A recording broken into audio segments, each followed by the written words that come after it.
Discipleship Radio. Discipleship Radio. Discipleship Radio.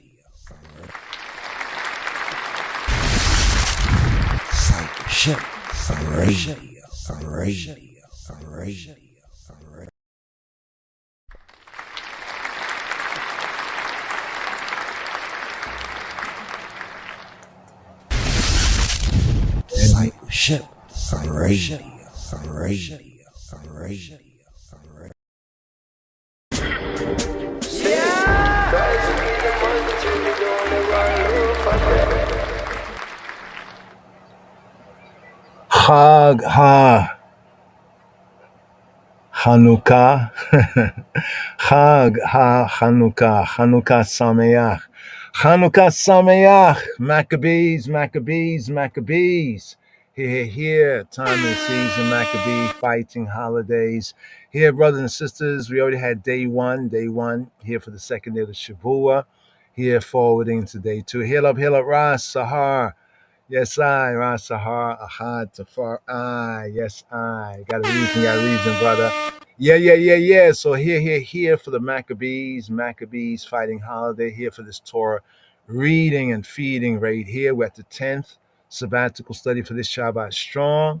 The Parashat MIQETZ, the Torah portion known as MIQETZ. From the end. Come be a part. LOJ, Atlanta Jews Society. Where Hebrew feels like home. So right here we have MIQETZ, the 10th sabbatical study for this Shabbat strong. Here between the cusp of the 9th and the 10th month right here. Here we have MIQETZ. So here in the 9th month, here at the 25th. Now here's what's interesting about the whole Hanukkah and also the connection, right, with the birth of Yeshua, with the reason for the season, Christians and Hanukkah, Yosef, and the Messiah, right? Also a theme on the so-called Christmas and Yom HaKippurim, but the connection here in the season, here in the darker part of the Shana of the year, here we're in the out of season, right? Remember, 3 times in the year show all the males of Yisrael. Those are the 7 months from the March, April, the Abib time. Yes. Oh, Ross Ison is in the building. Oh, just got word. Yes. Give thanks. So yeah, brothers, we definitely, hopefully on the Mondays or the Thursdays, during the Shavua, during most of the weeks, coming forward, if we can, chop it up if ones and ones have the time and the opportunity, hopefully, so the co-laboring Chaverim, we can go through the Torah portion, the reasonings, questions, and answers, and also hopefully invite some questions, and give some answers or seek the answers together, from, our little and growing audience. But here, the reason for the season, MIQETZ, right? At the end.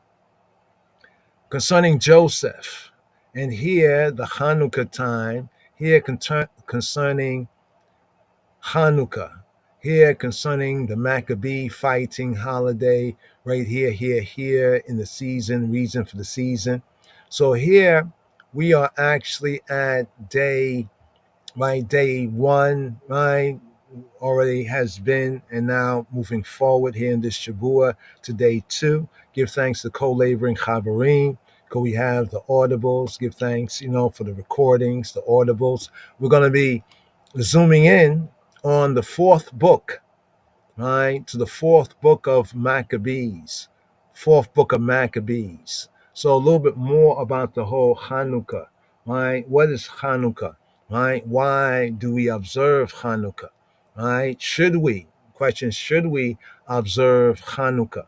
Well, Hanukkah here, 2025, the Maccabees fighting holiday. So let's get a basic overview here of Hanukkah, right? Of Hanukkah. Some basic 411. So we say Hanukkah Sameach, right? A happy Hanukkah, happy Maccabee fight. So the connection here of Hanukkah with both the book of Maccabees, and in particular for these 8 days, these 8 lights, the 4th book of Maccabees. Now, in the proper version, the proper printing, like that's found in Lost Books of the Bible, Forgotten Books of Eden, they have the 4th chapter, right, or the 4th book, actually, the 4th book of the Maccabees. And properly, if you get the 4th book of Maccabees and it has 8 chapters, then that's the version there. In some of the other copies out there of the 4th book of Maccabees, they break up the chapters in some very irregular ways. So you may have the 4th book of Maccabees, that's generally the content. But if it's not broken down into the 8 chapters, then that's not the proper version right there. So the proper version of the 4th book of Maccabees has 8 chapters.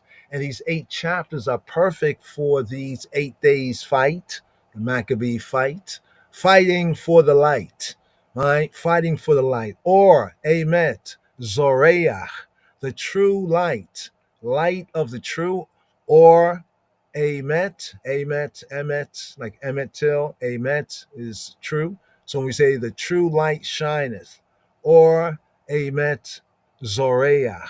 So on the biblical, the scriptural, the biblical, when we say the biblical calendar, we're talking about the biblical calendar where the beginning of the moons, right? The beginning of the months, the beginning of the moons is during the spring season, roughly the March, April season, Hebraically the month of Abib, where that's the first month, right? And then we move forward in the holy season, the covenant season, right, to the 7th month. And there we have the 7 appointments, the feasts, the festivals, 3 times in a year. So within those 7 months, we're in season. And in those 7 months, we have 3 times in the year where HaTorah says that all the males of Israel are to assemble themselves, are to appear. Actually, it says, are to appear in the place that Yahweh Elohim has set his name. Right? So the whole book of Maccabees to get the full. But here in the specific observation of the Maccabee, right? The Maccabee fight, right? The fight for the light. Often ones will speak about Hanukkah, right? Amongst other Yehudim, amongst other Jews and Yehudim will speak of Hanukkah as the feast, called the feast, the festival of light. But as we study, right, the so-called apocryphal books, right, but as we study the book of Maccabees, and in particular for these 8 lights, a chapter a day. For these 8 lights, right, a chapter a day. So where are we? Where are we right now? Here in the season, just to kind of ground ourselves. Where are we here in the season, right? Here in the season, it began on the 25th of the 9th month. So when we're speaking about the biblical calendar, right, the biblical calendar as we find it within Exodus, and within the Torah, in the biblical calendar, right, the month of that's called Kislev, by some, we say Kislev, others would say Kislev, right, the month of Kislev. This is the 9th month of the Shana, counting from Abib, counting from the first of the moon, the Rosh Chodashim, where we have Passover in the springtime, in the spring season, in the the March, April season, right? So counting from there, right, to here we're at the 9th month, right? The 9th month of the year. That means that we're basically 2 months out from the end of the year, right? The holy year, the churchical ecclesiastical year of those 7 months, as it says, and in the end of the year where we gather in our crops, because now we're in the winter months, the winter moons, right? The winter months, the winter moons. Also the darkest time of the year, right? And it's interesting because with the darkness, the longer days, right? Actually, the shorter days and the longer nights. Again, right? We're in the time of the season, right? With the shorter days and the longer nights, and also the winter moon. So this is one of the darkest moons, right, of the whole Shana. with the days progressively, right, day by day, right, getting shorter, and the nights, right, the shadow season called the nights, getting longer and longer. Indeed, right? The so-called winter, what's known as the so-called winter solstice, right, often occurs during the last week, the last Shabua, right, of Kislev, of the ninth month, right? And therefore, Shabua is the week of 7 days, the Shabua of Chanukah.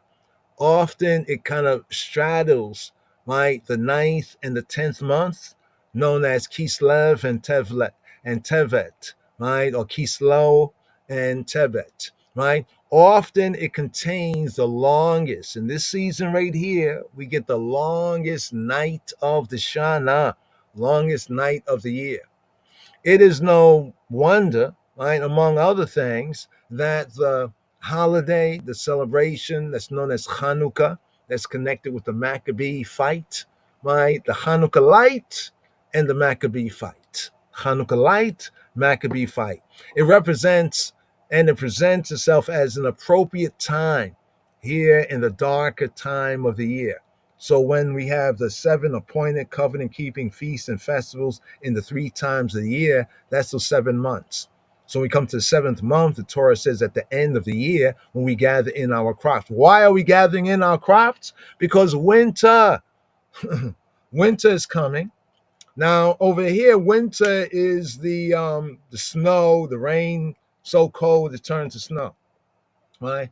In other parts, like in the parts of the earthly plane, like over there, right, we have more the rains. Like it becomes like a rainy, in some cases, the rainy season. You get it? Rain when it's cold, like over here in the Americas, the Caribbean, but it's particularly in this North country. Here we get the snow, right? So all these are the elements that we get when we come out of season.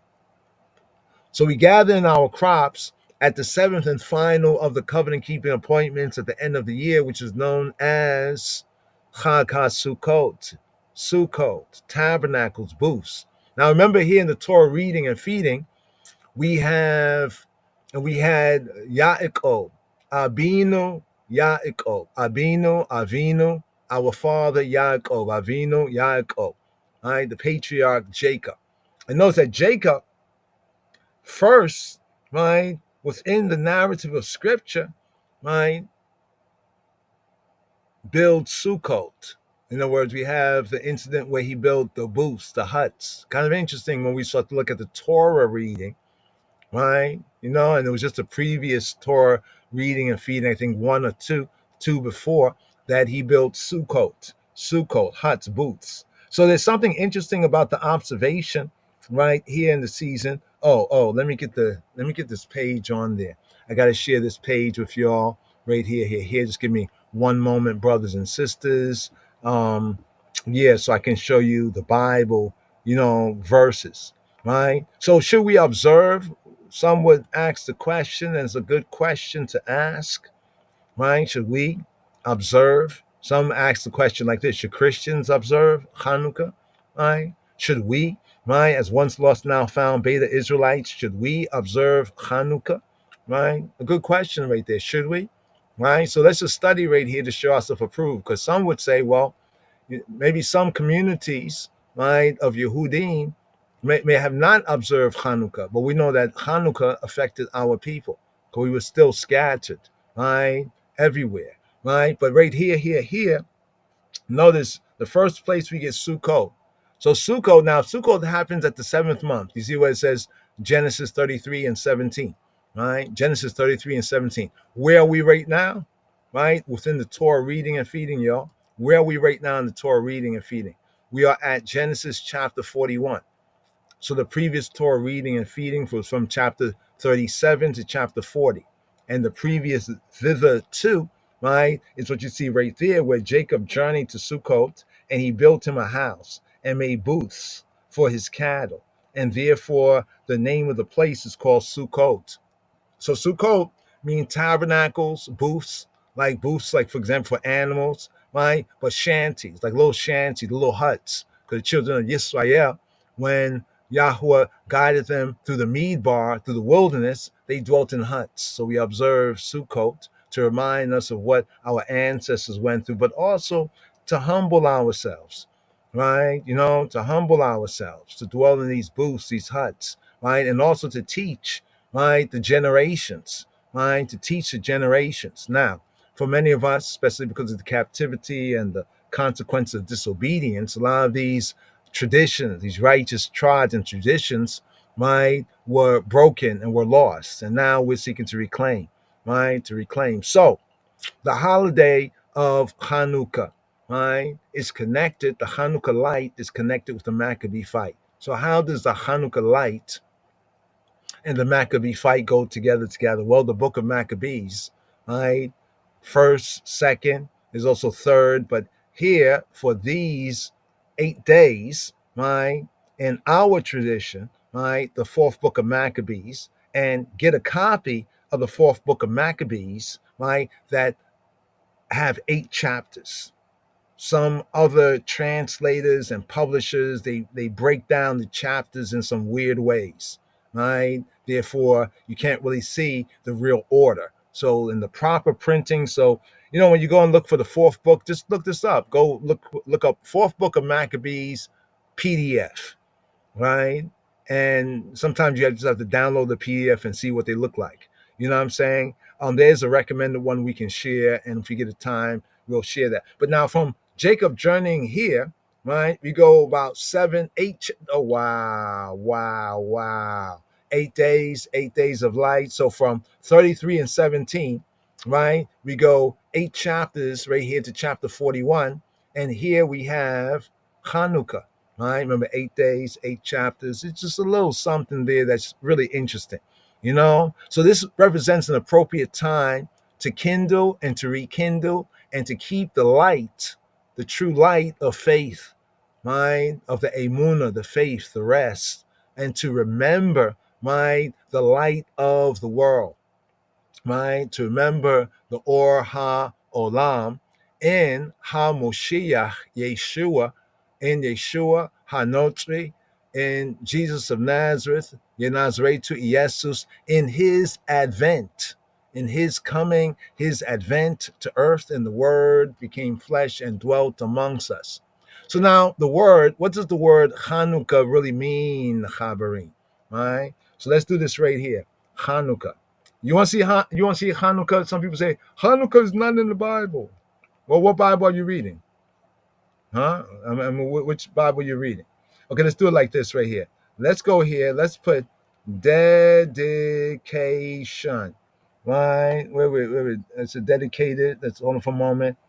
In fact, instead of dedication, we're going to say dedicat. Now, I'm not going to put dedication because I want to get all the verses, the ones that say dedicating and dedication. I want to get both verses. So just the root part of the word, so to speak. Boom. So here you see on the screen the first place, right? The first place or the first mention, right? The first place, the first mention of Hanukkah in the Bible. I know people say, well, where's the word Hanukkah? Well, the word says to study to shew ourselves approved. So let's do this right here. Let's change this over right here, and let's go to the KJV with the blue letters. So here in Numbers chapter 7, now this is also a read. This is also a read right here. This is part of the reading, right, for these 8 lights as well, these 8 days. Now, Hebrew for Christians, right, Ivrit Lenotzri has a very good and a reliable chart right there as well. Right. I think we also have it on our site as well. Check it out. We'll get to that in a momentarily.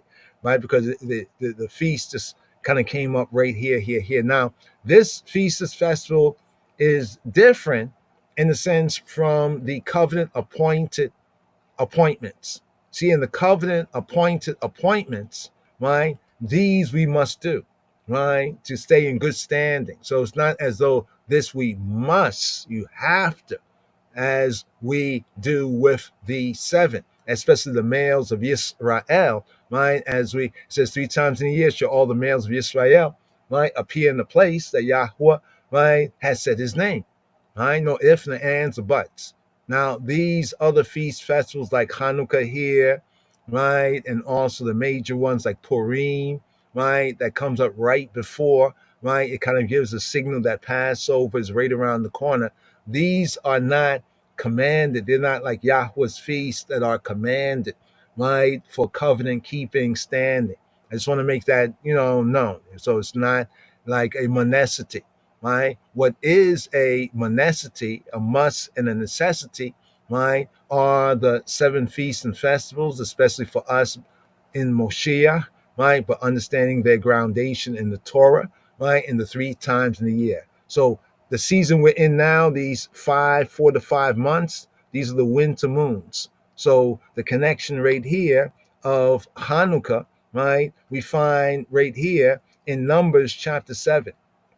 In Numbers chapter 7 also, right, for the each day it's several verses, right, which is the appointed reading, right. We'll seek to bring up a chart so you can see it for yourself, but let's just go right here, just take notes of this right here. It says, and the princes offered for dedicating of the altar in the day that it was anointed. So we have the princes of Israel offering, and the word dedicating. Let's zoom into that word dedicating. I know we say livicating, but here, you see what we got right here? We have Hanukkah. We have Hanukkah, Hanukkah. What Hanukkah here, BDB, Brown Drivers and Briggs, defines it as dedication. Of course, I, you say livication, yes? Consecration, right? Let's scroll down here. This is a noun feminine, but Strong's bringing out more better, right? So Bunna dead, right? Dedicating, livication, right? Strong's definition, we get to the H2596, but here on the H2598, the underlying word in Numbers chapter 7, verse 10 is for dedicating is Chanukah. For the what? For the Chanukah. The Chanukah of what? The Chanukah of the altar. So if you study the so-called apocryphal books, I say so-called, they're actually our scriptures about our people, telling us what we need to know about ourselves, right? But if you go to the book of Maccabees and you start to read and study and recognize, you'll recognize that the altar was defiled by the Greeks, as later on the Romans would do in 70 AD, right? The Greco-Roman. What kind of world are we in? Right? Nouveau Ordo Seclorum. We're in the New World Order, right? They're trying to make it new. They're trying to make it new, right? But we're in the Nouveau Ordo Seclorum. And this Nouveau Ordo Seclorum, what is it based upon? It's based upon the Gentile culture, the Anglo-American culture. And what is the Anglo-American world order based upon? It's based upon the Greco-Roman system of things. That's why you have democracy, right? And republicanism, right, in the same bed. Even though those two systems were opposed one to another, but culturally, those peoples worked together. The Romans adopted everything, right, that the Greeks did, with one exception. The only thing the Romans didn't like from the Greeks, you know what the Romans didn't like from the Greeks? Government. They didn't want democracy. Everybody got to, nah. That's where we get republic. That's why if you notice in this Babylonian system, that's a little bit of this, a little bit of that. It reminds me of, that statue, that idol in Daniel. There's some gold, some silver, some brass, some copper, some clay, got all these little things. So they have the democracy and republic. You pledge allegiance to the flag for which it stands. What's it? To the republic. But then the system is democratic. So at the time of Maccabees, right, the Judeans, right, the Judahites, they were being afflicted by the Greeks, right? And the Greeks had defiled, right? Antiochus, Epiphanes, the madman had defiled the temple, right? The vessels, everything, but particularly, they had defiled the altar. So when we look at this verse, it says the princes offered for dedicating. Want to know where's Hanukkah in the Bible? We can show you Hanukkah, right, in the Old As we're showing you right here, here's the groundation, the roots, and this is why this chapter is read. And the princes offered for dedicating, or more correctly, now that we know, for Hanukkah. They offered for Hanukkah. So what is Hanukkah? Hanukkah is initiation.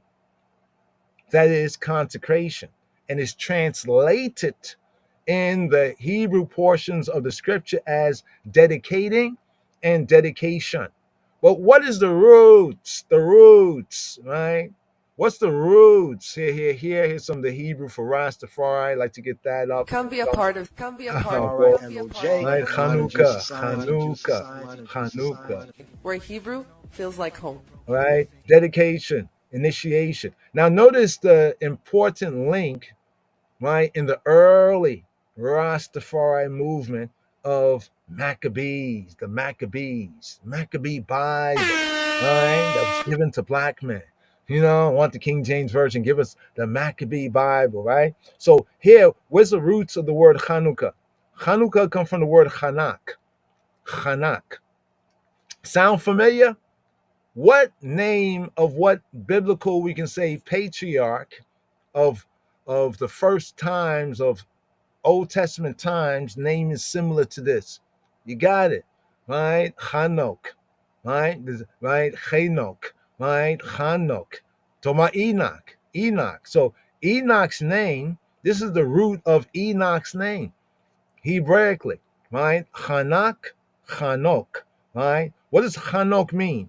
Hanok means to train, to train. Now remember previously on the previous page, they say Hanukkah, dedication, consecration, but we recommend the more better understanding is initiation. For the what? The initiation, right? They have inaugurate and all that, but auguries has to do with the Roman practice of cutting open birds and trying to determine how things are going to be, you know, based on the intestines of birds. So that's why we don't like that word inauguration, but that's why the Gentiles like to use that word. It's the inauguration. But it has to do with some Roman rites and rituals and Roman religion. But the basics of this is to train up, to dedicate or to initiate, right? To initiate, to train up, right? To train up, right? To dedicate or to initiate. We're looking at the roots, right? Roots of Hanukkah, a primitive root, properly to narrow. What does Moshe Rabbeinu, our rabbi, the Rabbi Yeshua Hanotri, Justice of Nazareth, say? Right? Broad is the way that lead to destruction, right? But narrow is the gate, right? Narrow is the what? The gate. The gates. He loveth the gates of Zion more than all the dwelling place of Jacob. Narrow is the gate that lead to life. So right here, figuratively, look at the figure. Figuratively, this is to initiate. And here's a key word for discipleship, to discipline. That's why it's interesting that where Hanukkah occurs in our cycle, even of Torah studies, right here, the Beit Midrash, we notice we're at the 10th, right? At the 10th sabbatical study. So after we fulfill the holy season, right? The 7 months, the 7 moons, and the 3 times, right? At the end of the year, we go into the other season, this season here. This is what they call scripturally out of season. So when you hear them say in season and out of season, right? In the ways of the scripture and the Torah, here we're in the out of season, the 5 winter months. The book of Jubilees, it reminds us that it's from ones like the patriarch Abino Abraham, that during this very same time, right, these 5 months in the so-called winter moons is a time for studying Torah, right? And thus, Judaically, Hebraically, this is where we begin again the cycle of Torah reading and feedings, right? And then now we come to the Hanukkah, and we see the Hanukkah link is initiation from the word Hanak, that means to initiate or discipline in the sense of dedicate and train up. Once again, this is the root, right? This is the root of the name of Enoch, right? Hanok, right? So the princes offered, now for a better understanding, the princes offered for initiating, For doing what? For initiating the Mizbeach, the altar, in the day that it was anointed. So when we understand this here, then we can understand what we see in the book of Maccabees, right? And why this was so special, right? After they got that victory, the Maccabee fight, right? For the Hanukkah light, right? And then that 1 day's, right, of oil, right? Remember, every day, according to the Torah, the priest, the high priest, and the function of Messiah. Remember, it's only the high priest, and the high priest's role is the function of Moshiach. This is why in the new covenant, when we say Yeshua is HaMoshiach, properly, he is HaMoshiach, not in the sense that he is king, like they like to say that, right? But in the sense that he is the prince, right? And in the sense that he is the high priest after the order of Melchizedek, right? After the order of Melchizedek. This is what Hebrews, the whole book of Hebrews is explaining that.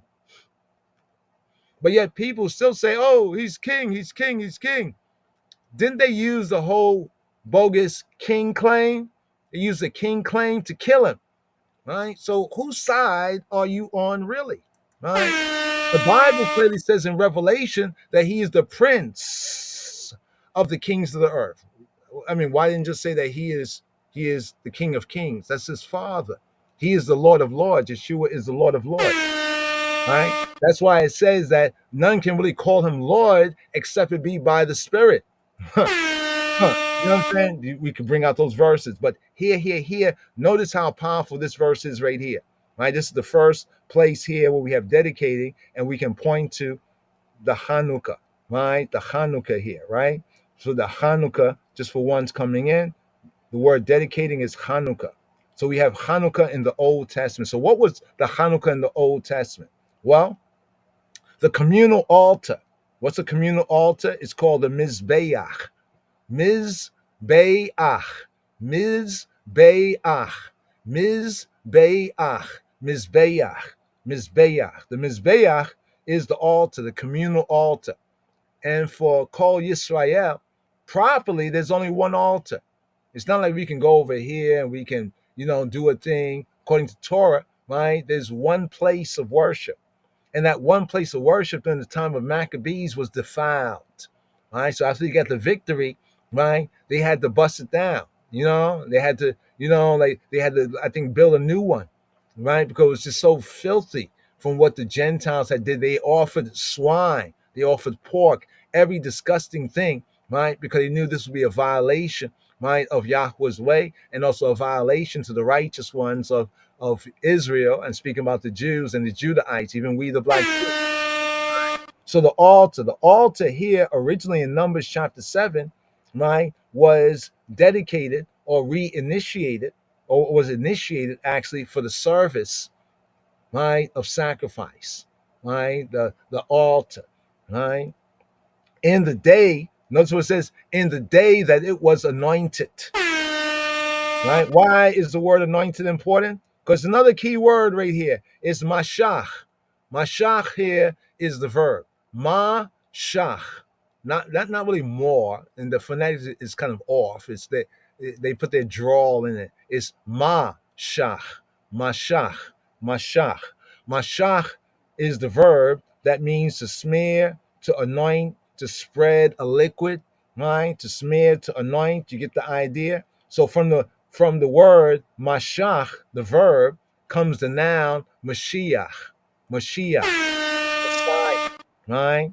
So here we have, right, the day that the altar was initiated was the day that the altar was anointed. And when you anoint, what do you use? What do we use? Not what do you use or I use. No, what are we to use? We used to use the oil. Right? Now remember in the Brit Chadasha, the New Testament, right, that oil, right, is a symbol of spirit, of ruach, right, of spirit. We'll touch on that. But let's scroll down right here. To rub, right, with oil, or to anoint. The implication of rubbing with oil or anointing, Hebraically, that means, that is to say, to consecrate, right, to consecrate. But notice the other word right there. It says also to paint. right? So the anointed one is the painted one. How interesting is that, right? The anointed one is the painted one. Can explain a lot about the icons and iconography. That explains a whole lot right there, right? Just within that understanding of the basics of the Hebrew, right? So notice in this one verse right here, in this important chapter, so chapter Numbers, chapter 7, is very, very important, right? In connection with Hanukkah, right? In connection with the Hanukkah light and with the Maccabee fight, right? So wanted to share this right here as we go through. Look in the chapter. Look at the chapter, right? The next verse, it says, on the day for the Hanukkah of the altar. Over here in verse 84, when we come to the end, because it basically talks about each one's offering, it says, this was the Hanukkah of the altar in the day when it was Mashach, when it was anointed by who? By the princes of Yisrael, right? And then it speaks about the gift. So each of the princes, the 12 princes representing their respective tribes, right, brought the same exact gifts or offering. And this offering, right, was offered to Yahweh for the use of the Kohanim, the priests, and for the use, right, of the Levim, right, the Levites, right? So this was their offering, right? Let's go over here, right here. As you can see over here, it says, this, the Hanukkah. This was the what? The Hanukkah of what? The Hanukkah of the altar. So if you read Maccabees and study Maccabees, you'll see that what led to that feast, that celebration, that remembrance, right, had to do with the altar, right? And also had to do with the anointing, right? As a livocation, the altar has to do with the anointing, and also it had to do with the oil, right, in the lamp and keeping the lamp lit, right, within the holy place. Because all the vessels, the furniture were defiled during the time of Maccabees by the Seleucids, by the then Greeks, right? So this was the Hanukkah of the altar. You'd be, oh, Hanukkah, Hanukkah, Hanukkah. But no, this is the Hanukkah of the altar. So when we study Maccabees, we have an audible here. It's from an old, what was that called? History Channel. Had this Maccabees Revolution and Redemption, right? And often we kind of share some of the audibles. But if you can get a copy of it, maybe we'll just find a time and we'll go through it. Maybe not tonight right here, but just so ones can check it out. But if you can check out that, it might be still up there on YouTube. It used to be out there on YouTube. I know they even now people used to put up from their own recordings, but now that these companies find that, oh, people really like this or that, now they're putting it up, up there. So check it out. History Channel, Maccabees Revolution and Redemption, right? A fight for spirituality, right? The mysteries, the mysteries of the Bible. Yeah, that was that series right there, the mystery of the Bible. Just as a little excerpt here, Shema Yisrael. Hear this.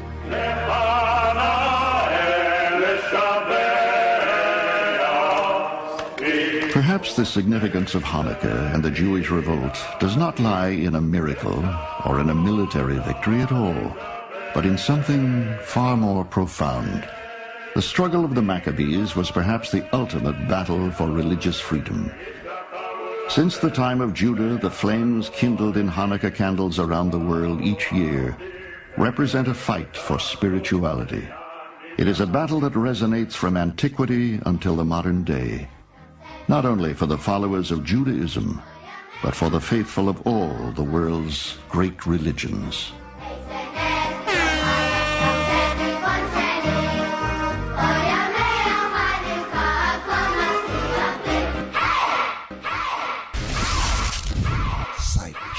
Separation.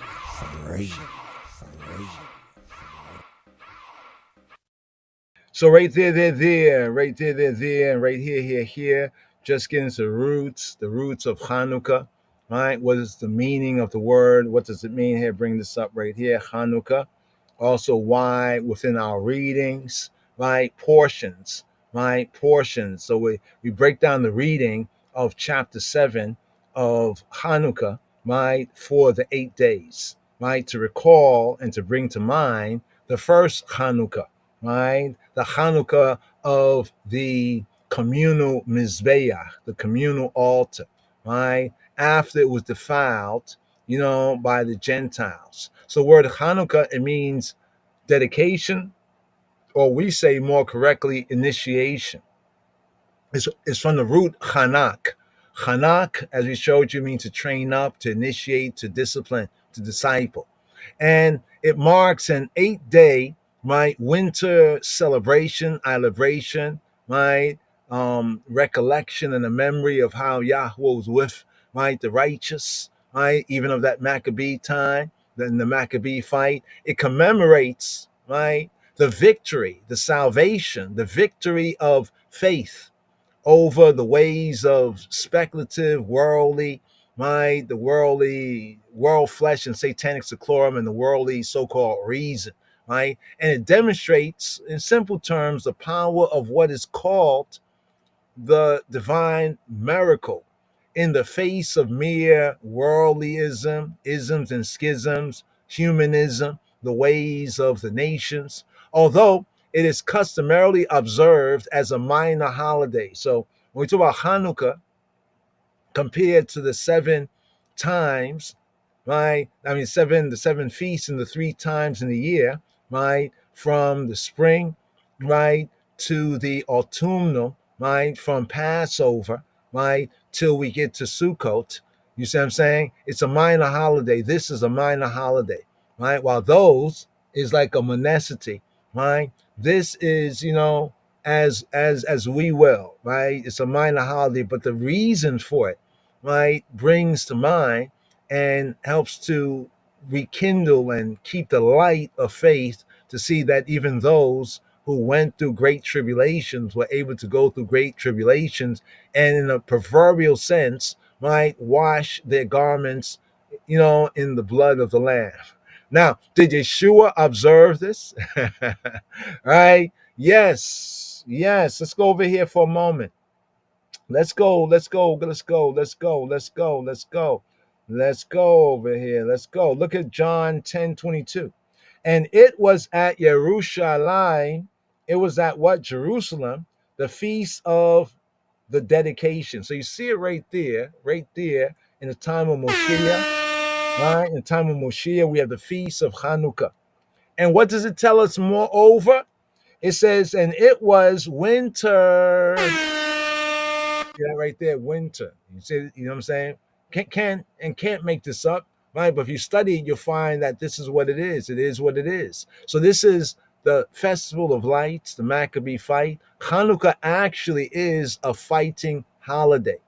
And this serves as a calling to resist the downpression of the world, the flesh, the satanic seclorum of the nations, the Gentiles, and to exercise the emunah, the faith, the credit, right, in Yahweh Eloheinu, right, in Jehovah our Elohim. Let's bring up a verse right here. Romans chapter 13, verse 12, as a point of reference. Right? Here we go. Simple text. Wow. The night is far spent. The day is at hand. Let us therefore cast off the works of darkness and let us put on the armor of light. There's a big connection right there, even with the reason for the season. The night is far spent. Right? The day is at hand. This is the time in the season where the days get shorter, the nights are longer. Let us therefore cast off the works of darkness. We're in the darker time of the year, where we even have the longest night of the year, right? But here with the Hanukkah remembrance, right, of the victory of the true faith, right, over the world, flesh, and satanic seclorum, let us put on, they said, put on the full armor, put on, what kind of armor here? The armor of light. Right? The armor of lights, the armor of the light of the world. This year, right, the 8 days of Hanukkah here in the 2025, right, begins on the first day of the Shavuot, called Sunday, right, December 14th, after the sunlight down. And according to those who observe such tradition, that was the first candle, the lighting of the first light, the first of the 8 lights. And we go forward and continue to run it until we get to the second day of the Shavua. So notice where we're at right here. This is the second day of the Shavuot, what's called the Monday. But we go from the 14th, right? The first day here, December 14th, at sunlight down, the first light, the first candle, running forward to the next Monday, right? December 22nd, 2/2, right? At sunlight down. Not sundown, because sun will go up and down, right? They even knew that. But when the light of the sun, right, go down, the evening time, yeah? On the first night of Hanukkah, traditionally speaking, one flame, right? One flame, one fire, one flame, right? One flame is lit, right? On the second night, two lights are lit, and so on until the eighth night when eight flames are lit. This is one tradition. There's some of us who might observe a different tradition, right? Now, also to speak about the Hanukkah, because there you might see there's like a nine branch lampstand. Now this is a later day intervention, right? But what we know in the narrative concerning that Hanukkah, that if that one day's worth of oil lasted, right, for 8 days, this means that all the lamps, right, all the lamps were lit. Right. So as Mashiach, you know how Mashiach says, like when he speaks about nobody puts like the candlestick or the lampstand under a bushel or something like that, but in a prominent place. Right. So some observe a tradition where they light one light every day. This is the popular tradition nowadays. While others of us studying Torah and scripture recognize that, well, first of all, they didn't have a Hanukkah. They didn't have a nine lampstand, nine lampstand. No, they had the same menorah that Yahweh instructed the Israelites in Torah. And the miracle wasn't that one light lit, the second light lit, the third, the eighth, like eight light. What you talking about? No, what it was the seven branch. That means that one day's worth of oil that usually would only last for one day or like the night into the next day. You know what I'm saying? This lasted the lamp, that one day's worth of oil, right, of olive oil. It lasted and lit the lights of the menorah with the seven branches, right? Or rather, the seven lamps, right? Because it has three branches on this side, three branches on that side, and the center. So that means that the seven, right, are to be lit for 8 days, right? So this is the tribe that we recommend and we advocate right there. But the other way, one light a day, hey, you know, this is not a hard and a fast thing, but logically speaking, and according to the Torah speaking, they did not have a Hanukkah. I know that bothers some because that's become a tradition, but it's a man-made tradition right there. You know what I'm saying? And it kind of corrupts the whole point of the narrative and the testimony that we have in the book of Maccabees. They were seeking to restore things within the temple as Yahweh had appointed it. So they would not say, hey, you know what? We're going to have a Hanukkah so that we can light for 8, 9, days or whatever. Nah, because the miracle was that the menorah, right, with the seven lamps, based on one day's worth of oil, kept lit for 8 days. It kind of brings to mind a little bit of, remember Yehoshua, Ben Nun, Joshua, son of Nun. You know what I mean? Remember the sun kind of standing still in a sense, while they fought, right? And while they gained the victory. Well, this is the same sense, right? In that sense, right? Okay, just a little bit more right here. So what are our readings? So because Hanukkah is called an 8-day, right, feast and festival, there has to be at least one day when Shabbat, one day when the Sabbath, right? There has to be one day when Sabbath and Hanukkah overlap. And usually this is called the Shabbat Hanukkah, the Sabbath during the season, right? And the observation of Hanukkah, right? And in some cases, there can even be two, right, on years when the Hanukkah begins. So when Hanukkah begins on the Shabbat, there's at least two, right? During the rest of the Shavua is the week, the 7 days. The maftir, which is the Hanukkah reading, is divided over the 8 days. The maftir in Hebrew means like the additional reading. So during the Torah readings, we usually have the maftir reading before we conclude. But here we focus on this like shorter readings here, right? The shorter readings. So on the first day, we have Numbers chapter 7, verses 1 to verse 17. On the second day, from the same Numbers, where we have Hanukkah, right, in the scripture under the word dedicating and dedication, we read Numbers chapter 7, second day, verses 18 to 29. And you'll see and you'll hear, right, that during this particular time, what's going on right here? Hold on for a moment. I'm just noticing something right here that seems to be a little off right here. No. It's somebody else's, some notes here I'm seeing right there, right? And on the third day, so forth and so on, until we get to the 8th day, where we have Numbers chapter 7, verses 54 to chapter 8, verse 4. And the thing you'll notice when you go through Numbers chapter 7, so just to get an overview, read through Numbers chapter 7, and you'll notice that, on the first day, the second day, the third day, the different offerings of the different princes of the tribes that offered. So it's broken down. So as we go through the Shavua, right, there's a kind of a linking with each of these days, because of the key theme in Numbers chapter 7 has to do with the Hanukkah, right?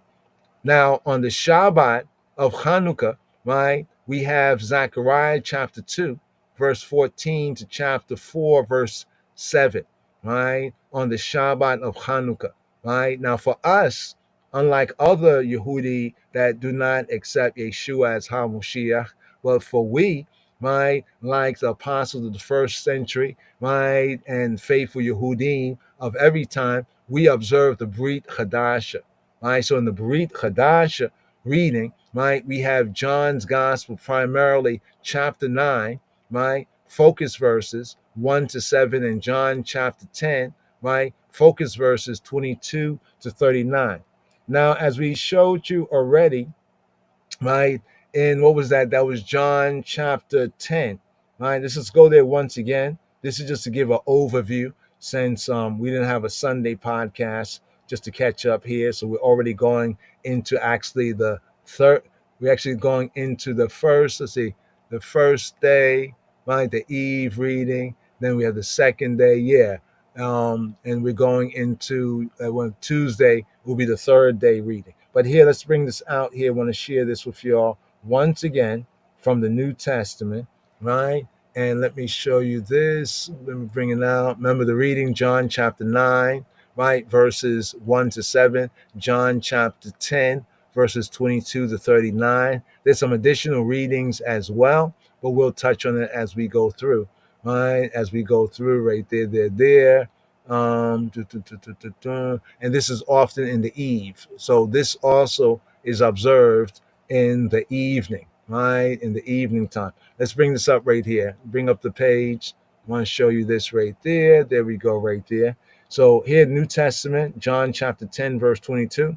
And it was at Jerusalem, Yerushalayim, the feast, Chag HaChanukah, Chag HaChanukah, right? And it was what? Choref. It was winter. Notice what it says, moreover. And Yeshua, right? And Yeshua, right? During this time and this season, he walked in the temple, the Hekal, in Solomon's portico, or what they call Solomon's porch, right? And then we get to verse 24. Then came Ha-Yehudim, the Judeans, right, round about him. And he said to him, so the Judeans, the Judahites, they mobbed Yeshua, right? He said, how long dost thou make us to doubt? If thou be Ha-Moshiach, right, because of the messianic expectation, if you be the Messiah, right, tell us plainly. Tell us plainly. How long are you going to hold us in suspense? right? And then there's a whole interesting discourse. A very important discourse is here in John chapter 10, right? In John chapter 10. Now, this right here is part of, the reading, of main part of the New Covenant reading. So we just showed you, right? Hanukkah, right? In Numbers chapter 7, Hanukkah. Also a link with Hanukkah, Hanak, to train, to initiate, and also with the man, right, that walked with God and was not, right, and for God took him, speaking about Hanok, aka Hanok, right, or Enoch, right. So then we showed you right here Hanukkah in the Brit Hadasha, right, Hanukkah here in the New Testament, right, and you can get into more of this right here, this particular read right here, John chapter 10. The section is verse 22 to verse 39.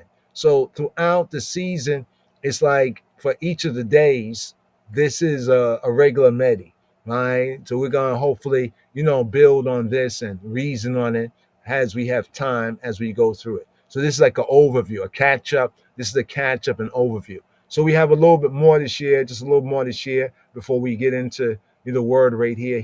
And yes, we do have a Torah portion reading and feeding. But just due to the reason for the season, we're going to let this take a little bit of preeminence right here, the time and the season, and then link it with this Torah portion, right? Since Hanukkah, it celebrates the victory of the Maccabees, the Maccabean forces, resisting assimilation. How many of y'all like Star Trek? Any of y'all watch like the sci-fi, any of you into sci-fi, it's like that Star Trek stuff. You remember that one? The Borg. Babylon is the Borg. Babylon is the Borg, the hive mind. Like the drone. Don't be no Babylon drone. Right? Don't be no Babylon drone. It's like the hive mind mentality. So the reason for the season is resisting assimilation. Right? And if you look at what was going on in the Maccabee times, ones were being ashamed to be Yehudi of their culture, who they were. They was trying to get along and to go along, right? Until Judah, right? Judah Maccabeus rose up. Oh, Maccabee means the hammer.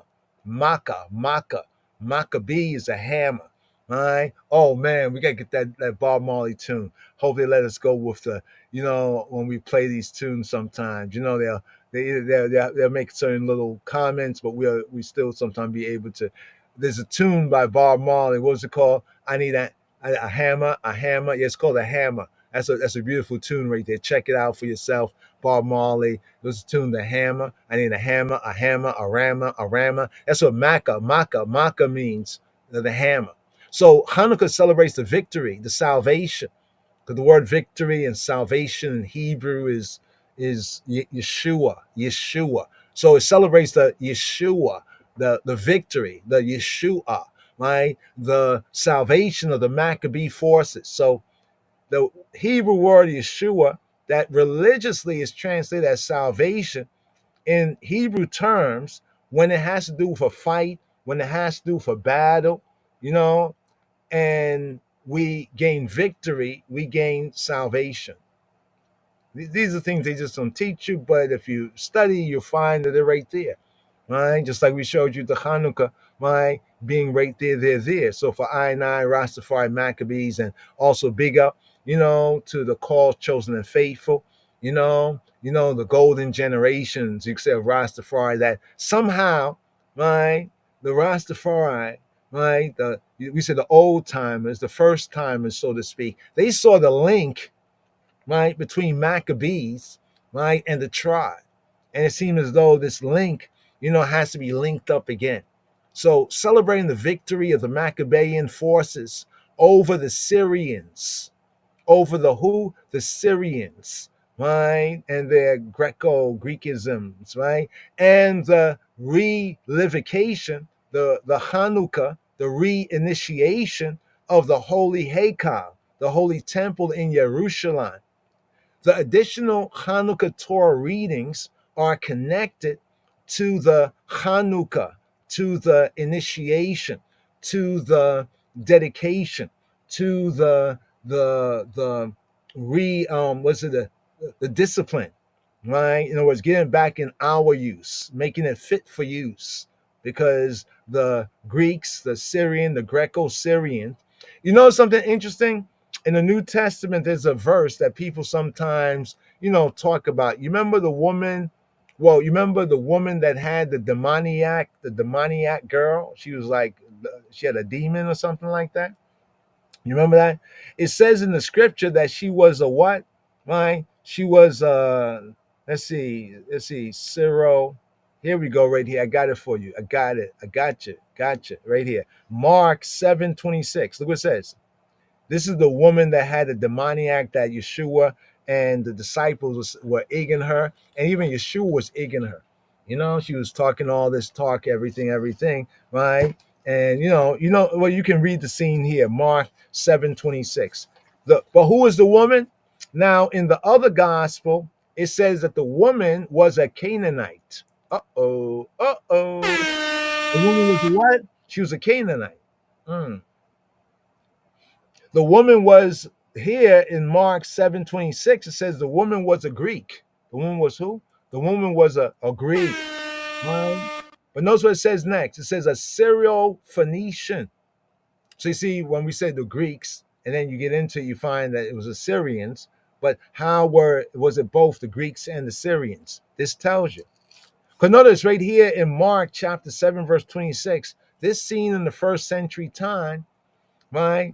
It takes place, a little while after, right? But close to, right? The times of the Maccabees. But now there's this woman that was a Greek, and she's a Syro-Phoenician by nation. Well, by what? So there's a Syro-Phoenician nation. Now the word Phoenician is a pseudo word. It's the biggest pseudo academically. Let's say about the Phoenician. The people that they call Phoenicians didn't call themselves Phoenician. That's like a Greek name. It's like when they call us the N-word.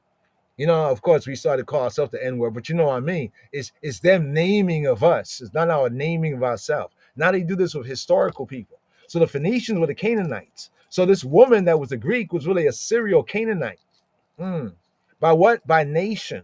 By what? By nation, by nationality. So she's not an Israelite woman. Some say that's maybe one of the reasons why Yeshua, was like, speaking about the children's bread. It's not right to give it to dogs. I was not sent but to the lost sheep of the house of Israel. Like what you like. And the disciples is interesting when you read the fuller scene. The disciples are saying, send her away. Our loving Lord. Yeah, he's loving, especially for Israel. Right? Charity begins at. And she besought him. She besought him that he would cast forth the devil, right, out of her daughter. Right? Now let's go over here. Now over here it says Greek, she was a Gentile. Come on, I hope there's not no Israelites trying to claim her. Right? Oh, no Israelites trying to, please don't do that. Right? Hata. She besought him, right? Let's go over here. So notice over here, both words are Gentile. Look at that. The both notes are Gentile. These guys are funny. They real funny. They're real funny. But what I'm trying to say is that she's a descendant of those people earlier that had persecuted the Judeans. That's the point here. A lot of people don't make that connection. They say, oh, there's this poor Greek woman and she's asking for the, yeah, but like the Moshiach said, right? It was her faith, right? Even after he was basically dismissive to her, she recognized her place. You see, her faith, right? Her faith. See the power of faith? Yeshua didn't lay hands on or any of that. He said, hey, where's she at? She's an Israelite woman. Let me come to her house. And no, right? The woman was a Greek. So let's get the word Greek. She was Hellenis, right? Now the Hellenistic people, the later day Greek people are the children of Hellas. Their great ancestor is Hellas. I know it sounds like hell, right? But that's the name, Hellas, right? And this is where we get the people being Hellenes. Now Hellenes, right, is a Greek woman, right? A later day Greek woman. And therefore being a later day Greek woman, she's a Gentile woman.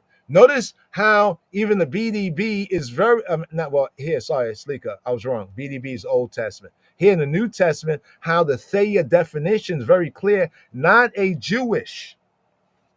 She is not a Yehudit. She's not a Yehudit.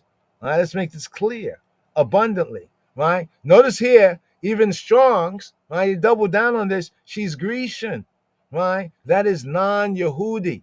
Right? Yehudit. Right? She's not Jewish. She's not, she's not one of us. Right? She's not one of us. Right? They say, yeah, a certain woman whose young daughter had an unclean spirit heard of him and came and fell at his feet. Right? Hold on for a moment. Let's just read this before we ride up right here, because this is important to understand. When you understand, well, who is persecuting the Judeans, the Judahites, right?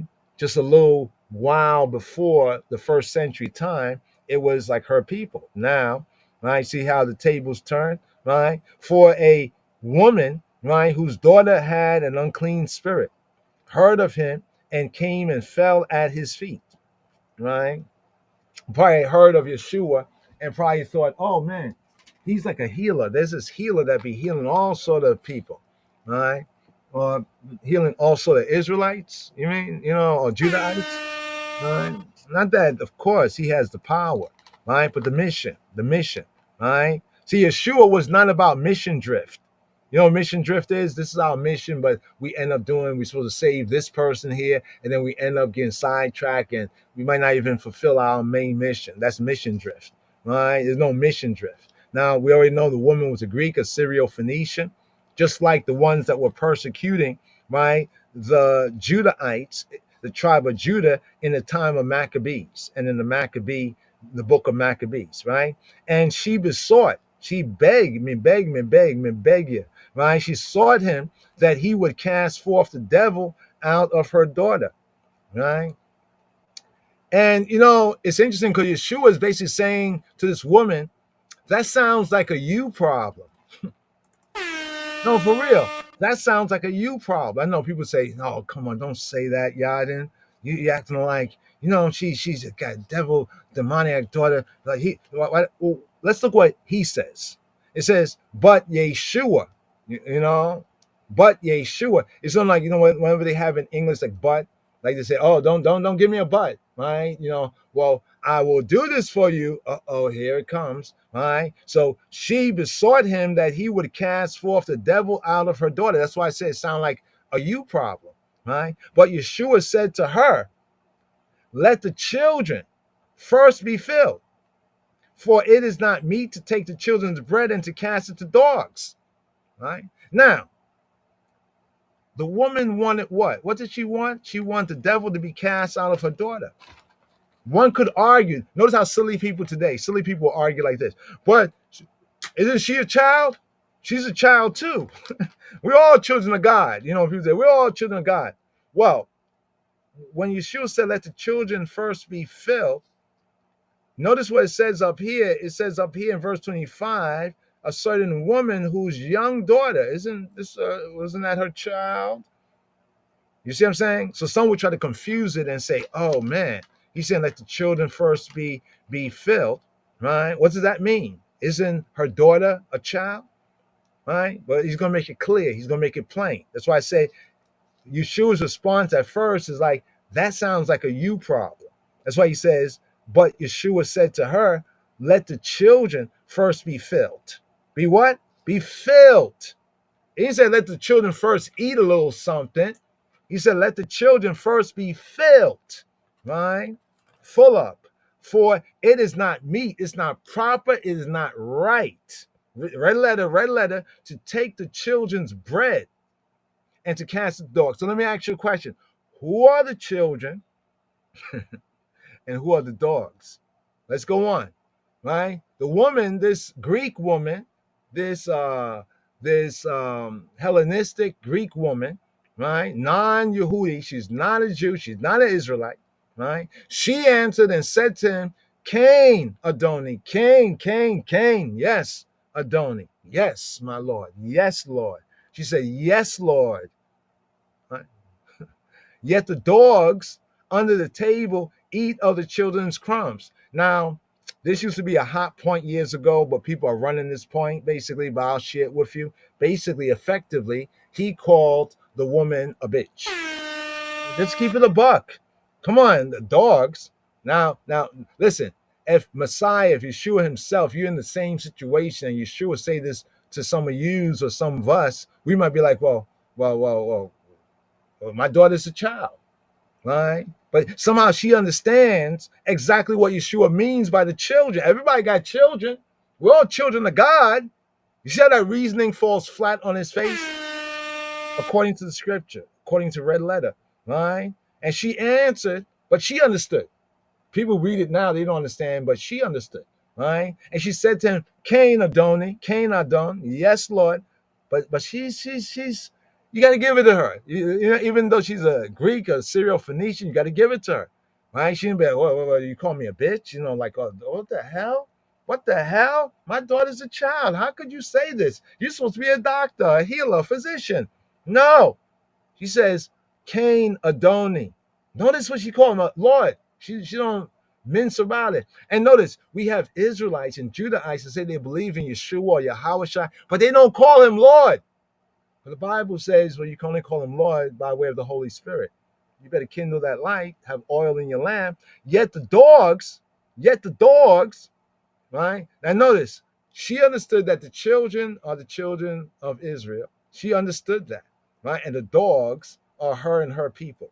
No problem. She didn't have no bones with that. She didn't complain. She didn't even act like she was offended. Oh, how dare you say that? You know, I wish she would.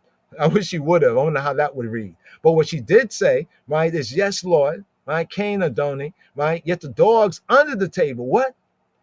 Wait, let me scroll here. You shouldn't say nothing about no dogs under the table. But she's humbling, right? Yeshua hit her with some heavy relic.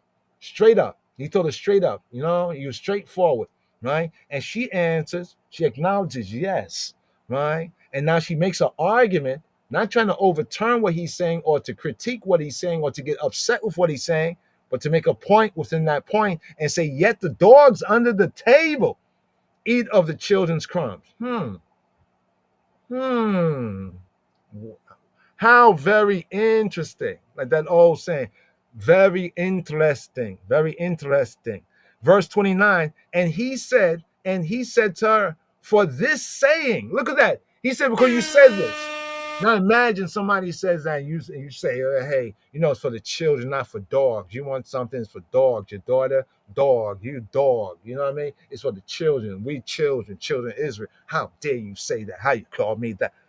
No. See her response? Well, her response got her, right? You know, a co-signing, right? In the spirit realms, right? And he said to her, for this saying, go your way. He said, gone. She said, for this saying, go your way. The devil is gone out of thy daughter. Right? Why? Because she acknowledged. And when she was come to her house, right, she found the devil gone out and her daughter laid in the bed. Now let me show you this here since we went over here for the Syro-Phoenician woman right here. Let's go over here, right, for the Canaanite. Right? Canaanites. Yes, we're going to go to Canaanite. Now, who are the Canaanites?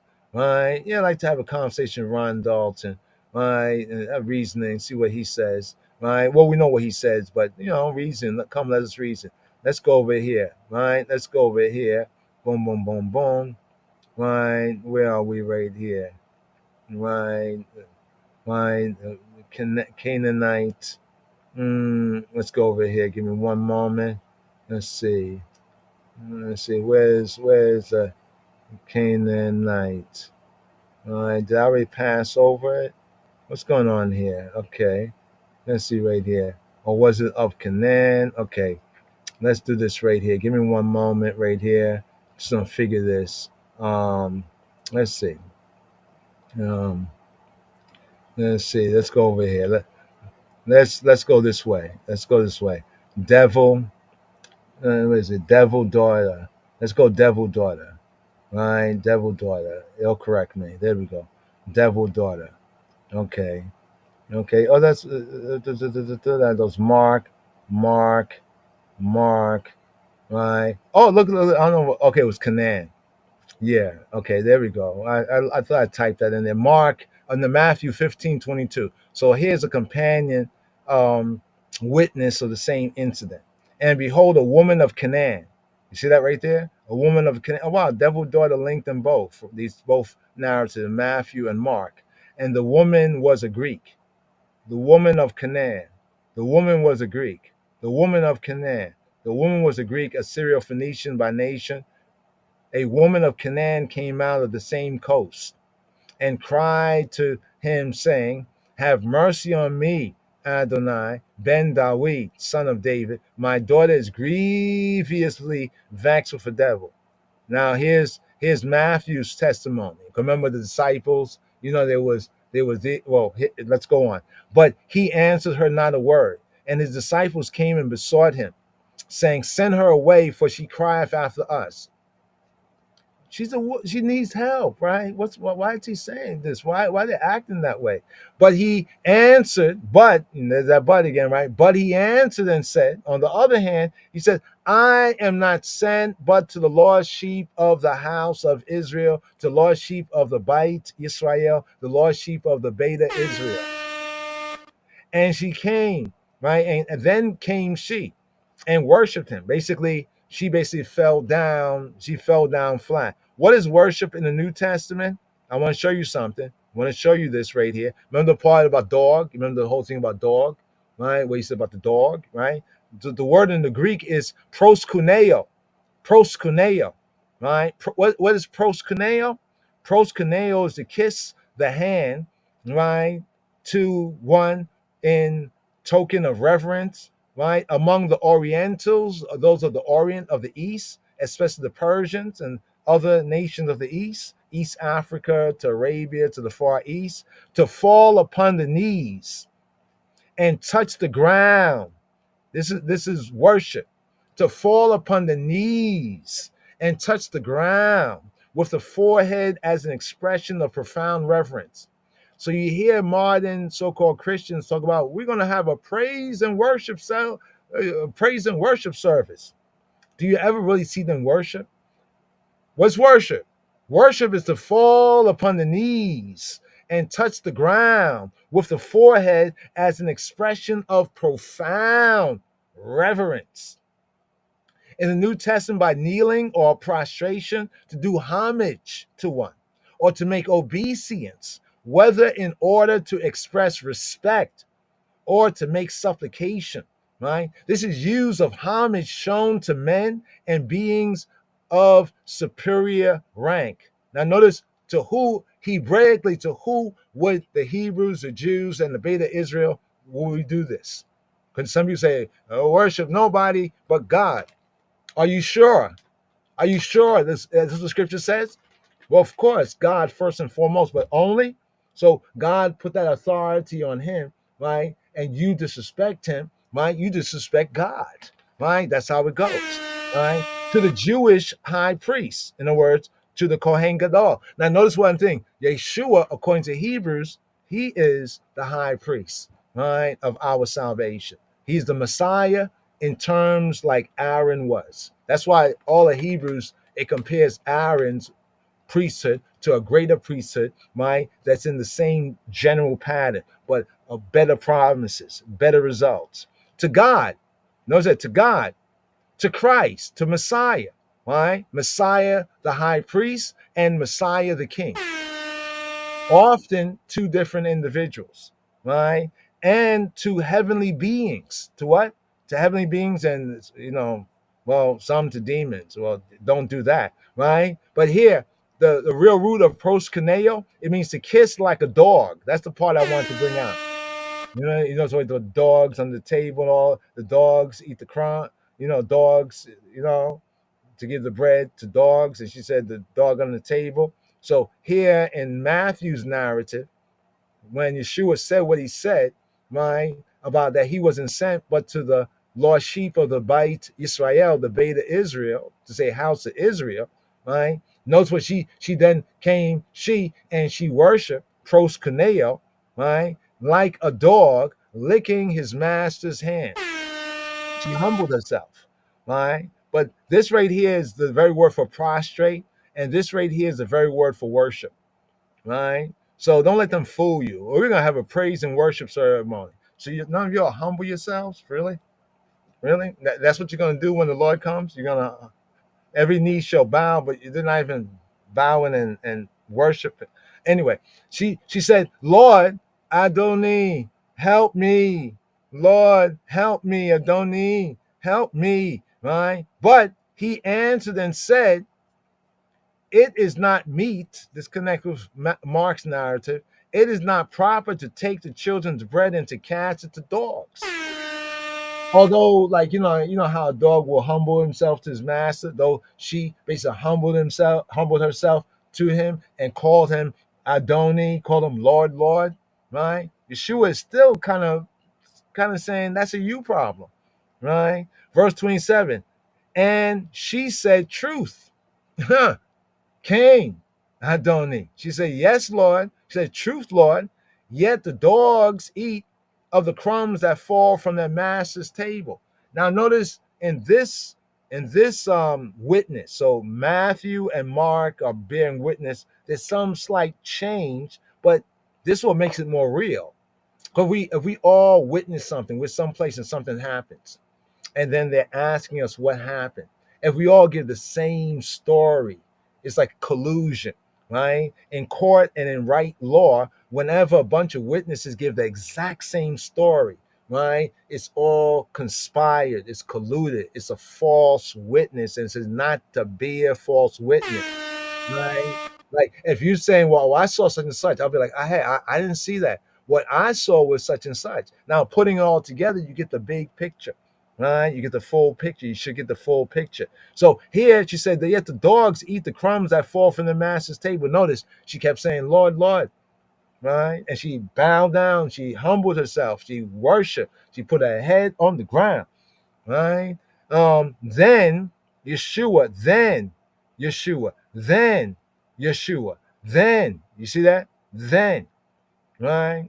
Now notice at any one of these points, she could have been offended and went off and cursed and did this and did that, right? But she didn't push back. She acknowledges the truth, right? Then Yeshua answered and said to her, "O woman, great is your faith. Your faith is very great." Oh man, what just happened right there? Yeah, great is your faith. Your faith is very great. Because in a sense, he's kind of, it seems as though the disciples and even he is kind of like, yeah, like go on with yourself. Like, like what? Yeah, that sounds like a you problem. You know what I mean? Pistis. You see, pistis is the word for faith, conviction of the truth, credit. It's come down to the word, the sense of credit, credence, credit. Right? She had a good credit rating. Right? All of this showed that she had good credit. Right? She wasn't dissuaded by what he said. She acknowledged, yes, that's true, and yes, even so, if with dogs, then the dogs do get a benefit from the master. She's saying like, well, you and y'all are the masters, right? So Yeshua answered and said to, "Oh woman, great is your faith. Be it to thee even or like as thou wilt." Ain't that something? Right? Do what thou wilt. Right? Well, in this sense is a good example of it because her faith, right, in him was not discouraged by anything that he said. In other words, she had more of an kind of an unconditionalness to her, right? These conditions that Yeshua presented to her didn't dissuade her, didn't offend her. That's why he says, great is your faith, your persuasion, your admittance. You know what I mean? Your credit, right? And because of that, be it to thee as you will. Notice how this healing went, right? Because of her faith, in a sense, made the situation as she will for her daughter to be cured from this devil or demon. And her daughter was made whole from that very hour, right? So I know I went off on the Syro-Phoenician for a moment, but when I thought about the Maccabees, I said, oh man, that's so interesting. I didn't really see that before. Right there. But here, let's begin off. We're going to go day 1, day 2, right here for the Hanukkah. Day 1, day 2, right? Day 1, day 2, right? Because day 3 actually coming forward, but we'll keep that for day 3. And here we're going to pick up with where we went into in defining Hanukkah in the Bible, right? That's a good version there, but they don't have the proper 8 chapters, right? For book 4. Book 4 is to have 8 chapters, because 8 chapters, a chapter a day, right? A chapter a day. So here, let's go right here. We're going to pick up with Numbers chapter, right? Numbers chapter 7, right? To Numbers chapter 7. Let's just get a quick Shema Yisrael right here, here. Shema Yisrael. Shema Yisrael, Adonai Eloheinu, Adonai Echad.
So here, first of the Trinity of the 3 readings. There's a little bit more, but we'll go into the details right here. So here for Hanukkah, my day 1 and day 2, right here, because our podcast time just to catch up. My first 7 days of Hanukkah, we read of the sacrifices and gifts offered by the first 7 tribal leaders. On the 8th day, we read of the offerings of the remaining 5 leaders. And we continue to the next Torah portion, right? Reading about Yahweh's commandment, right? To Aharon, to Aaron, to kindle ha-menorah, to kindle the menorah, right, in the tabernacle. On the Shabbat of the Hanukkah season, we add the Haftarah, like the prophet's reading. We add the prophet's reading from the book of Zechariah, that speaks of Zechariah's prophecy of Zechariah concerning a menorah. On what's known as Rosh Chodesh Tevet, in other words, on the new moon or the new month, right, of the 10th, which is usually the 6th day of Hanukkah. So the 25th of the 9th month is when the Hanukkah, you'll see that in the book of Maccabees, the 25th. Maybe, is this what he got the 25th of December from? When you think about it, the 25th, Hebraically, the 25th, because a lot of things that certain Christians do is a kind of a twisting or turning of certain Jewish things, right? Right. So not January, what is it called again? December 25th. Is December 25th because the Hanukkah begins on the 25th of Kislev? Just want to point that out, that connection there I think is very interesting, right? So therefore it usually ends, right, on the 6th day, right? Usually the 6th day of Hanukkah is usually the new moon or the new month, the 10th month comes in, right? Additional readings about the new moon often are also recited. So in the Yehudi gathering in the church, the Yehudi church, right, what's called the synagogue, on each of the days of Hanukkah, we recite, often according to tradition, is recited a full Hallel, right? Right? Hallel Shalem, right? The Hallel, which is like a full Hallel is the praise, that like Hallel, like hallelujah, praise, right? In addition, we have what's known as the Al HaNisim. Al HaNisim. We'll share that right there. Temple Rock is a wonderful, beautiful reggae, roots reggae tune. Even we have some classic, we say roots reggae artists, right? Chanting, some of the Hanukkah tunes. That's on the Temple Rockers. Check it out. Temple Rockers, some good music out there. It's on the YouTube. Don't get too much hits, but broad is the way, right? Narrow is the gate.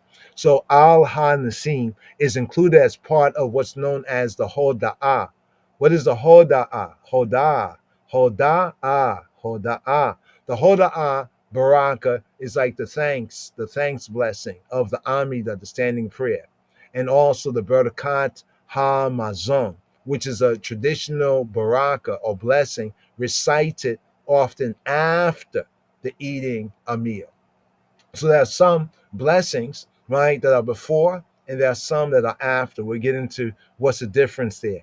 Al HaNisim praises Elohim for delivering the Judahite, the tribe of Judah people, right, at the time of the Maccabees.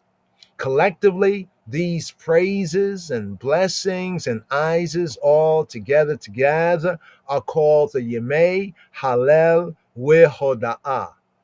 Right? Yemei Hallel, the days of praise, right? The days of boasting. Actually, Hallel is praise, but more like boasting. Wehoda'ah, and thanksgiving. The days of praise and thanksgiving. In that sense, Yemei Hallel Wehoda'ah. Yemei Hallel Wehoda'ah, and uses is found in the Siddur and in the praise books, right? So often Psalm 27 verse 1 is a good theme, Chaverim. Psalm 27 verse 1, it reads, Yahuwah Ori V'yishai Mimi Ra Yahuwah Ma'oz Achayai Mimi Efchad. What is that? Psalm 27 verse 1. Yahweh, Jehovah is my light and my salvation. Whom shall I fear? Yahweh Re, V'yishai, Mimira, Mimi, from who? Ira, from whom shall I be afraid? Yahweh, Jehovah is the strength of my life. Of whom shall I be afraid? Yahuwah Ma'oz Achayai. Mimi Efchad. Mimi. From who? Efchad. Shall I be like in fear? A sense of fahad. Fahad is like dread. Of whom shall I like dread?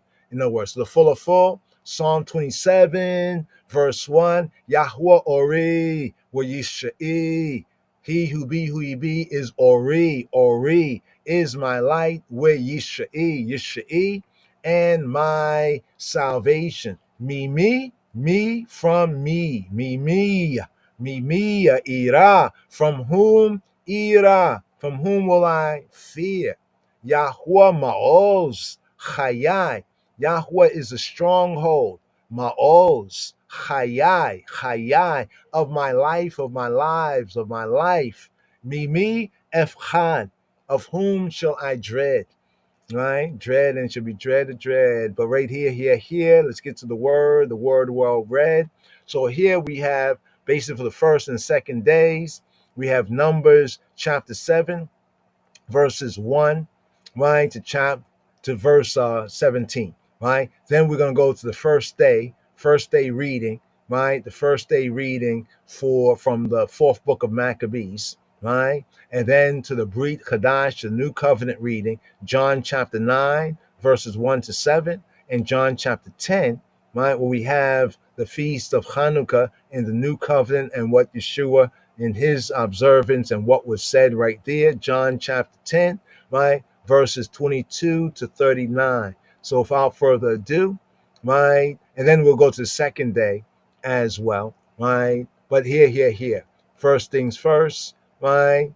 In fact, let's do Numbers chapter 7, right? Let's do the first and the second all together, right? And then we'll go to the Haftarah, right? The first and second chapters of the fourth book of Maccabees, and then we'll seal up with the Brit Chadasha, right here, Shema Yisrael, day one. Chapter 7. And it came to pass on the day that Moses had fully set up the tabernacle, and had anointed it and sanctified it, and all the instruments thereof, both the altar and all the vessels thereof, and had anointed them and sanctified them, that the princes of Israel, heads of the house of their fathers, who were the princes of the tribes, and were over them that were numbered, offered. And they brought their offering before the Lord, 6 covered wagons, and 12 oxen, a wagon for 2 of the princes, and for each one an ox. And they brought them before the tabernacle. And the Lord spake unto Moses, saying, Take it of them, that they may be to do the service of the tabernacle of the congregation. And thou shalt give them unto the Levites, to every man according to his service. And Moses took the wagons and the oxen, and gave them unto the Levites. 2 wagons and 4 oxen he gave unto the sons of Gershon according to their service. And 4 wagons and 8 oxen he gave unto the sons of Merari, according unto their service, under the hand of Ithamar, the son of Aaron the priest. But unto the sons of Kohath he gave none, because the service of the sanctuary belonging unto them was that they should bear upon their shoulders. And the princes offered for dedicating of the altar in the day that it was anointed. Even the princes offered their offering before the altar. And the Lord said unto Moses, They shall offer their offering each prince on his day for the dedicating of the altar. And he that offered his offering the first day was Nahshon the son of Amminadab of the tribe of Judah. And his offering was 1 silver charger, the weight thereof was 130 shekels, 1 silver bowl of 70 shekels after the shekel of the sanctuary. Both of them were full of fine flour mingled with oil for a meat offering. 1 spoon of 10 shekels of gold full of incense, 1 young bullock, 1 ram, 1 lamb of the first year for a burnt offering, 1 kid of the goats for a sin offering, and for a sacrifice of peace offerings 2 oxen, 5 rams, 5 he-goats, 5 lambs of the first year.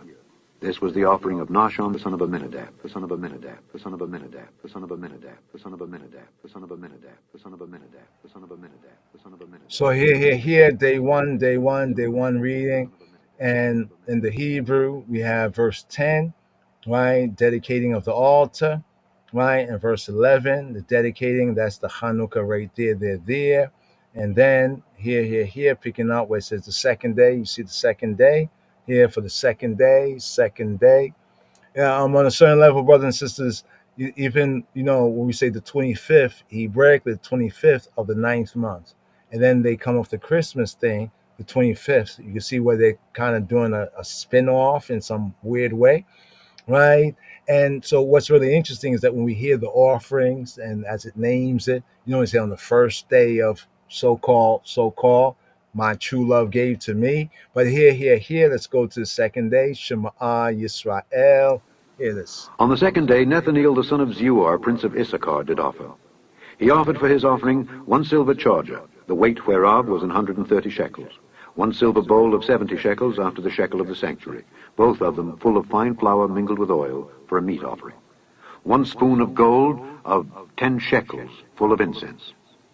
1 young bullock, 1 ram, 1 lamb of the first year for a burnt offering, 1 kid of the goats for a sin offering, and for a sacrifice of peace offerings 2 oxen, 5 rams, 5 he-goats, 5 lambs of the first year. This was the offering of Nethaneel the son of Zuar. On the third day, Eliab the son of Helon, prince of the children of Zebulun, did offer. His offering was 1 silver charger, the weight whereof was 130 shekels, 1 silver bowl of 70 shekels after the shekel of the sanctuary, both of them full of fine flour mingled with oil for a meat offering, 1 golden spoon of 10 shekels full of incense, 1 young bullock, 1 ram, 1 lamb of the first year for a burnt offering, 1 kid of the goats for a sin offering, and for a sacrifice of peace offerings 2 oxen, 5 rams, 5 he-goats, 5 lambs of the first year. This was the offering of Eliab the son of Helon, the son of Helon, the son of Helon, the son of Helon, the son of Helon, the son of Helon, the son of Helon. Yes. So you can see the overlap right there. Yeah. There's the overlap right there. You can see the overlap for the readings of the day, as we mentioned. Numbers chapter 7. It's in chapter 7 where we have the first mention of the Hanukkah, the dedication, the initiation of the altar, connected with what occurred in the time of Maccabees. After the Maccabee fight, they was able to relight, but they had to, they had to bust things down and clean things up, so forth and so on. Right, but here, let's go forward right here, fourth book of Maccabees. Now, I do have a copy that I like to share. So before we get into that right there, let me just share just a tune right here. Temple Rockers right here. Which classic right here? Here is the blessing, Hanukkah blessing, a little dub, wise.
So here, the fourth book of Maccabees, once again, in a proper translation and print into English, it should be 8 chapters.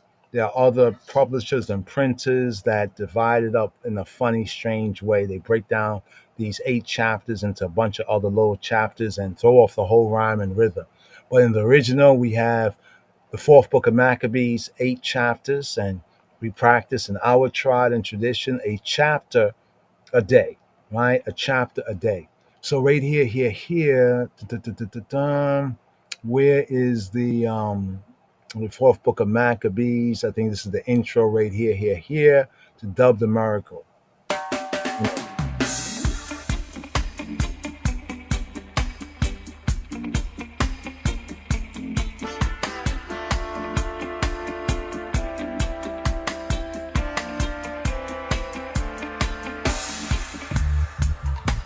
The fourth book of Maccabees for Hanukkah, chapter for the 8 days.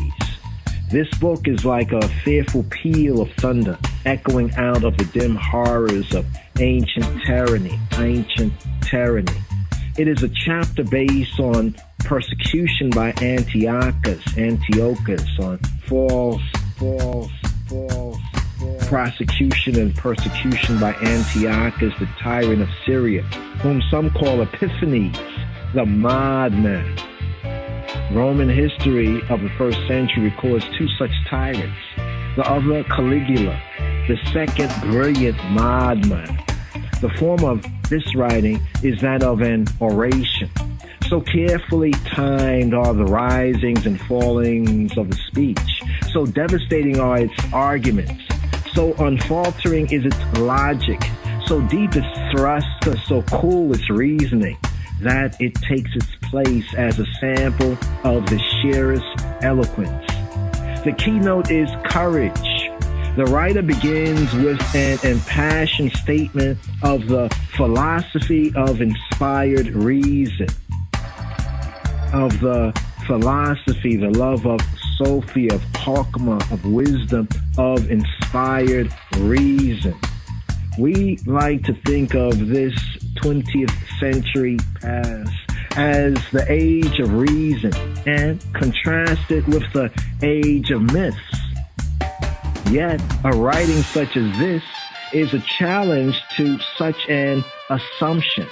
We find a writer who probably belonged to the 1st century before the Christian era, stating a clear-cut philosophy, love of Sophia, of Chokmah, of reason, that is just as potent today as it was 2,000 years ago. The setting of the observations in the torture chambers is unrelenting. On our modern ears attuned to gentler things, it strikes appallingly. The details of the successive tortures, suggesting the instruments of the Spanish Inquisition centuries later, are elaborated in a way shocking to our taste. Even the emergence of the stoical characters of the old man, the 7 brothers, and the mother does nothing, no thing to soften the ferocity with which this orator conjures courage.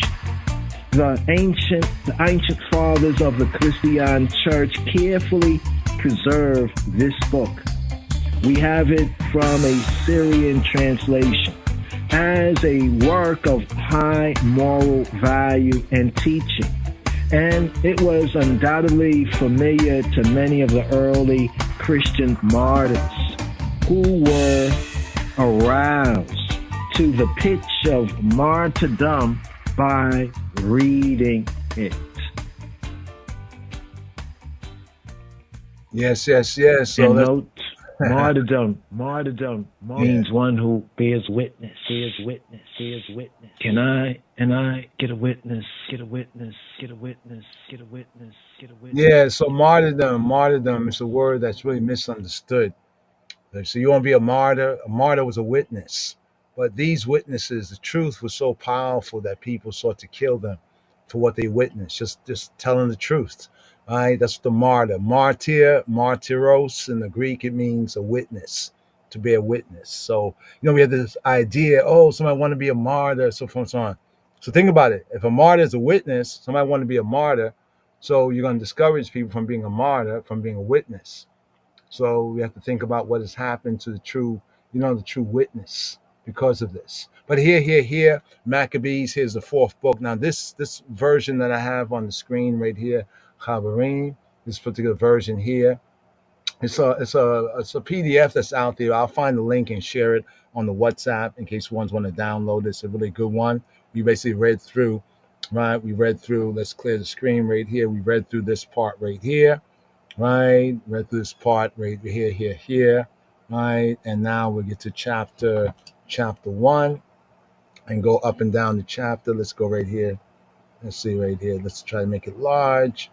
There we go. Let's scroll it up. There we go. You see it right there? Now, it's interesting because it says the word philosophy is love of wisdom. And what does Solomon say? That wisdom is the principal thing, right? Get wisdom. And for all you're getting, get overstanding, get understanding, get overstanding. So right here for day one right here.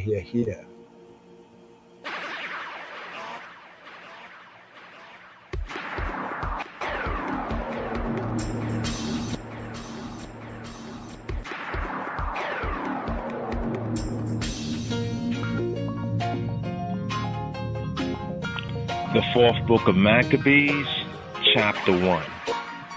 An outline of philosophy, the love of wisdom, philosophia. From ancient times concerning inspired reason, inspired logic, spiritual reasoning. Civilization has never achieved higher thought. A discussion of, quote, repressions, end quote. Verse 48 sums up the whole philosophy of humanity. We'll highlight verse 48 right now as we will be reading straight through. Verse 48, which is the last verse, make a note of that. It says, For in the day when Elohim created man, he implanted in him his passions and inclinations, and also, at the very same time, set the mind on a throne amidst the senses, to be his sacred guide in all things. And to the mind he gave the law, ha-Torah, by which if a man order himself, he shall reign over a kingdom that is temperate and just and virtuous and brave. Chapter 1. Philosophical in the highest degree is the question I propose to discuss, namely, whether the inspired reason, the spiritual logos, is supreme ruler over the passions. And to the philosophy of it, I would seriously entreat your earnest attention.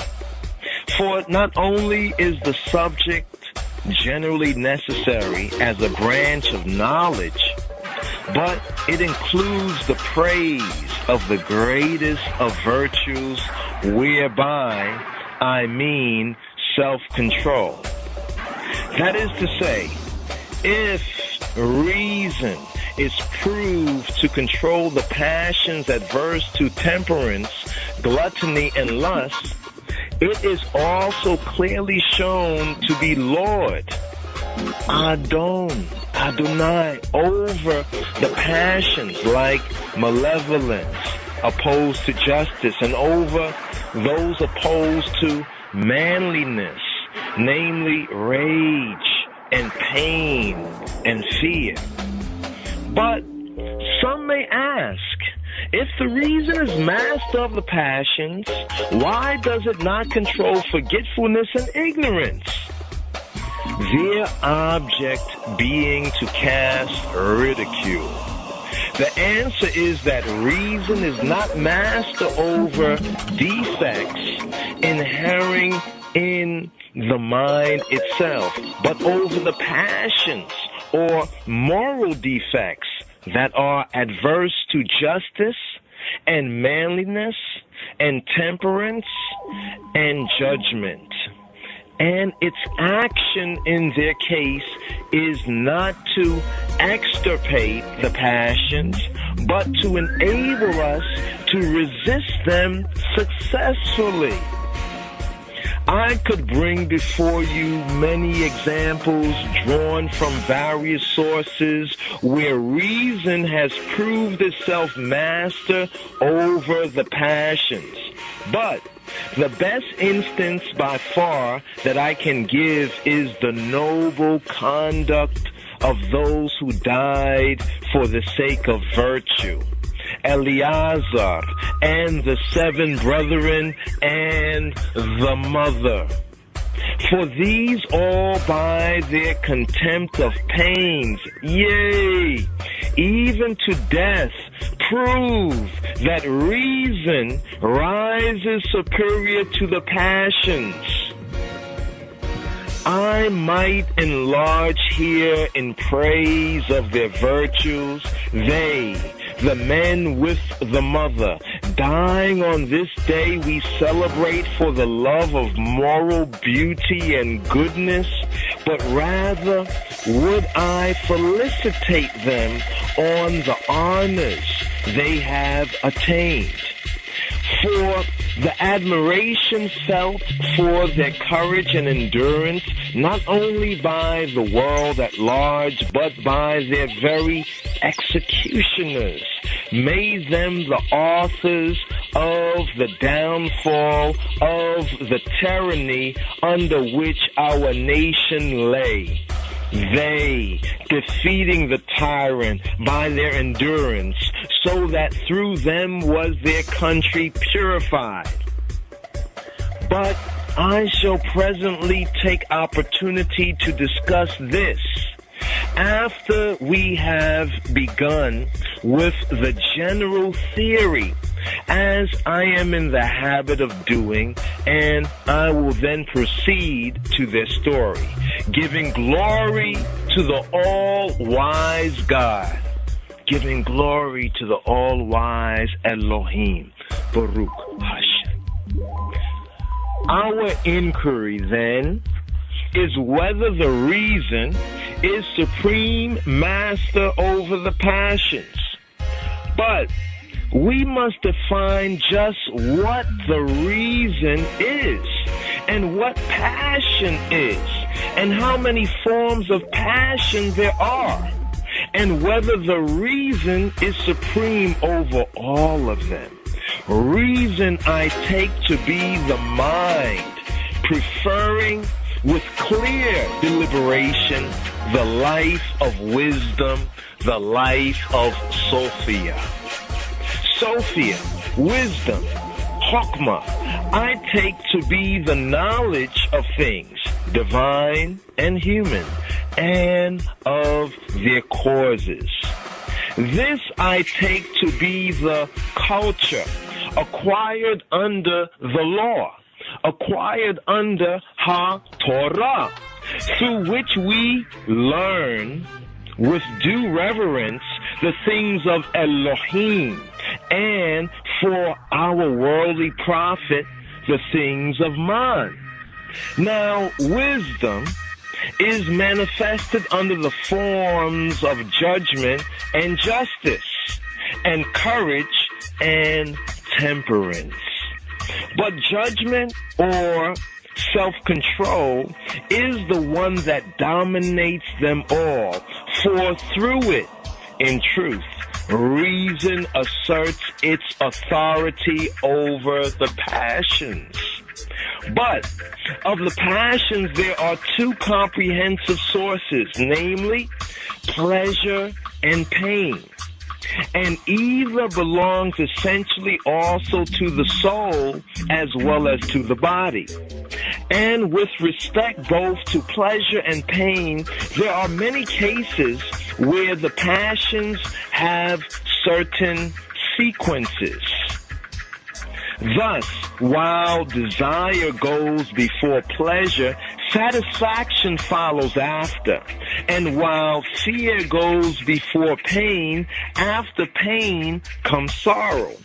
Anger, again, if a man will retrace the course of his feelings, is a passion in which are blended both pleasure and pain. Under pleasure also comes that moral debasement which exhibits the widest variety of the passions. It manifests itself in the soul as ostentation and covetousness and vainglory and contentiousness and backbiting, and in the body as eating of strange meat and gluttony and gormandizing in secret. Now pleasure and pain being as it were two trees, growing from body and soul, many offshoots of these passions sprout up, and each man's reason as master gardener, weeding and pruning and binding up and turning on the water and directing it hither and thither, here and there, brings the thicket of dispositions and passions under domestication. For while reason is the guide of the virtues, it is master of the passions. Observe now, in the first place, that reason becomes supreme over the passions in virtue of the inhibitory action of temperance. Temperance, I take it, is the repression of the desires, but of the desires, some are mental and some are physical. And both kinds are clearly controlled by reason. When we are tempted towards forbidden meats, how do we come to relinquish the pleasures to be derived from them? Is it not that reason has power to repress the appetites? In my opinion, it is so. Accordingly, when we feel a desire to eat water animals and birds and beasts and meats of every description forbidden to us under the law, under HaTorah, we abstain through the predominance of reason. For the propensions of our appetites are checked and inhibited by the temperate mind, and all the movements of the body obey the bridle of reason. And what is there to be surprised at if the natural desire of the soul to enjoy the fruition of beauty is quenched? This certainly is why we praise virtuous Joseph, because by his reason, with a mental effort, he checked the carnal impulse. For he, a young man at the age when physical desire is strong, by his reason quenched the impulse of his passions. And reason is proved to subdue the impulse not only of sexual desire, but of all sorts of covetings.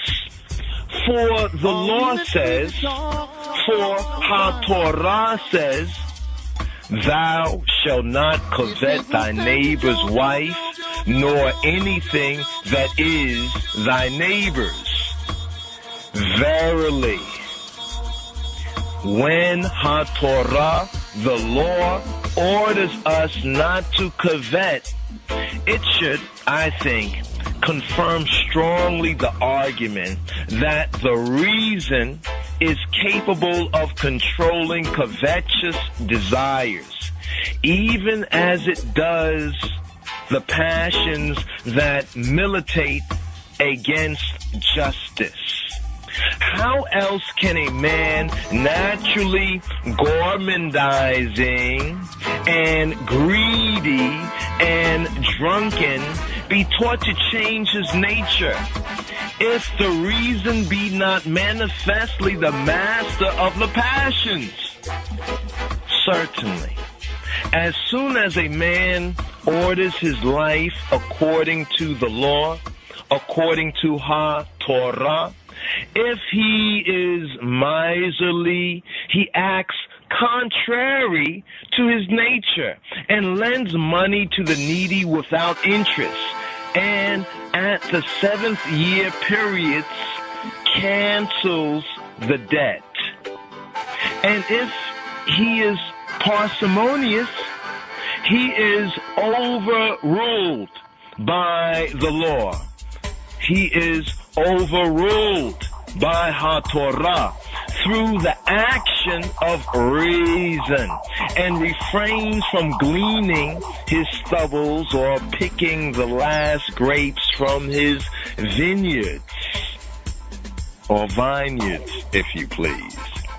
And with regard to all the rest, we can recognize that reason is in the position of master over the passions or affections. For the law, HaTorah, ranks above affection for parents, so that a man may not for their sakes surrender his virtue, and it overrides love for a wife, so that if she transgress a man, should rebuke her. And it governs love for children, so that if they are naughty, a man should punish them.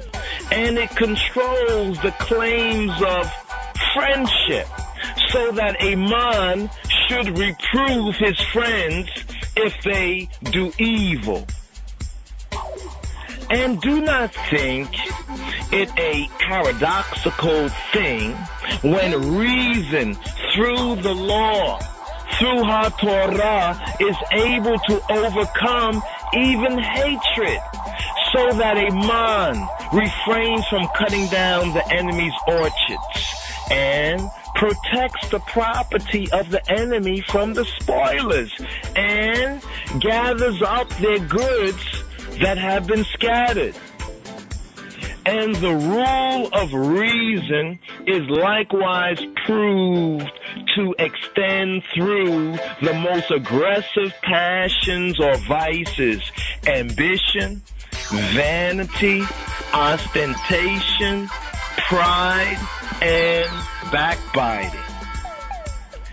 For the temperate mind repels all these debased passions, even as it does anger, for it conquers even this. Yea, Moses, when he was angered against Dathan and Abiram, did not give free course to his wrath, but governed his anger by his reason. For the temperate mind is able, as I said, to win the victory over the passions, modifying some while crushing others absolutely. Why else did our wise father Jacob, our wise father Yaakov, blame the houses of Simeon and Levi for their unreasoning slaughter of the tribe of the Shechemites, saying, "Accursed be their anger"? For had not reason possessed the power to restrain their anger, he would not have spoken thus. For had not reason possessed the power to restrain their anger, he would not have spoken thus. He would not have spoken like this.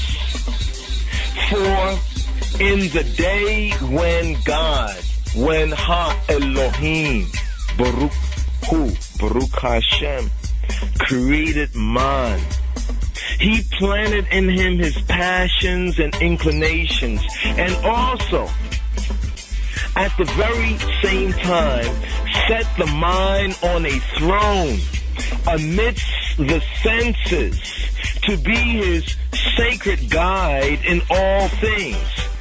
And to the mind, he gave the law.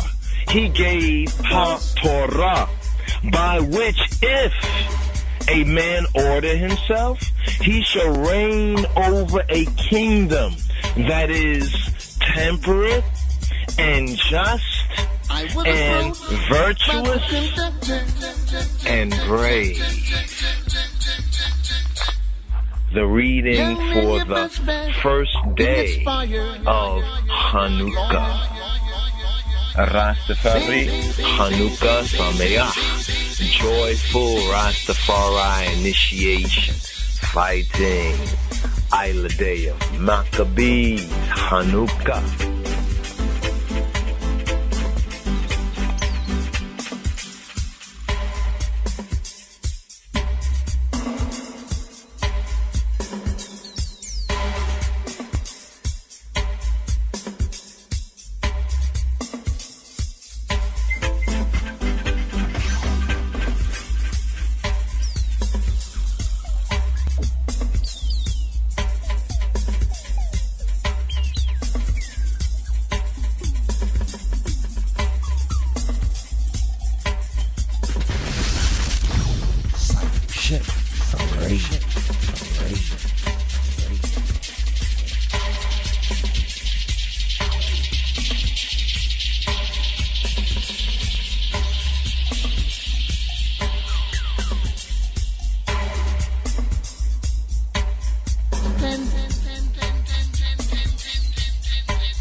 Yes. There. Fourth book of Maccabees, chapter 1 for the first day reading. Here, going to segue forward to the second day reading. Today we have the Hanukkah. See, Hanukkah also is found in Nehemiah. Nehemiah chapter 12, was that verse 27? Chapter 12, verse 27. You also find Hanukkah there, but we showed you the first reference within the Hebrew scriptures in Numbers chapter 7. So here, let's keep it pushing right here. Give thanks to the co-laborers, stretching forth the right hand of fellowship to co-laborers right here for chapter 2. Chapter 2. Oh, let me share this right here. I want to share with this. Let's see, go back a couple of pages. This one right here. This is one of the new covers of the Lost Books of the Bible and Forgotten Books of Eden. Has some very good and precious first century books, that was read by those before us in the way, the truth, the life, including this fourth book of Maccabees, properly ordered in 8 chapters. Also in this is the Testament of the 12 Patriarchs, some of the Old Testament, you say apocryphal books, but books that was known to the early Yehudi, the Jews, and even the early, you say Christians or Nazarenes. Just want to show that right there. They're there, but here, to the Hanukkah, right? To the Hanukkah. One more. There we go, Hanukkah. So here for the second chapter, right? The second chapter, here we go right here, chapter 2, right? The ruling of desire and anger, the power of reason. Come. Remember the Rasta man would say, come, make with reason. The logos, lodge. The story of David's stirring chapter of ancient history, savage attempts to make Yehudim, the Judahites, the tribe of Judah, right, eat swine. Interesting reference to an ancient bank in verse 21. Shema Yisrael. Hear this right here. Fourth book of Maccabees, chapter 2. The heading is The Ruling of Desire of Anger, the story of David's thirst, stirring chapters of ancient history, savage attempts to make the Israelites eat swine. Verse 1. Well then, someone may ask, if reason is master of the passions, why is it not master of forgetfulness and ignorance? But the argument is supremely ridiculous, for reason is not shown to be master over passions or defects in itself, but over those of the body. For example, none of you is able to extirpate our natural desire, but the reason can enable him to escape being made a slave by desire. None of you is able to extirpate anger from the soul, but it is possible for the reason to come to his aid against anger. None of you can extirpate a malevolent disposition, but reason can be his powerful ally against being swayed by malevolence. Reason is not the extirpate of the passions, but their antagonist. The case of the thirst of King David, may serve at least to make this clear. For when David had fought the livelong day against the Philistines, and by the help of our country's warriors had slain many of them, he came at eventide, all fordone with sweat and toil, to the royal tent round which was encamped the whole army of our ancestors. So all the hosts fell to their evening meal, but the king, being consumed with intense thirst, though he had abundance of water, was unable to slake it or be satisfied. Quench, instead, an irrational desire for the water that was in the possession of the enemy with growing intensity burned him up and unmanned and consumed him. Then, when his bodyguard murmured against the craving of the king, 2 youths, mighty warriors, ashamed that their king should lack his desire, put on all their armor and took a water vessel and scaled the enemy's ramparts, and stealing undetected past the guards at the gate, they searched through all the enemy's camp. And they bravely found the spring and drew from it a draught for the king. But David, though still burning with thirst, considered that such a draught, reckoned as equivalent to blood, was a grievous danger to his soul. Therefore, opposing his reason to his desire, he poured out an offering to Elohim, for the temperate mind is able to conquer the dictates of the passions and to quench the fires of desire, and to wrestle victoriously with the pangs of our body, though they be exceedingly strong, and by the moral beauty and goodness of reason to defy with scorn in all the domination of the passions. And now the occasion calls us to set forth the story of the self-controlled reason, at a time when our fathers enjoyed great peace and through the due observance of the law and were in happy case, so that Seleucus Nicanor, the king of Asia, sanctioned the tax for the temple service and recognized our polity precise then. Certain men acting factitiously against the general concord involved us in many and various calamities. Onias, a man of the highest character, being then high priest and having the office for his life, a certain Simon, raised a faction against him, but despite every kind of slander, he failed to endure him on account of the people. He fled abroad with intent to betray his country. So he came to Apollonius, the governor of Syria and Phoenicia and Cilicia, and said, being loyal to the king, I am here to inform you that in the treasuries of Jerusalem are stored many thousands of private deposits not belonging to the temple account, and rightfully the property of King Seleucus. Apollonius, having made inquiry into the details of the matter, praised Simon for his loyal service to the king, and hastened to the court of Seleucus, disclosed to him the valuable treasure. Then, after receiving authority to deal with the matter, he promptly marched into our country, accompanied by the accursed Simon and a very powerful army, and announced that he was there by the king's command to take possession of the private deposits in the treasury. Our people were deeply angered by this announcement and protested strongly, considering it an outrageous thing for those who had entrusted their deposits to the temple treasury to be robbed of them. And they threw all possible obstacles in his way. Apollonius, however, with threats, made his way into the temple. Then the priest in the temple and the women and the children besought Elohim to come to the rescue of his holy place that was being violated. And when Apollonius with his armed host marched in to seize the monies, there appeared from heaven angels riding upon horses with lightning flashing from their arms, and cast great fear and trembling upon them.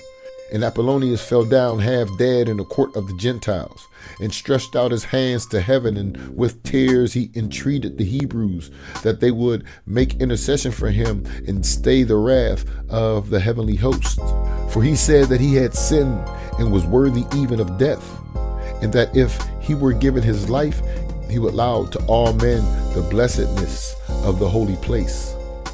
Moved by these words, Onias, the high priest, although most scrupulous in other cases, made intercession for him, lest King Seleucus should possibly think that Apollonius had been overthrown by a human device and not by divine justice. Apollonius accordingly, after his astonishing deliverance, departed to report to the king the things that had befallen him.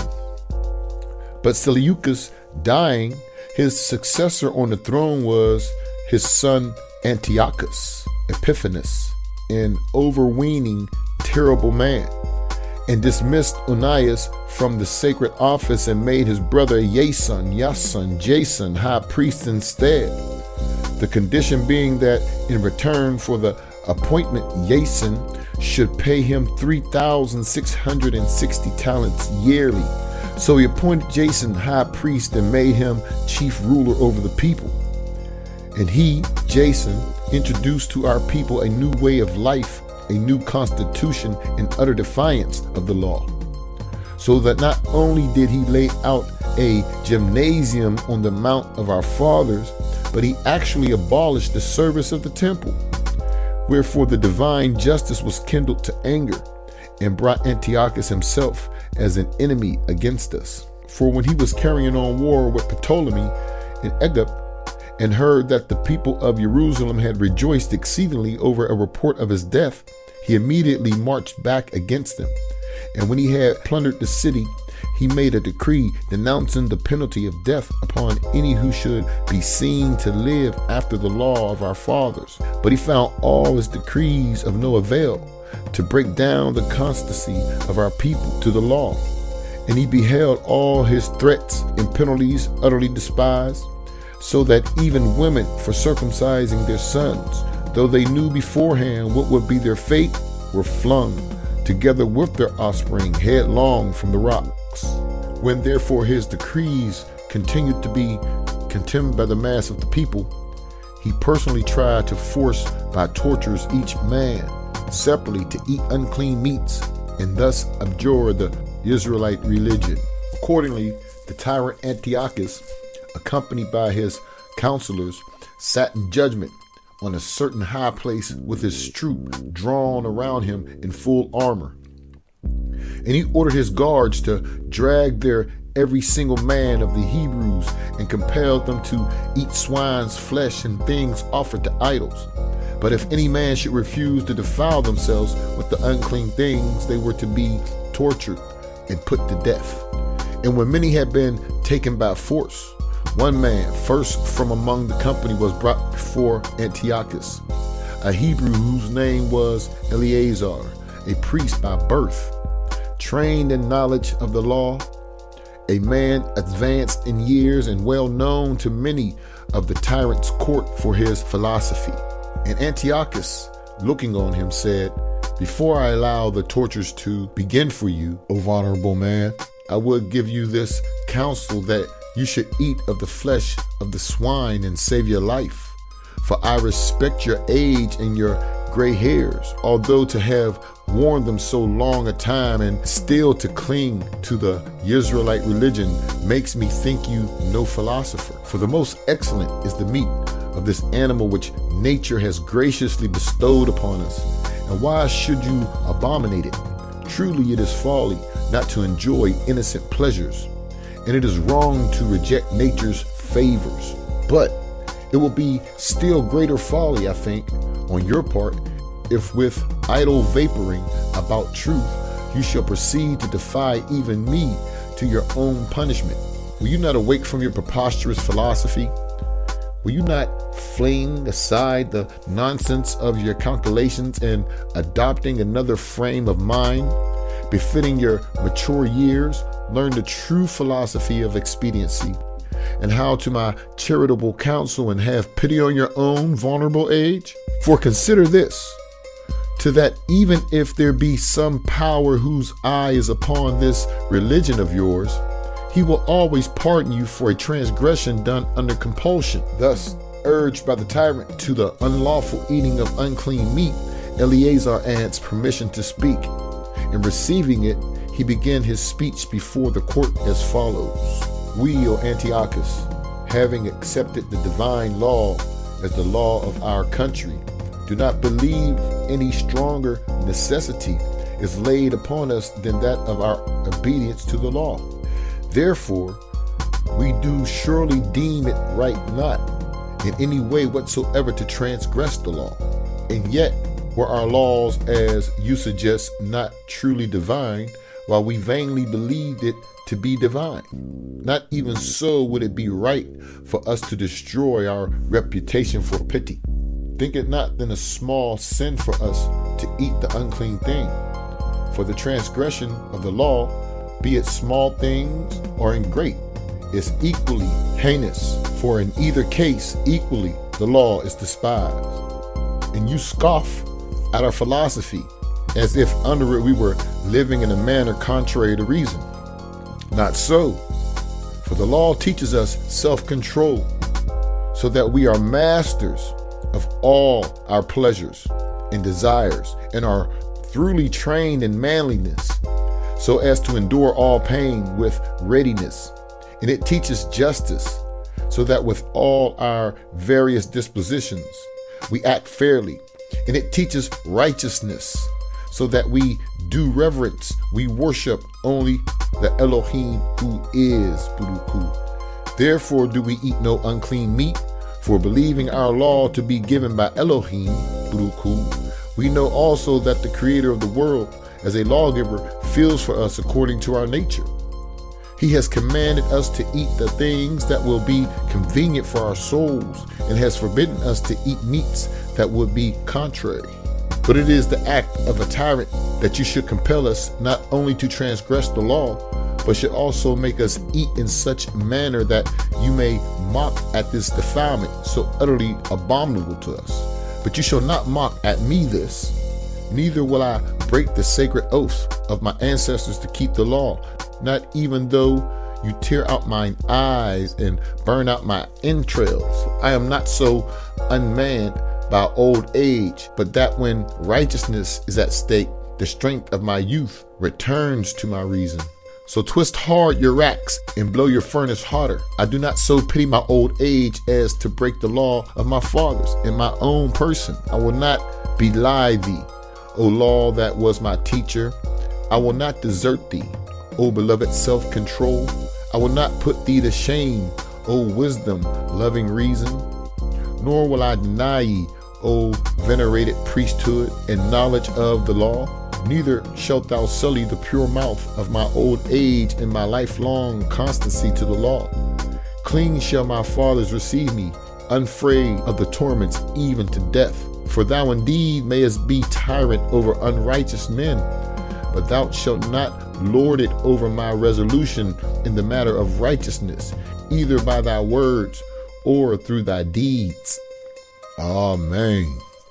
In the name of the King of Kings, Nugus the guest at Ethiopia, Kedamawi Haile Selassie, Jah Rastafari every time. B'Shem Yeshua. Shalom.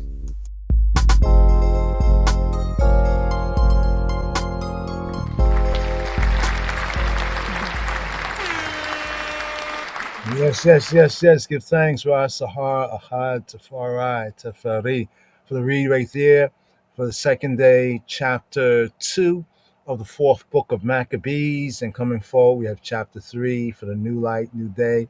Eliezer, the gentle spirited old man, shows such fortitude that even as we read these words nearly 2,000 years later, they seem like an inextinguishable fire. Keep the light lit, the Hanukkah light. So right there, we had the reading from the Maftir, the Numbers chapter 7, day 1, day 2, first and second. For the first and second day for Hanukkah, Maccabee fighting holiday, we had 4th book of Maccabees. And here to the Berit Chadash, here to new covenant read right here.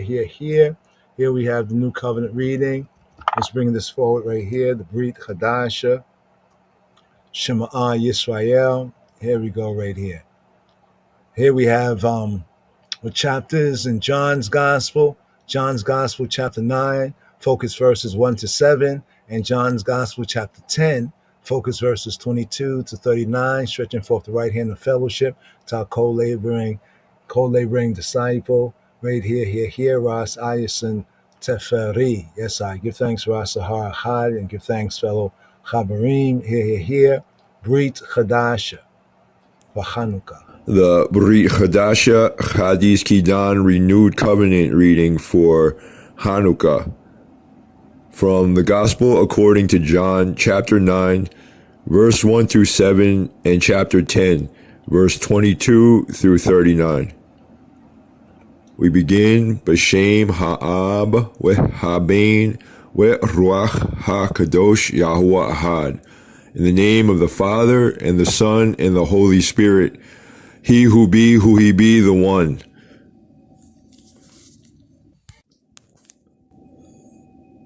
John chapter 9.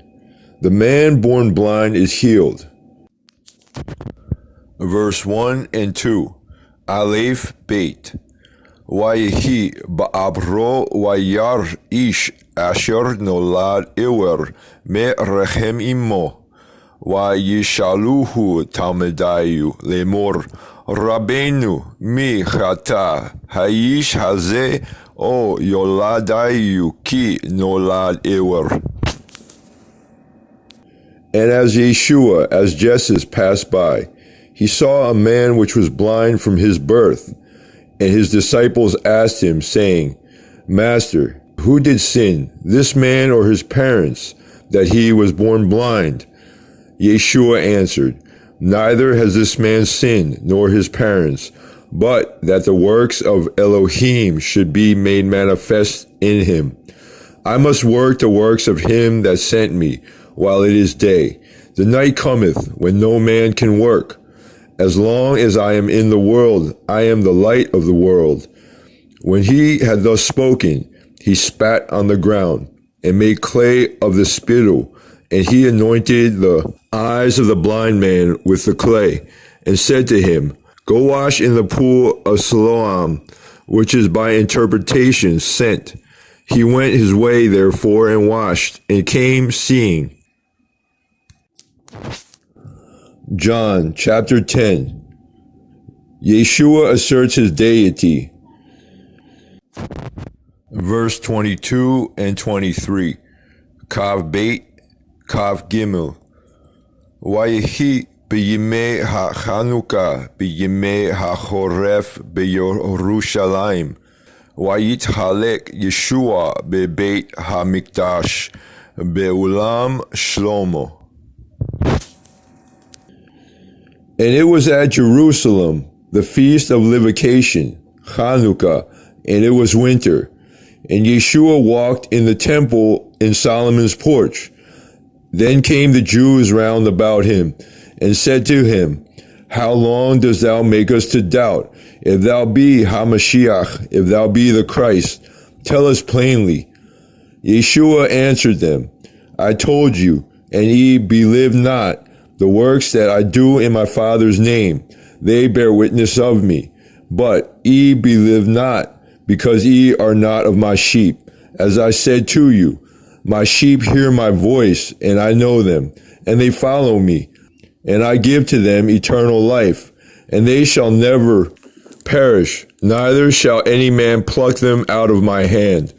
My Father, which gave them me, is greater than all, and no man is able to pluck them out of my Father's hand. I and my Father are one. Then the Jews took up stones again to stone him. Yeshua answered them, Many good works have I shewed you from my Father. For which of those works do ye stone me? The Jews answered him, saying, For a good work we stone thee not, but for blasphemy, and because that thou, being a man, makest thyself Elohim. Yeshua answered them, Is it not written in your law, I said, ye are Elohim?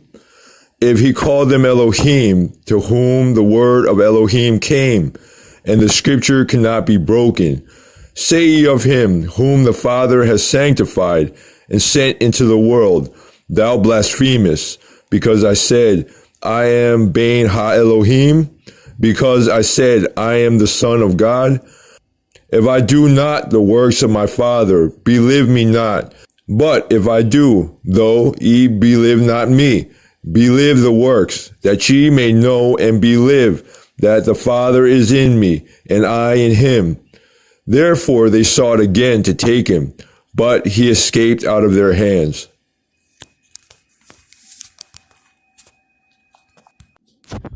Kobar lakalu, kobar ladimtu, kobar lachailu, kobar lakelamawi, Haile Selassie, be Jesus Christos Sim.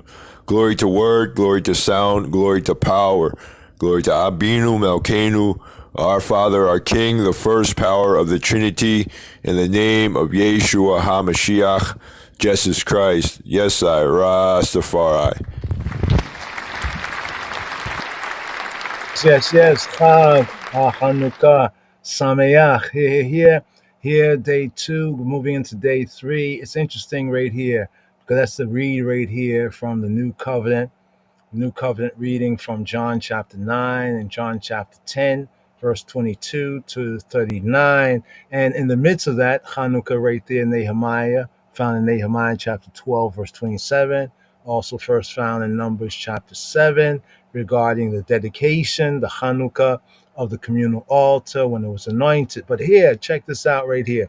This part right here where Yeshua asserts his divinity, or you say his deity, his oneness with the almighty power, Elohim Ha'ab. Notice what he quotes here. He says, this is not written in your law. Now here, the second day, the evening psalm for the second day, right, as was chanted in the temple of Jerusalem, is Psalm 82, is the 82nd psalm. So right here, I like to segue right here with the evening psalm for the day coming in. The day coming in, the evening psalm is Psalm 80. The evening psalm is Psalm 82. Now, Psalm 82, let's do this right here. Let's take this off for un momento. Right? Okay, here. Boom, boom, boom, boom. Let's do this right here. Let's make sure. Is this the psalm right here? It's 48. 48, the evening psalm for the Monday. Evening psalm for the second day. Here we go, right here. Here we go. Psalm 82. Psalm 82. Now, notice what. Let's go here. Okay, here we go. One more. Okay, there we go. Yeah, so here we have Psalm 82. Psalm 82. All right, let's just scroll it to the beginning. Right here, Psalm 82. There we go. That first verse right there. God stands. Right? God stands in the congregation of the mighty. He judges among the gods. Now, notice, okay, you didn't see that right there. I got the screen up. There we go. Excuse me. So that's the first verse. I notice this is a psalm that he quotes, is not written in your law. I said ye are gods. If he called them Elohim, to whom the word of Elohim came, and the scripture cannot be broken. Right? Okay, here let's show this right here. Scripture cannot be broken. Red letter. Say ye all of him, whom the Father, whom Ha'ab. Right? Whom the Father, Elohim Ha'ab, God Ha'ab. Ab is Father. Elohim Ha'ab, God the Father, right? Whom Elohim have sanctified and sent. Interesting, the theme of sent. We was touching on the Wayishlach, the Torah portion, reading and feeding. Remember the pool in chapter 9 of Siloam, that also means sent, right? But what's interesting about the psalm right here that Yeshua quotes, right, is that the theme of Psalm 82, Mizmor Fei Beit, right, or Pei Beit, Mizmor Psalm 82, that the theme of Psalm 82 that we have here, so we have Psalm 82, right, and here the reading for the 8 days from the Brit Chadasha, we have John chapter 10 from verse 22, where it shows us that was occurring during Hanukkah, the season was Hanukkah, right, and then in the kind of back and forth, that give thanks to Rasiadonis and Rastafari, the back and forth that was read right here. We pick up with this verse right here. And it's at this season, this time here, this is the new covenant, Brit Chadasha, right, at Yerushalayim, at the Chag, right, Chanukah, right, and it was winter, right, and it said the Yehudi, Ha-Yehudim, the Judahites, they came around, and they were like, how long? Like, do you keep us in suspense? You're holding us in suspense. You make us sit down. We're wondering, is it not? If thou be HaMoshiach, if you be the Messiah, tell us plainly, right? Tell us plainly. This is very interesting, and a lot of ones don't really break this down right here, right? What are they saying, concerning what the Yehudi, right, of that time, of the first century time, were looking forward to? Are you the Moshiach, right? Are you Moshiach ben Yosef, son of Joseph? Are you Moshiach ben Dawid, son of David? He said, tell us plainly, right? So here he says he told them, but they didn't believe, right? Talk about his sheep, hear his voice, and about the Father, right, has given them into his hand, and none can pluck them out. And then look what happened. You notice that? The Jews, Ha-Yehudim, the Judahites, they took up stones again, meaning that they took up stones before, now they took up stones again. Like somebody like balling up their fist, they're gonna punch you. Like, what the, you know what I mean? Yeshua, he answered them, many good works have I shewed you from Abi, my father. For which of those works do you stone me? And those were Ha-Yehudim, the religious folks. They're the religious folks. They answer him saying, for a good work, we stone thee not, because they're so good, right? Yeah. But for blasphemy, what?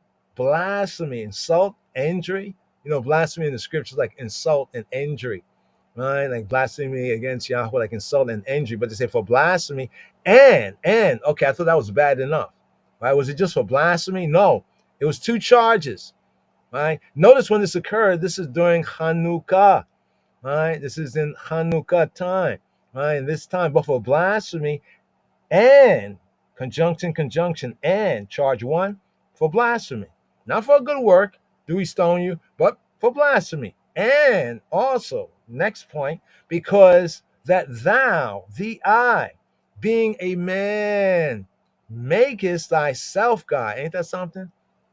He didn't say that he called himself God or he say he's God, but he's making himself God. You see, people miss that part. They say, oh, because he is God, and they were saying that you call yourself God. No. It says for blasphemy, and because thou, being a man, makest thyself Elohim. Now, here's where Yeshua right here, interesting just here in the season. I just got to connect this right here because the evening psalm, right, for the third day of the Shavuot, right? They call it Tuesday for the third day is Psalm 82. And the Chavarim know we have gone through this in more detail and everything. Because a lot of people get caught up on that verse 6. He's quoting verse 6 right there. Is it not written in your law? Boom. Pause. Why does he say your law?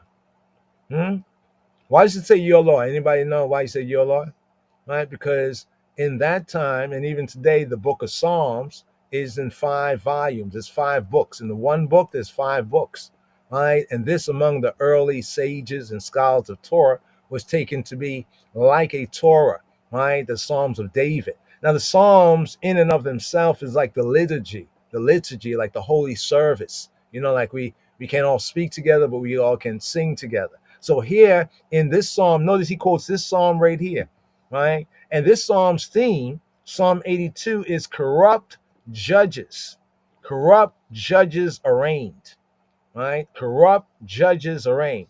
Now, a lot of people think the gods are talking about just all kind of gods or other gods or whatever. No, the context of this is the judges of Yisrael, the Shoftim, right? They are referred to in the collective sense as the Elohim in Exodus chapter 21, verse 6, Hebraically, Exodus chapter 22, verse 7, verse 8, and verse 27, Hebraically, First Samuel chapter 2, verse 25, Hebraically. The word, right, here, Elohim, it occurs in a judicial connection based on Torah, based on the principle in Torah that we find in Deuteronomy chapter 1, verse 17. The judgment is Elohim's, right? Therefore, right, the overstanding of this whole gods, people talk about all these gods and so everybody's a god and all this nonsense. But no, the true Hebraic context of this is that amongst the Israelites in covenant, the men who administered justice. So in this case of Yeshua, it's HaYehudim. It's the Judaic leaders, the Pharisees, scribes, the priests, these ones, the religious leaders, the leaders, right?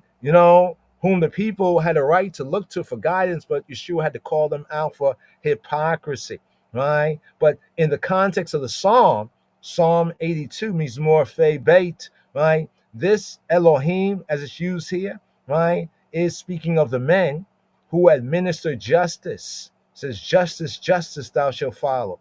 Tzedek terdof, they are considered, right, Hebraically in the context of Torah, to be his agents.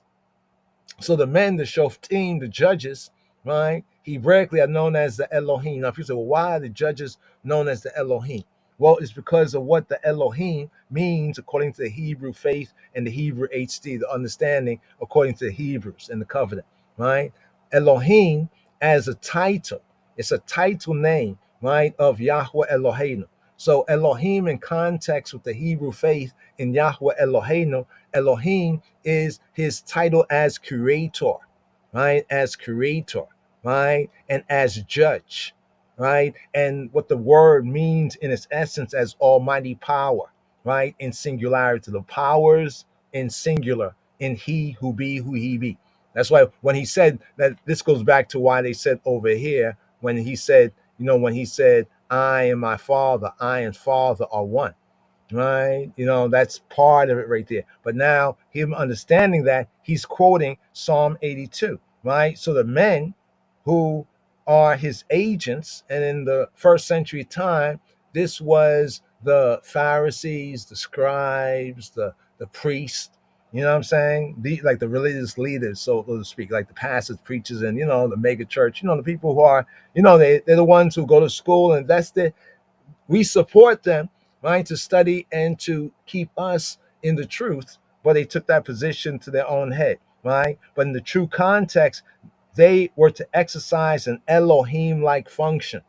What's the Elohim-like function?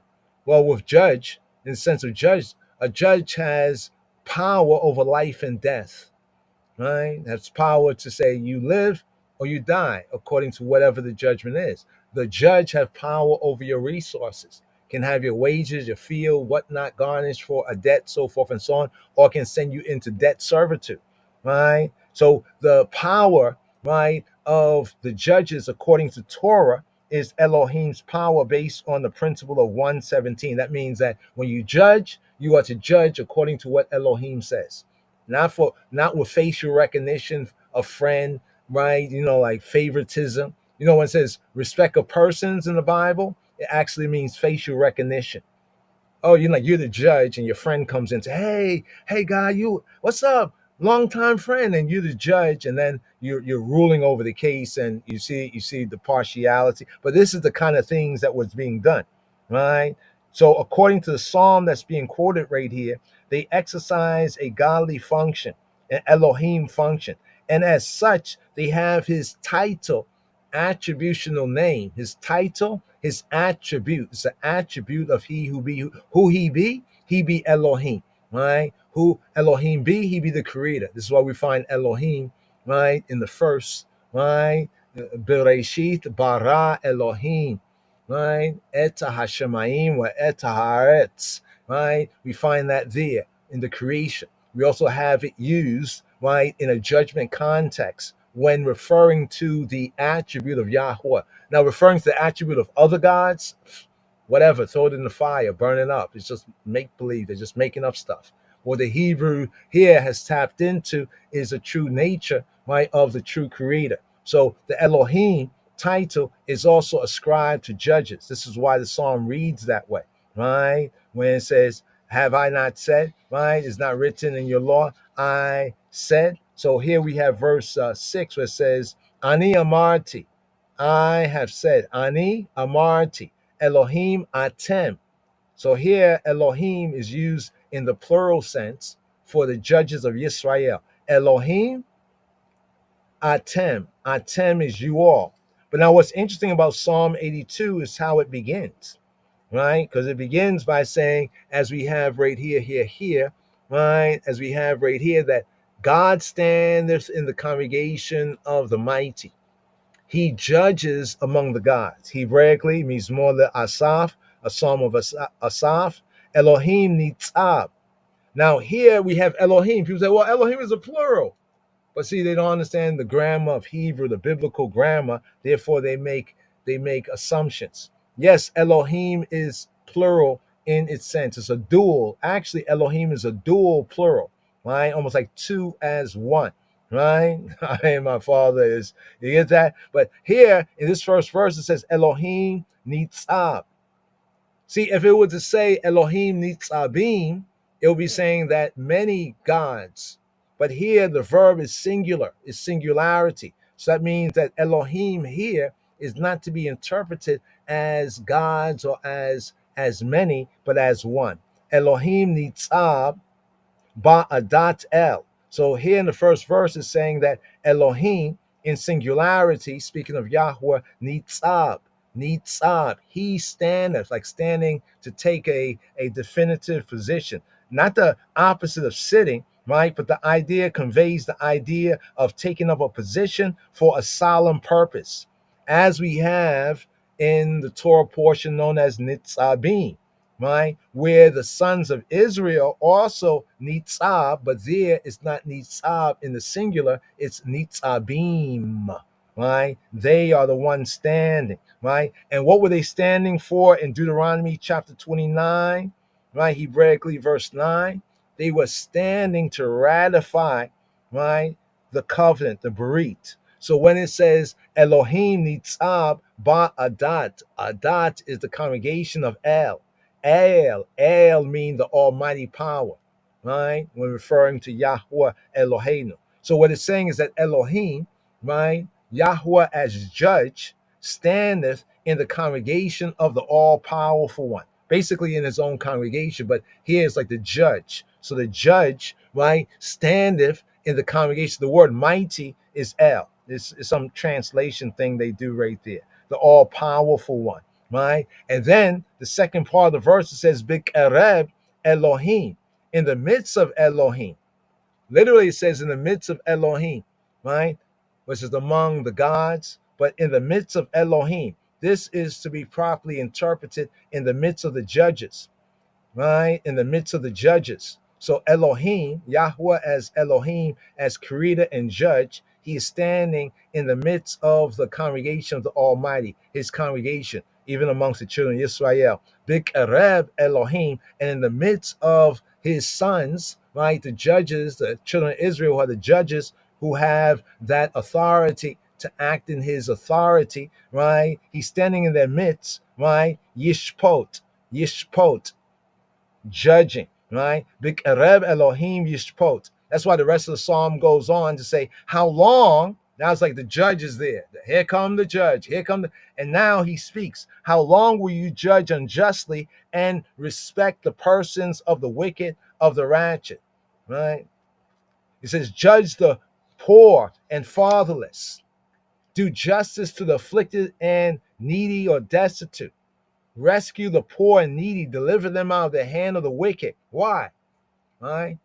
They know not. You remember what the Pharisees and the religious leaders said? They said the people that don't know the law, right? It says the people that don't know the law perish or something like that. Isn't that hypocritical? Aren't they the ones who are supposed to be teaching Torah and teaching the law? It's like the teacher saying that like children that don't know how to read and write, are destroyed and perish. And they're saying this, and they're the ones who are supposed to be teaching reading and writing. Right? This is why the psalm reads this way. Right? He's not talking to other gods or other nations or any of that goofy stuff. How do we know that? Because when the opening Elohim, he gives an indictment. He begins off an indictment, right? In verses 2 to 4, an indictment of their partiality, respect of persons.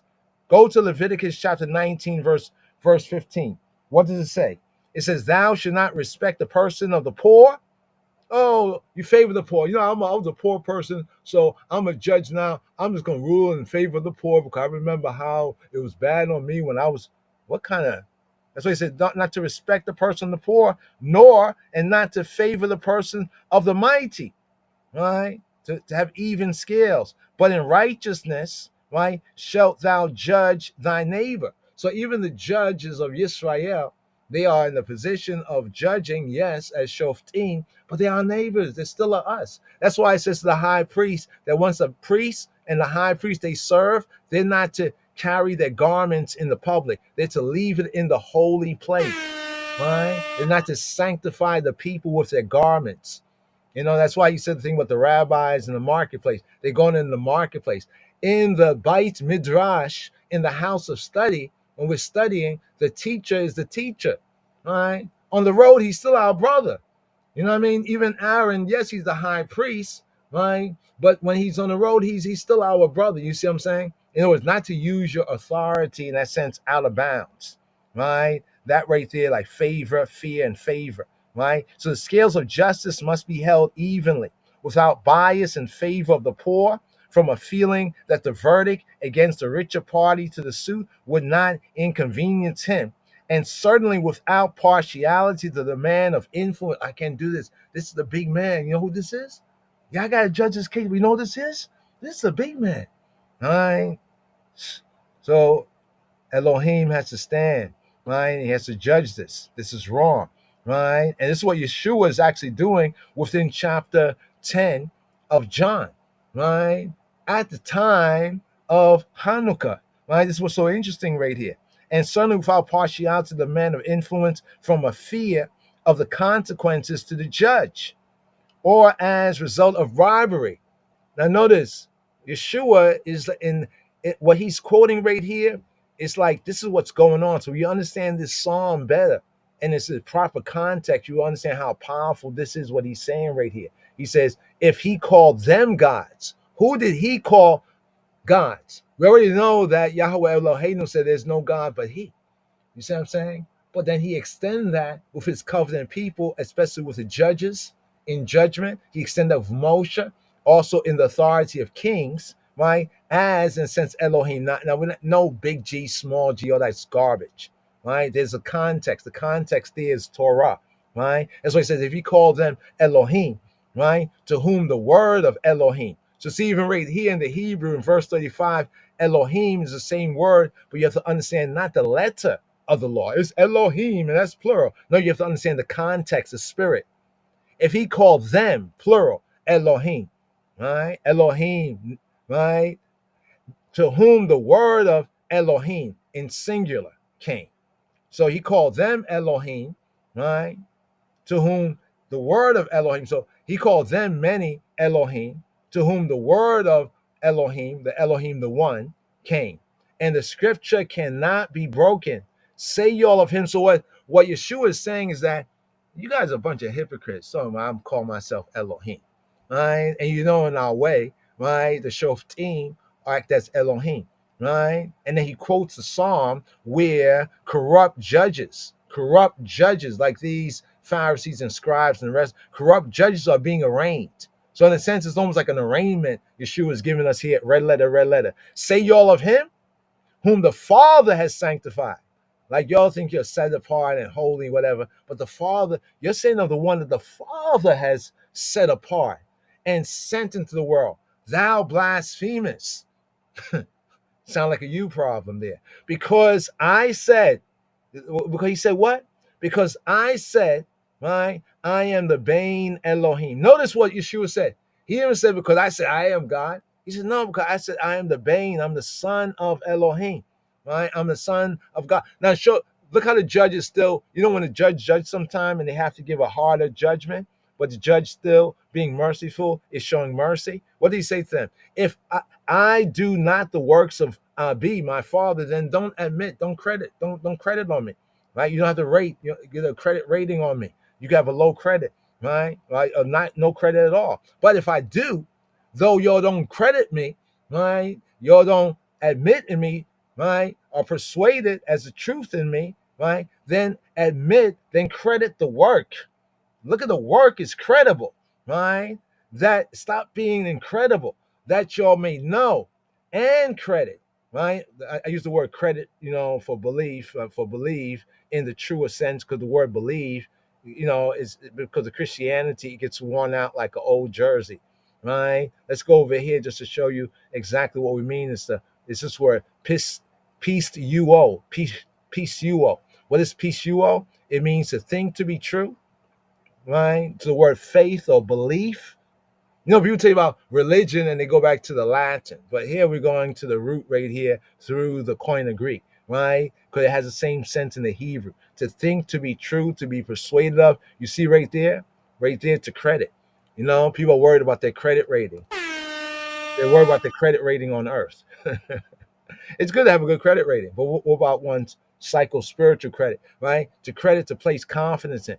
So he's saying, like, even if you don't have confidence in me, right, then you should be confident in the work. Look at the work. The work is the work, right? That y'all may know by having credit to the work, y'all may know and then credit that the Father is in me, right? So you're not even forcing them to, you got to believe, you better believe in me, otherwise you're going to hell. No. Let me counsel you. Yeshua is counseling them, right? And it says, therefore, they sought again to take him, right? But what happened? But he escaped out of their hands, right? Out of their hands. So right here, just to the evening song for the day coming forward right here, since the Hanukkah, focusing on that mainly and namely Psalm 82. Hear this with the Hebrew highlights. Check it. Psalm 82. מזמור פ"ב, מזמור לאסף,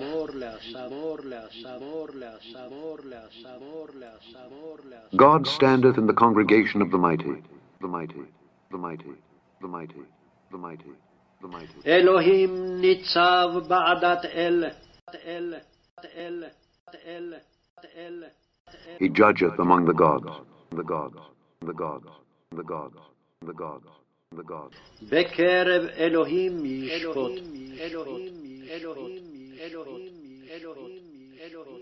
How long will ye judge unjustly and accept the persons of the wicked? Selah. Defend the poor and fatherless. Do justice to the afflicted and needy. Deliver the poor and needy. Rid them out of the hand of the wicked. They know not, neither will they understand. They walk on in darkness. All the foundations of the earth are out of course. I have said, ye are gods, and all of you are children of the Most High. But ye shall die like men, and fall like one of the princes.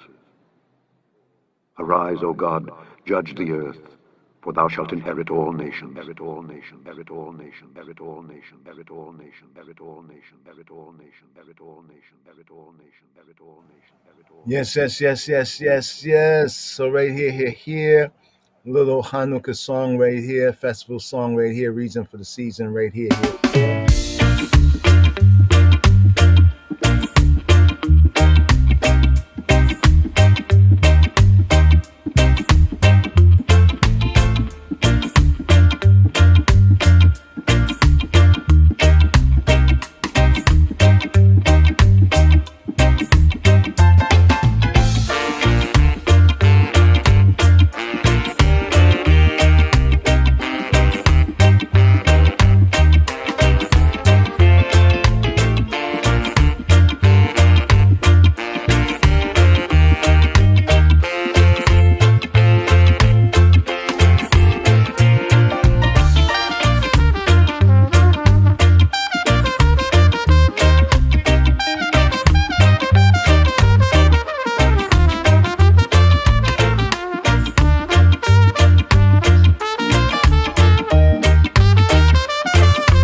Spin them. Keep the fire burning.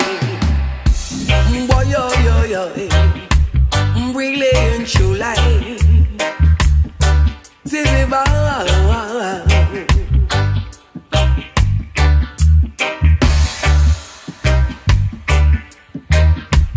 Boy, yo.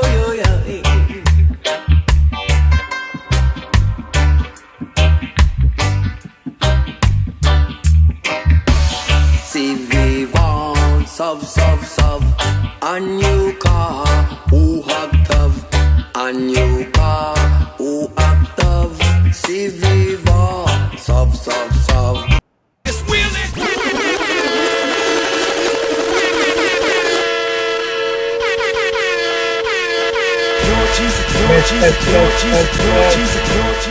Yes. Okay, that little ditty right there, but this one right here, a Hanukkah tune right here. Spin them, Sibibon, spin them here. Classic root singer Linville Thompson, Temple Rockers, Sivivon, spin them. Keep the fire burning. Boy, yo. Brilliant true light.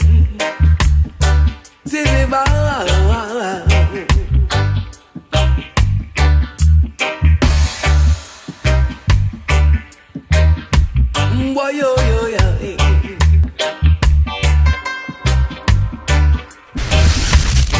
Discipleship, separation.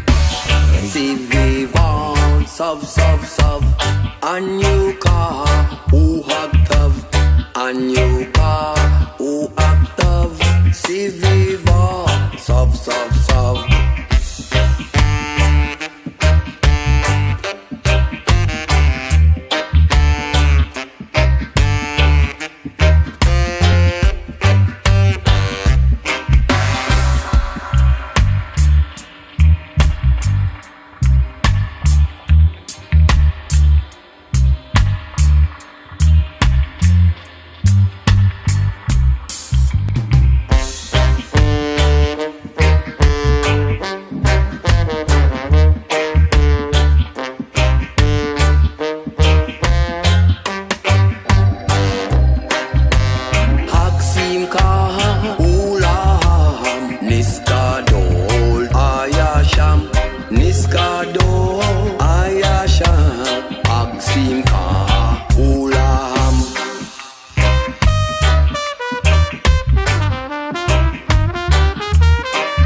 Celebration across the nation.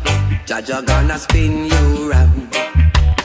Israelite, hear me now.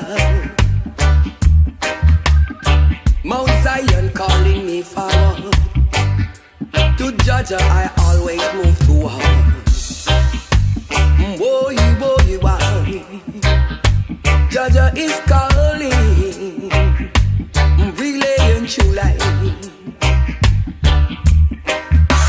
Spin them, Jaja, spin them, and keep the light burning. Keep the world turning. Boy.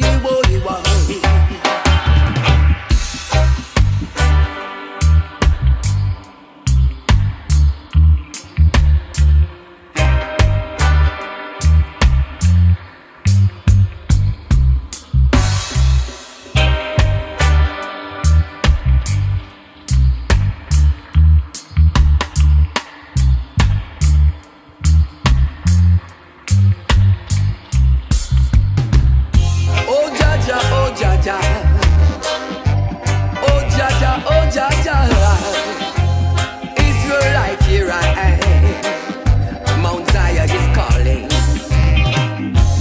Fire is burning. The Israelite is calling. Boy. Relay and true light. Relay and true light.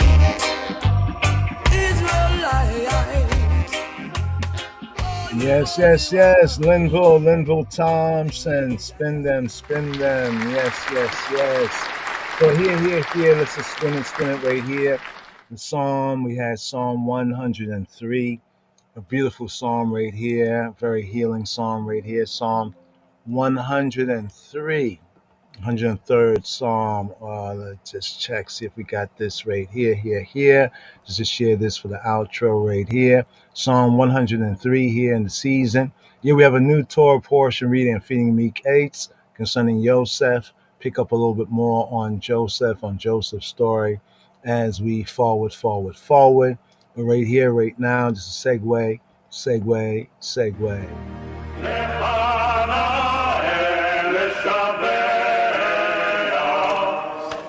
Perhaps the significance of Hanukkah and the Jewish revolt does not lie in a miracle or in a military victory at all, but in something far more profound. The struggle of the Maccabees was perhaps the ultimate battle for religious freedom. Since the time of Judah, the flames kindled in Hanukkah candles around the world each year represent a fight for spirituality. It is a battle that resonates from antiquity until the modern day, not only for the followers of Judaism, but for the faithful of all the world's great religions.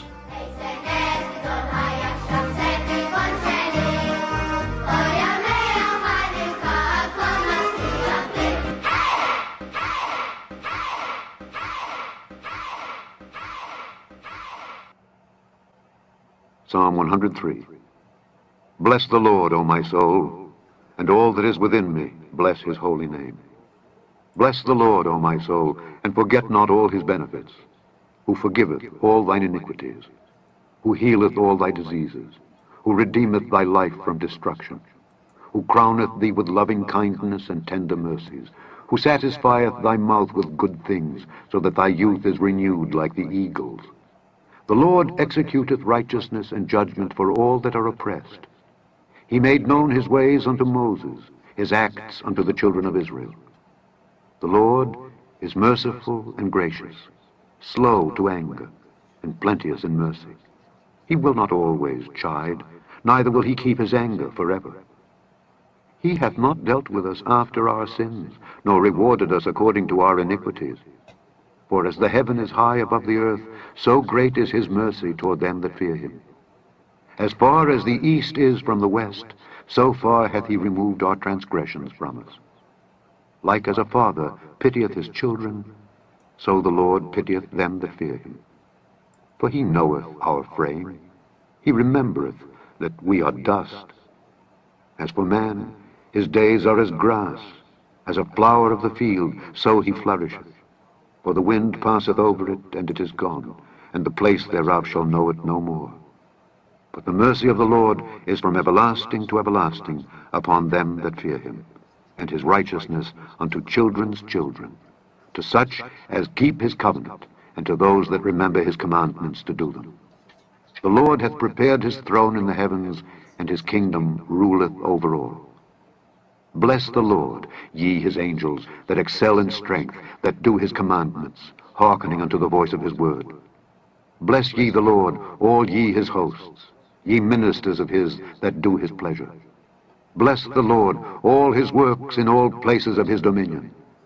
Bless the Lord, O my soul, my soul, my soul, my soul, my soul. So right here, Psalm 103 here in the season, corresponding here with the second day of Hanukkah right here.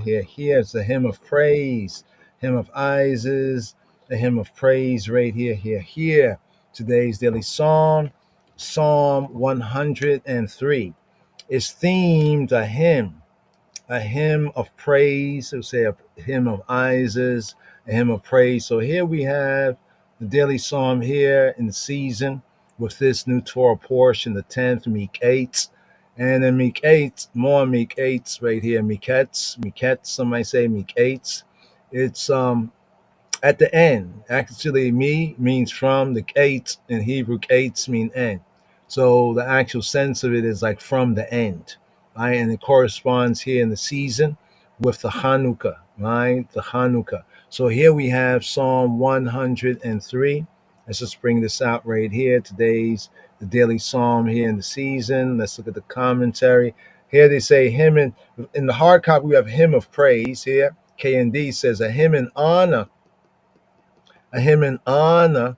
of Elohim, the all compassionate one, right? And you know how the Psalms go, how they kind of connect even as they are in the Sefer Tehillim, right? In the book of Psalms. So here we see a link between the preceding Psalm, right? Here we have Mizmor Kof Gimel, Hebraically Mizmor Kof, numerical value 100, Gimel, third letter of the Hebrew alphabet. And here to the quote, thou will have compassion. Thou wilt have compassion up on Sion, upon Zion. Now, this is very important when we're speaking about even the Maccabees and even Judah, right, and Zion, in the true fullness of the connection. Now, this is in Psalm 102, right, Mizmor Kof Beit. And Psalm 102 is themed an exile's pliant. You say complaint, take out complaint, pliant, right? An exile's complaint, an exile's pliant. The references, the conditions of Zion, of Sion, the city of David, right? The city of the sanctuary and the monarchy. True Zion, no ism, true Zion. So in Psalm 102, it points to the period of the captivity as the time of the psalm when the psalm was composed. So here in this particular verse, thou will have what? Compassion upon Sion. Let's bring this out right here. It says, thou will arise, full of verse, and have compassion up on Sion. Ata takum terachem Sion. Terachem Sion. Thou, the I male, and none other, Ata, Takum, the I male will rise up, Terachem, and have compassion, like a mother, for her child, because the word rechem means womb, but here as rachem, to love deeply, Terachem, Sion. This is the verse which says, thou will have compassion, Terachem, Sion, upon Zion. So we have this here with today's daily Psalm 103. We reflect like a rear view mirror kind of look, and for the connectivity, Psalm 102, right at verse 14. In the KJV, it'll be verse 13 because of the numbering difference. This is appended, right, to that. There is appended Psalm, today's daily Psalm 103, that has, right, this as its substance throughout. However, in other respects, the two Psalms, they stand in contrast one to the other. There's the inscription, Lid Dawid, of David, that's also found thus by itself without any further addition, even before Psalms of the first book. So it makes a certain connection right there, not to go very deep in that right here at this time. Yes, the Psalm also, it displays, those says like of David. Here in Psalm 103, it says, Lid Dawid. In the earlier Psalms, usually it would be of David, but it'll be a little more like information. This just says, Lid Dawid. Now, many of the later Psalms composed after the return from Babylon of the tribe of Judah, the Babylonian captivity during Zerubbabel, right? The chief leader, he was like, not king, but he was like the chief ruler. And Zerubbabel, and then the high priest Yehoshua that we have in Zechariah, and then we had Ezra, the scribe, return, and then we have the book of Nehemiah. This is during that time after return from Babylonian captivity. Why we're mentioning that is because although the psalm says Lid Dawid, we know it was not a Davidic psalm because of the Aramaic, right? The Aramizing, the Aramaic coloring, right, of the Hebrew, right? So it was like a later psalm, but hearkening, right, calling back to those old days. Like when people do music, like new music now, but you take some classic music, and even in a sense ascribes it to the older artists, but it's a newer song. And we can tell it's a newer song because the older artists would have sung it like this, but the newer one takes some flavor, right, from that, along with the later Aramaic. This is what we have here in this psalm right here. So this is a hymn of praise. We have in this poem, this composition, Mizmor Kof Gimel, Psalm 103, one of the most joyful compositions in the Psalter, in the book of Psalms. And it's only in happy circumstances, right? Only in happy circumstances could such an outburst have been possible. Some modern scholars, accepting those of the extreme, some are extremely critical, right? Except those of the extremely critical school, they dated as soon after the return from Babylon. So this psalm here, some of the psalms are older Davidic psalms. Some of the psalms are later psalms that were in the style of what we might call the earlier classics, like of the golden age, so to speak, right? And this is this right here is a case of one such, right, of one such psalm, of one such composition, right, of one such psalm, one such composition. Okay, we got this right here. I'm just getting some of the dubs. Want to share this with you. Just touching on it kind of briefly right here. Today's daily psalm, according to the royal order, we have Psalm 100. Right here, we have Psalm 103. Psalm 103. Here we go. Okay, just bring in some of those right there. They're there. Here we go. Yeah, just in the background. So Psalm 103. Now, so the date of the composition is it's a later psalm in the earlier pattern, in the earlier, we can say the earlier pattern, right? In the earlier, you can say the earlier style, right? In the earlier pattern, in the earlier style right here. Now there's unusual grammatical constructions that appear in the psalm. And because of this suggests the influence of the Aramaic.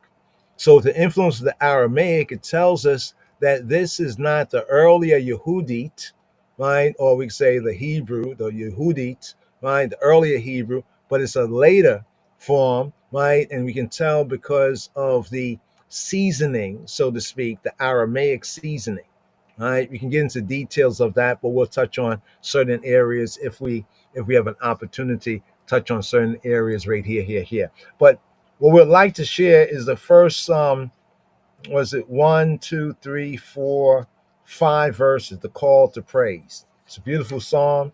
Right, got 22, very interesting. You got 22 verses, right? The Hebrew Aleph Beit alphabet has 22 letters. So it's a very interesting psalm from a Hebraic perspective, right? But there's unusual grammatical constructions, right, that appear, right, in Mizmor Kof Gimel, in Psalm 100, what we have right here in Psalm 103, right? And this suggests the influence of the Aramaic language. Aramaic was the language of Babylon, the Aramaic language. And the difference is like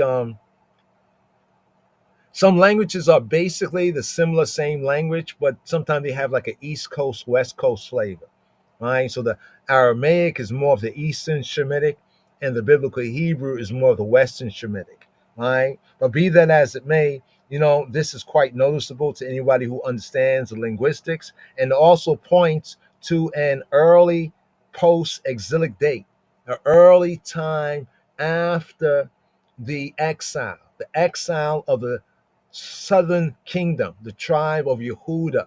This is after the 10 tribes. The 10 tribes are off the board, right? Only really Yehuda, Judah is left, and now Judah went into the Babylonian captivity, right? And this psalm is from an early period after, right, after the exilic date, like after the return, during the time of Cyrus and Darius, right? To be noted, we should also note is a change from the singular. When we look at the psalm here, Psalm 102, we have the singular in the first section. And then as we go further in the psalm, it goes from the singular, like the I, in the first section, to the plural, like to the I and I, or the we. It goes from the I to the we, or the I to the I and I. So in the first part, we have the singular in the first section. And the second part of the psalm, we have the plural, the I and I, or the we. Now, from this, some scholars may have deduce, they deduce, and some of y'all could deduce this as well, right? some have deduced from this phenomena that it begins off in a singular, like somebody speaking like I'm speaking, and then I speak about I speak about us, we, right? From that phenomena that the speaker throughout is a nation. So many commentators on this psalm look at this psalm as being like the nation is speaking, right? We, so even when we speak as I, is all of us as like one man, right? Or as one person, right? So some interpret that the speaker throughout the psalm is a nation. But looking at it more likely, right, the original speaker of this, based on what we have, is a person who begins off their psalm, their chant, their testimony by giving utterance to his own emotions, and then as he warms up to his subject, right, becomes forgetful of his so-called individuality. So beginning from one's own individuality, giving utterance to their own vibes, their feelings, their emotions. And then as they get into the subject matter, right, they become forgetful of their own individuality and begin to merge himself in his people. So move from the I to the I and I, from the me to the we, from the I to the I and I. That's what we have. First part, the I. Second part, the I and I. The first part, the me, and the second part, the we. Right, just to give one the overview. So we'd like to just zoom in with the time that we have right here. It's a beautiful song. Looking over some of the notes, but if we do go into due detail, we'll be here a long time. But just a little time right here, just to check on this right here. Let's look at the Alpha and Omega of the song. Right, the Alpha is the beginning, and then let's look at the Omega. Right, so here before us, it's a beautiful song. Here before us, we have the opening part, right? The call to praise, Yahweh, the call to praise Yah. We say the call to praise Yah, right? Then we have in the latter part, verses 19 to 22, right? We have Yahweh as the universal king, or in the Hebrew, we say as Melech HaOlam. We say Melech, King HaOlam, right? Some say King of the universe, but in the context right here, universal king, right? So let's go into the first part here of this hymn of praise, right? And these first 5 verses of David. Bless the Lord, O my soul, and all that is within me. Bless his holy name. Now, a point of note, the italicized words are not there in the Hebrew, right? Even in the New Testament, the italicized words, by and large, the majority of times, are not there in the Koine Greek. So we'll be focusing on them not being there. Of course, we see them there, but as we get into Hebrew, we'll see the evidence that they're not there. Verse 2, bless the Lord, O my soul, forget not all his benefits, right? Who forgiveth all thy iniquities, who healeth all thy diseases, who redeemeth thy life from destruction, who crowneth thee with loving kindness and tender mercies, who satisfieth thy mouth with good. Thy youth is renewed like the eagles. Right? So we're going to touch on these 5 verses because this is the call. Right? So let's get into the call. Many are called. Yeah. So here, calling. So here, as we do, let's go to the compare view. Right? Okay, that's verse 5. Let's go back here to verse 1. The Aleph verse, the opening verse, KJV up first. It says a psalm of David, but more correctly, of David. Bless Yahweh, O my soul, and all that is within me, his holy name. So that word bless, italicized, secondary right there, is not there. Let's bring out the Ivrit right here. It says, Let Dawid of David. Barki nafshi et Yahweh. We call it Rabbi et Shem Kodsho. Et Shem Kodsho. Et Shem Kodsho. Here again. Lid Dawid of David. Barki, bless. Here, Barki is speaking to she. Barki is speaking to the Nefesh. Verse, Barki nafshi. Bless, speaking to she, speaking to the soul. Barki nafshi. Bless, a command, Barki as a command, speaking to she. Barki nafshi. Bless, O my soul, O my psyche, bless. So commanding the soul, soul without instruction, headed for self. My soul, the term, right? Some say is not used in the sense of the spiritual element in man, but more correctly, this term nefesh, let's bring it out right here, nefesh. Nefesh in the Hebrew, right?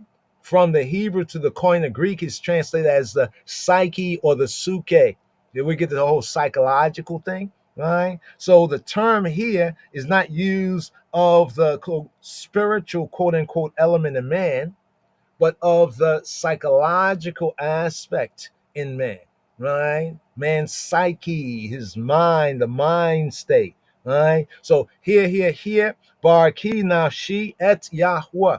Bless, speaking to she, the psyche, the soul, nafshi, my nefesh, nafshi. Barki nafshi et Yahweh. Bless, O my soul, he who be who he be.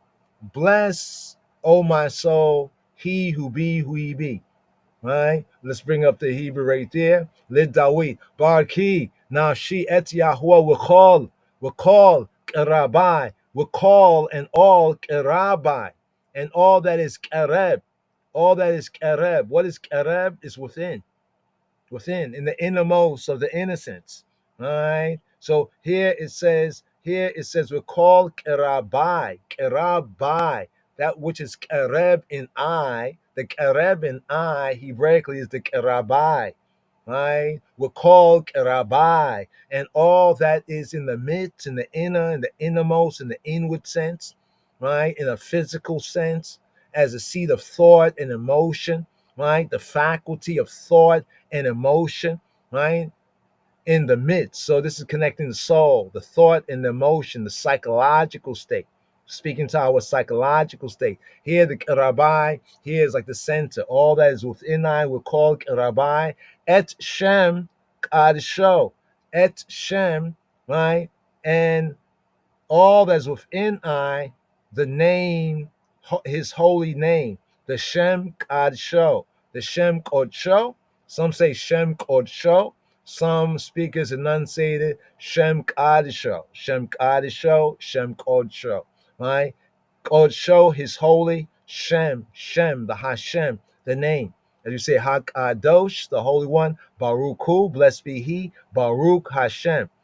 But here, in the opening of this psalm, Mizmor Kof Gimel, Lid Dawid, Barki Nashi, Et Yahweh, we call Rabbi, Et Shem, Kadsho, Et Shem, the Shem, Et Shem, the name, the reputation, the fame, the glory, the Hashem, the name, right? The designation, right? The designation, right? His holy designation, right? His holy designation, Shem Kadisho, right? The Shem of his Kodesh, Shem Kodsho, of his set apartness, his set apart name, his set apart designation, right? So this is the opening right here. Just go through a few. Nafshi. I'm not speaking about the ruach, the spiritual element, but speaking about the psychological element. And here the psalmist and I, therefore, is addressing ourselves. And all that is within me, we're called Kerabai, right? The mind and the spirit. So you see, when he says, and all that's within me, we're called Kerabai. Remember, we keep saying that man is a trinity, right? Yes, spirit, soul, and body. So here he's addressing the soul, the psyche, all that's within me, the mind and the spirit, his complete personality, right? He says, and all that's, so he's saying basically to his soul to bless Barki, Yahweh, and he's saying also to all that is in the Kareb, in the midst of him, to also bless. So the word bless, the command is one time, but it's governing the first part and the second part of the verse. So it says, Barki nafshi, bless to the soul, command to the soul to bless, to prosper, right? Prosper the cause of Yahweh, right? Then in the second part, we're called Rabbi and all that's within me, right? Et Shem Kodsho. So when you see the word blessed is not there. They just add that as a crutch for an English speaker. So he's saying, bless Yahweh to the soul. And then he's saying, and also to bless all that's within me, to bless his holy name, the Shem Kodsho. We have this in Psalm 33 and 21. Psalm 33 and 21. Let's go to 33 and 21. Psalm 33 and 21. 33 and 21. What does it read? What does it say? For in him doth our heart rejoice. For in him kibo yismach Libeinu. Ki bo for because bau in him. Ki because for bau. Ki bau yismach. Yismach. Rejoicing, being happy. Yismach. Then the holy feast and festival we say like Chag Sameach. Chag feast Sameach. Happy feast. Hanukkah Sameach. Happy Hanukkah. Here from the root Yismach, to be happy, libeinu, our heart. Why? This is from Psalm 33, right? Verse 21. Because we have trusted in his holy name. Ki b'shem kodsho batachnu, batach, right? Trusting anu, us, batachnu. We have trusted, right? So just a connection right here to bring out the sense of the holy name, right? Be happy. We have trusted, right, in his holy name. Therefore, bless Yahweh, my psyche, my soul, and all that's within me, my mind, my spirit. So my feeling, my thought, emotion, my mind, my spirit, everything, all of y'all, all together now. Bless Yahweh and bless Shem Kadisho. So this is often you'll find Judaically, Hebraically, we may say, if we say the name or refer to the name, we may say HaKadosh, the Holy One, Baruch Hu, blessed be He, He's blessed, Baruch, and blessed is Hashem, the Shem, Hashem, and blessed is the name, as we have here, Et Shem Kodesho, His holy name. Let's move on right here to the next verse, the Beit verse. Secondary verse, bless. A lot of bless right here. All right. First verse, second verse, bless Yahweh, O my soul. Got to remind the psyche. Psychologically, sometimes you have to double down. So here, second verse, you double down. The double down right here in the second verse right here. Here we have the double down in the second verse right here. Hold on for a moment. Hold on for a moment, brothers and sisters. Okay, here. Okay, I see what just happened. No, right there, a little something. Okay, yeah. Bless Yahuwah, O my soul, and forget. Speaking to our psyche, our psychological state. Bless, empower to prosper Yahuwah, He who be, and His cause and His way, truth and life. O my psyche, O my soul, and forget not all his benefits, right here. Barki nafshi et Yahweh wa'al tisha kachi. Wa'al and not the word al means not. Wa'al tishkachi, tishikachi. Wa'al tishikachi, and don't shakach. Don't forget. Don't ignore. Don't cause to wither. Don't cease to care. Right? Wa'al tishikachi. Now tishikachi, tishikachi is to say to she, right? They're speaking to she. So we're still speaking to the psyche, right? Speak to the soul in Yahweh's word, and you won't need all those psychologists. They need to speak to their own soul. Wa'al tishikachi, call Gimulayo, call all Gimulayo, right? Call Gimulav, but call Gimulayo. Full the verse. Barki nafshi et Yahuwah, wa'al tishikachi, call Gimulayo, And don't forget all of his gemul. What is gemul? Right? Gemul. All of his dealing. Gemul. All of his recompense, the benefit, all the dealing of one's hand, all the recompense, all the benefit. Gemul.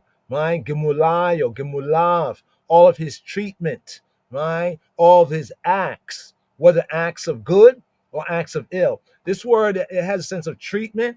It's almost like how you treat, let's get to the base word, gamal. Gamal is to deal fully with. This is the verb, gamal, to deal fully with, to recompense, to deal out to. Like one deal out to each one, to deal bountifully with. Or it can have two sides of the Hebrew, two truths, to recompense or to repay. In a secondary sense, it means like to wean a child. In a third sense, Hebraic, according to the context, it means to ripen, to bear ripe almonds. But the context here from the primitive root is to treat a person, to treat, basically to treat. But it could be in one context to treat one well or to treat one ill. So to treat, basically to treat.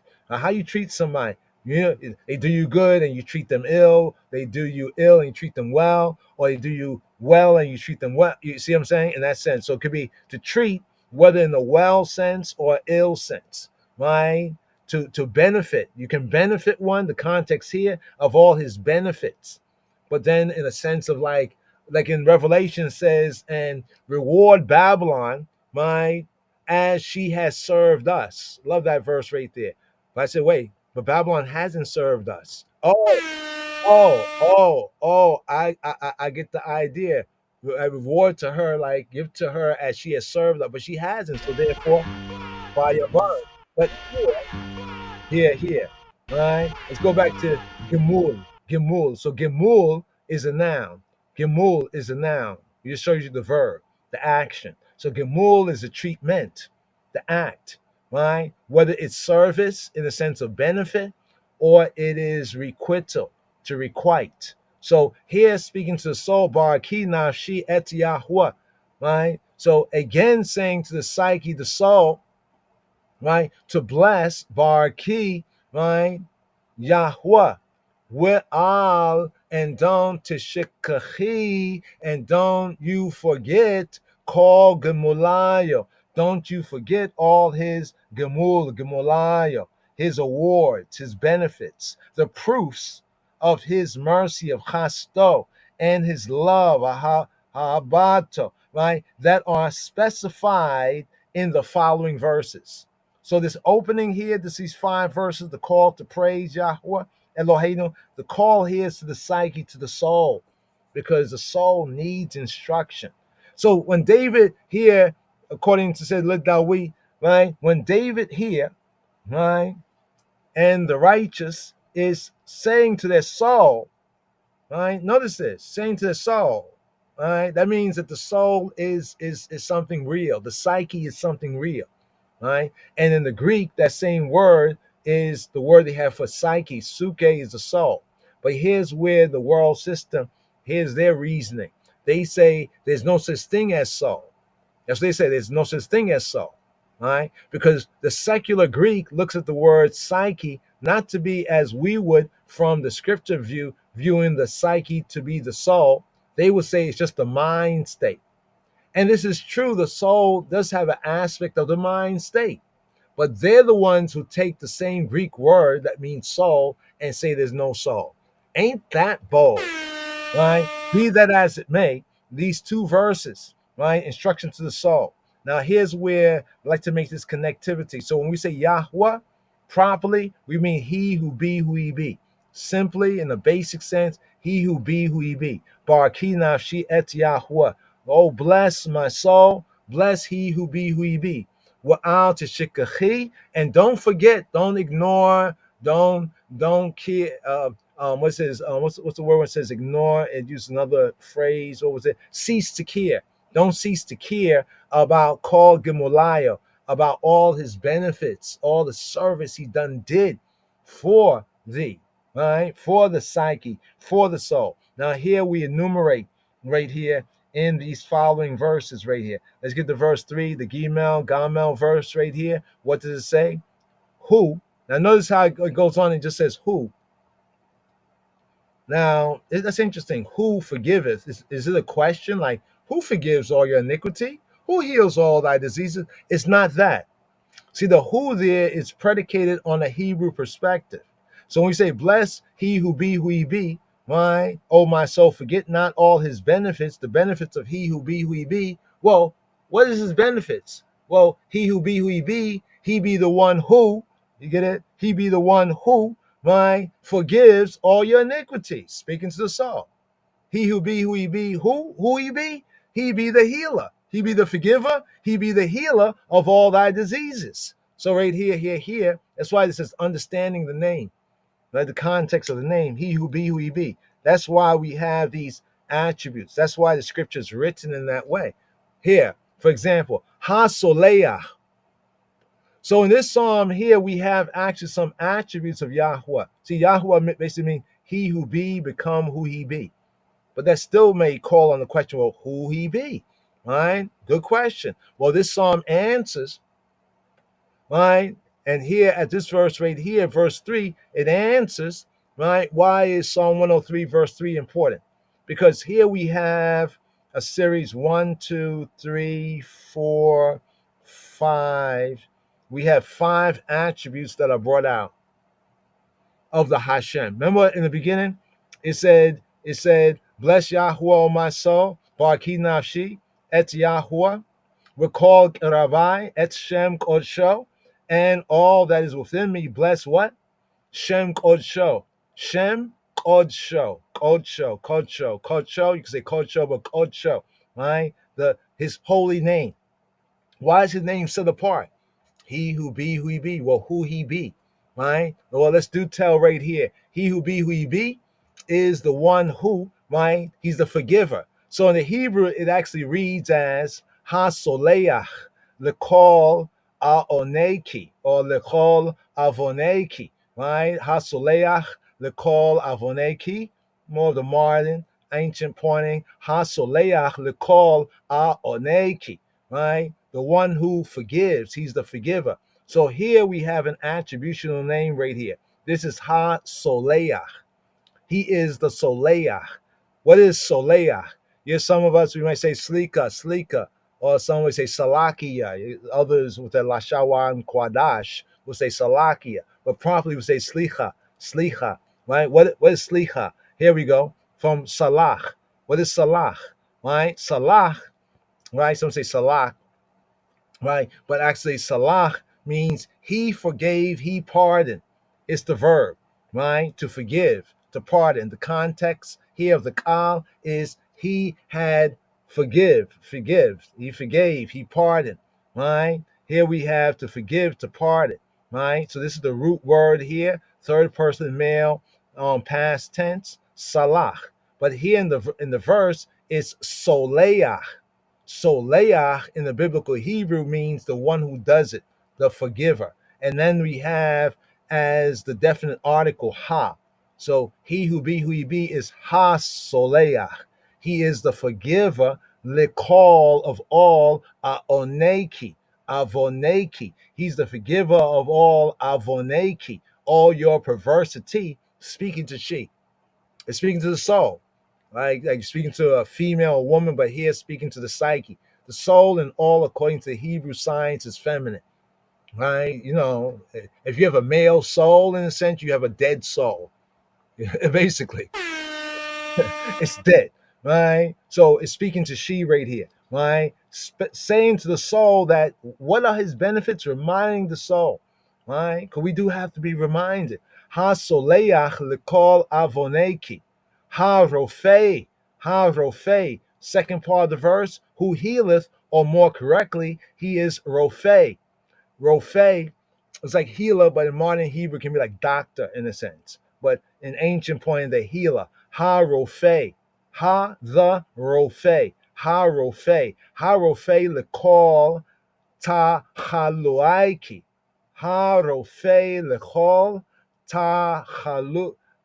Ta haluaiki, lekol ta haluaiki, speaking to she, ta hulaiki, speaking to she. So here we have two attributes right here, from Rapha, Rapha, to make heal, to make healthful, right? To heal, right? The healing of Yahweh Eloheinu, the healing of a healer physician, right? Right here, to heal, right? Scroll down here to mend. Actually, the word for healing in ancient biblical Hebrew literally comes from an old word that means to stitch. So the most ancient of times, healing was thought of as stitching. Almost like, it's like somebody get hurt and like their skin, you cut your skin, it's like it's ripped. So the healer would sew it up. You know what I'm saying? And that's a sense of healing in the primitive, right, Hebraic sense, in the primitive Afro-Shemitic sense, to mend, to stitch. In the figure of speech, as we say today, this would mean figuratively to cure, right? So here in this one verse, we have two attributes. We have ha-soleach and we have ha-rofeh or ha-rofeah. Ha-soleach, ha-rofeh, right? He is the forgiver. Forgiver of what? Of all, right? Lekol avoneiki, right? He is Harofe. He is the healer. Lekol tahaluaiki, right? Of all thy tahalu, right? Tahaluaiki, right? Of all of your tahalu. What is tahalu? Tahalu is diseases, right? So speaking to the soul, the psyche, our psychological state, he who he be is the forgiver of our perversity, our twistedness, our moral iniquity, and he is the healer, harofe, right? Right? The call tahaluaiki of all our tahalu, right? Of all of our tahalu, and tahalu is our maladies, our diseases, right? The psychological sicknesses. That's what it's speaking to, right? Here in this verse right here, thine iniquity, avoneki, avon, modern Hebrew, avon, ancient pointing, aon, but modern pointing, avon, right? Perversity, depravity, iniquity, the guiltiness, rest upon them conscience. Oh yeah, punishment of iniquity, right? The consequence, right? The consequence of like sin, iniquity, the punishment, and also the guiltiness, right? That rests on the conscience, right? The guiltiness, the moral perversity, the moral evil. He who he be has healed, right? The souls, our psychological moral ills. How does he heal it? You see how the verse is constructed? First, he forgives, right? And then by first forgiving, that leads to the second part, to the healing. So Yahweh heals, right, our moral, psychological ills by his pardon, by receptivity to his pardon, right? His forgiveness, right? As well as the diseases that come from the psychological.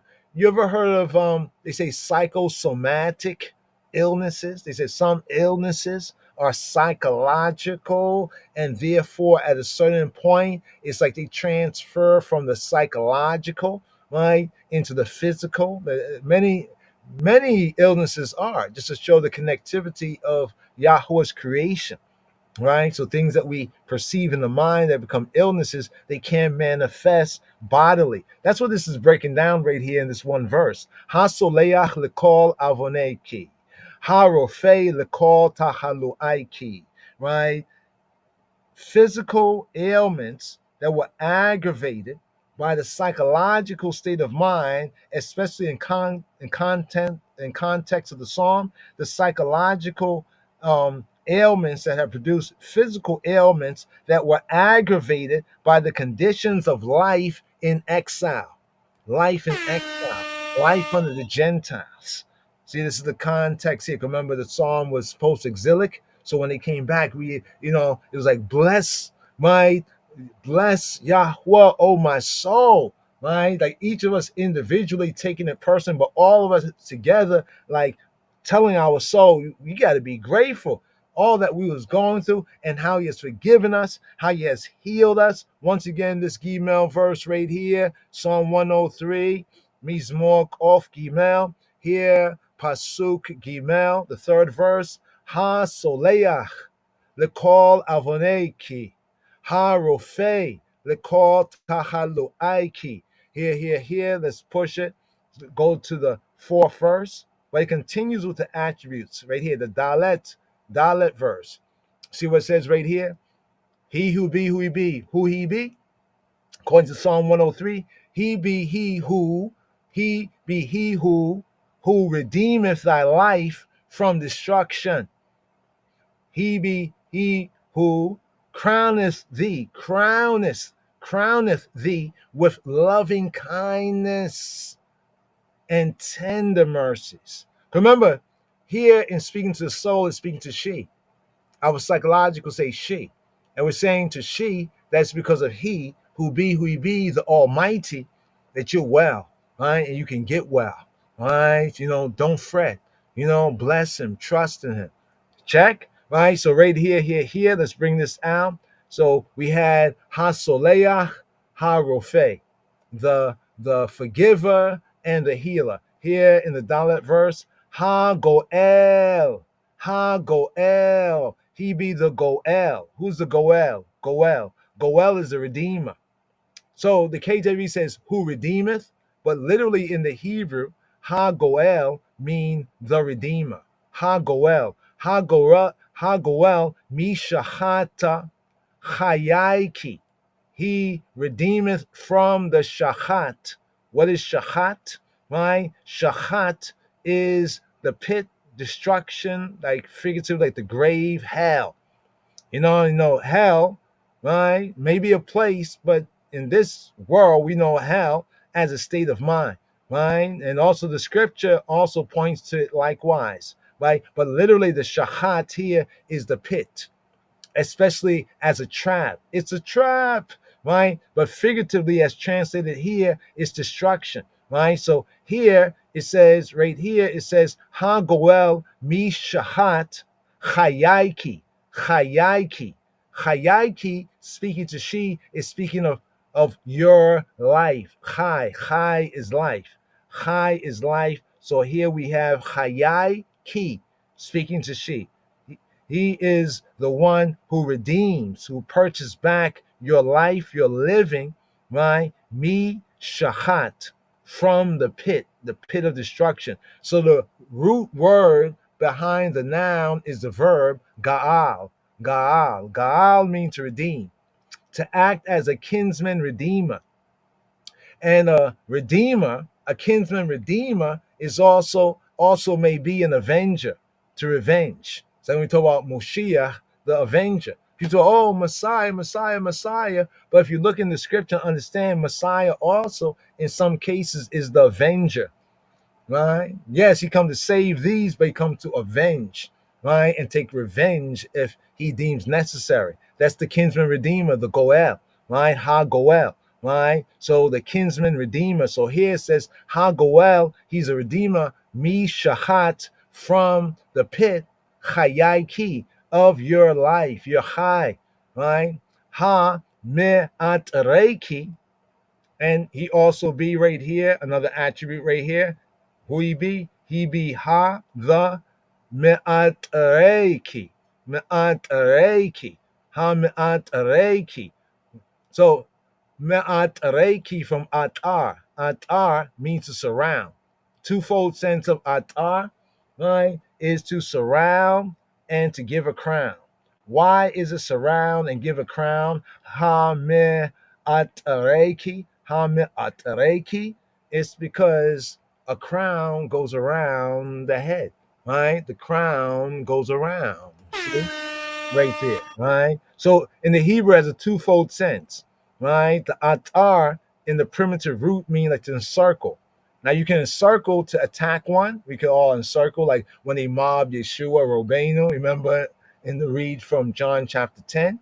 Or also the encircling, he encircles the soul, he protects the soul, right? But it says especially to crown. So the figure of speech is by such encircling for protection against attack, psychological for the soul. He also crowns her. He crowns the soul right here. So these attributes right here, he who he be, is Ha Goel, right? The one that redeemeth Chayaiki, mishahat, from destruction. He is also ha me'atareki, right? Ha me'atareki chesed, right? Chesed rachamim.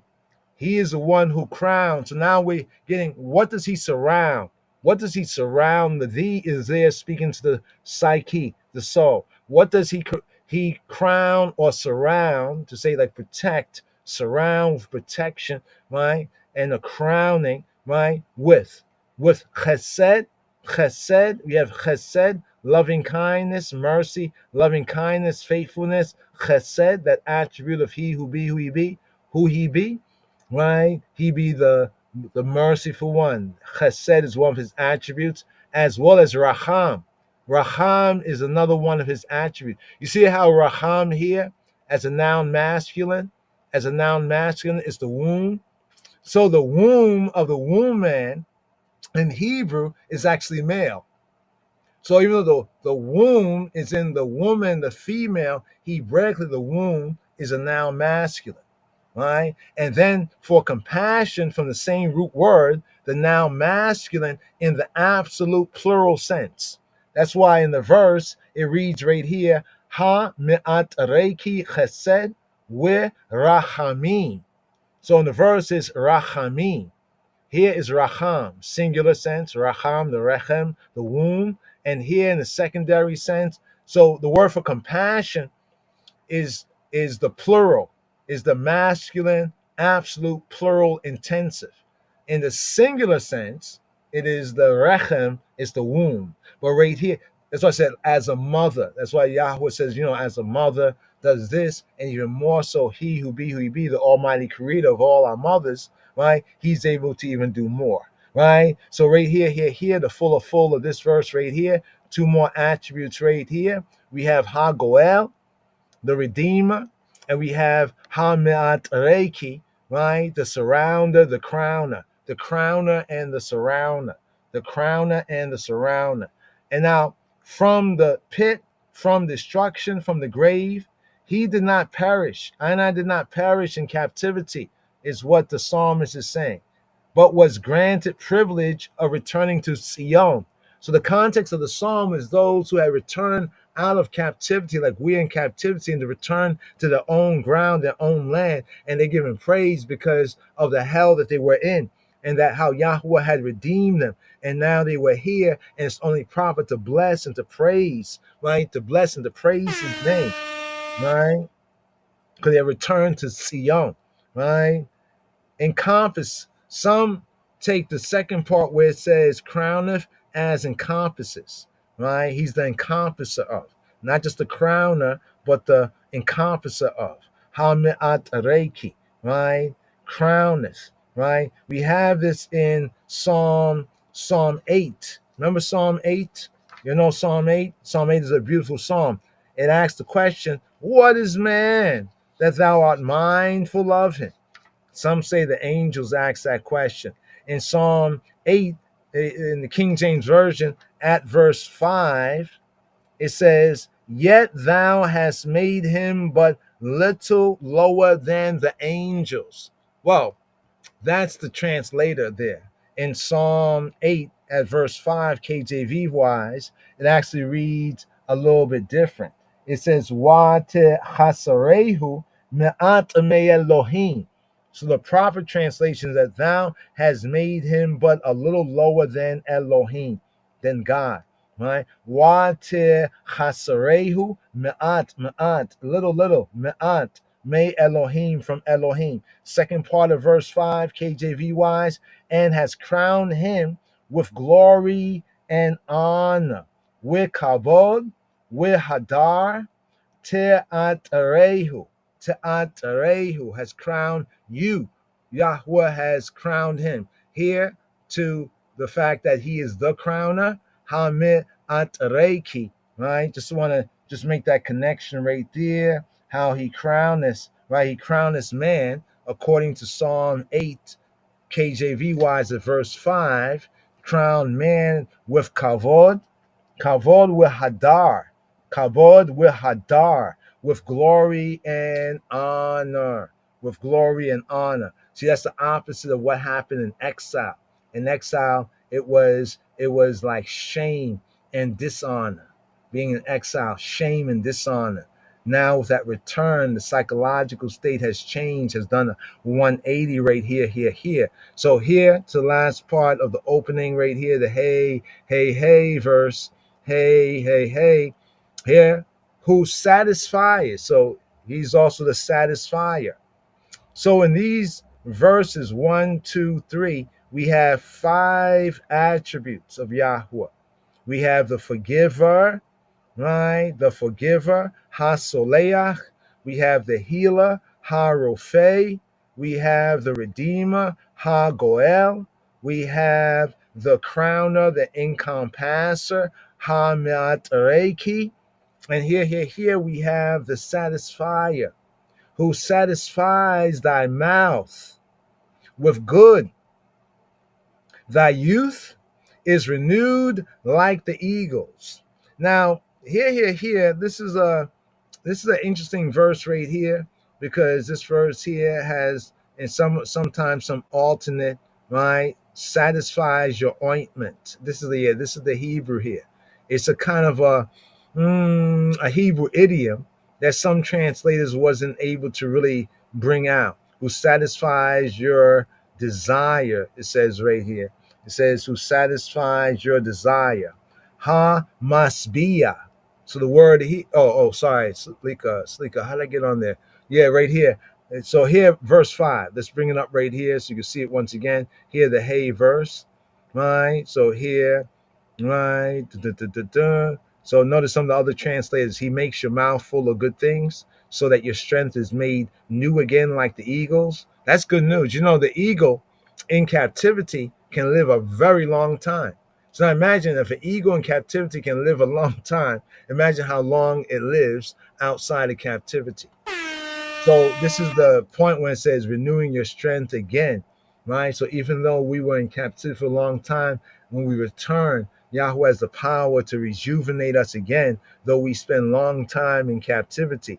Who satisfies you with good things so that your youth is renewed like the eagles. Right? So those who feel you're getting a little older and you're like, oh man, think about this verse here, Psalm 103, right? Verse 5. Easy English, got something interesting to say even. He gives you the good things that you want. Well, Lord's my shepherd, I shall not want, but I get your meaning. So you become strong again as a young eagle.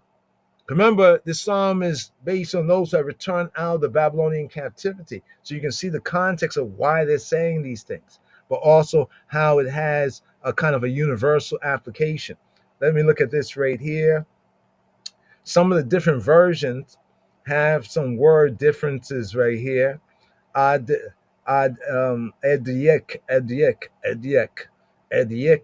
right? The LXX have our take. The VHS has our gake, and the other one has Odeki. We're gonna go with the MT, but if we can sort this out right here for y'all. But first things first, ISV. He keeps satisfying you with good things, and he keeps renewing your youth like the eagles. Okay, I think that's right there. Okay, let's take the verse right here. That's the verse. Let me go down to we're going to take the Tanakh on this one right here, right? It says right here, Ha masbia bato ba'ediek. Ha masbia. So here we have the attribute of the satisfier right there. Ha the masbia. Ha masbia. Ha masbia. So who's the masbia? So masbia come from Sabah, and Sabeya, right? Two ways, right? The point is Sabah and Sabeya, right? What is Sabah? Sabah is to be satisfied, to be sated, to be full, to be surfeited. You know, like when you're just satisfied, you sated, like you eat it and you have it's food's good, but you really can't eat no more. That something like that, right there, to be sated, to be satisfied with, to be fulfilled, right? To be filled, to have one's fill, right? One's desires satisfied. The sense of having in excess, surfeited, be surfeited with, right? Almost in a sense, you know, when you even have a good thing so much, you're like, yo, just have to take a moment because you really satisfied, right? But here, Strong's bringing out pretty good down here to satiate. That is to fill to satisfaction, whether literally or figuratively, right? The sense of I have enough, you have the fill. So he is like the fulfiller. In the sense of satisfier, he satisfies to the fulfill to the full, right? Ha Masabiya. This is another attribute of Yahweh. He who be who he be, who is he? He's Ha Masbiya. Bato. He is a satisfier in the good. Hamasbiya Bato. Ba in the tob. In that which is good, that which is pleasant, that which is agreeable, that which is excellent, that which is rich, valuable, that which is appropriate, that which is better, glad, happy, prosperous, of good understanding. Get the general sense right here. The good thing, the beneficial thing, the thing that helps us to fare well, right? Have truly good welfare, prosperity, happiness, the good thing, the good. You know, the good. Right there. Hamasbiya batoba ediak. This is seem to be the word that some of them, you know, there's some reasonment directly. The satisfier, right, of the good, what ornaments. But now the adi, right, adiak. This is also continuing to speak to she, right, finery. Let's go down to the root from ada. Ada here, right? The sense of passing on, removing, continuing to be decked. Yeah, there's a secondary sense, right? So it's saying to the soul that he satisfies the psyche, the psychological aspect of us, the soul, right? He satisfies her, right? Batob ediak. He satisfies her with the good bedecking, the good ornamentation. But remember, the soul is not material. You know what I'm saying? So this means that this bedecking or ornamentation of the soul, right, is not a physical, but it's almost like a man, you know, will say bedeck, you know, his wife or a woman, a love interest. You see what I'm saying? And therefore, Yahweh, what he does this for our soul, for our psyche, because of his love interest.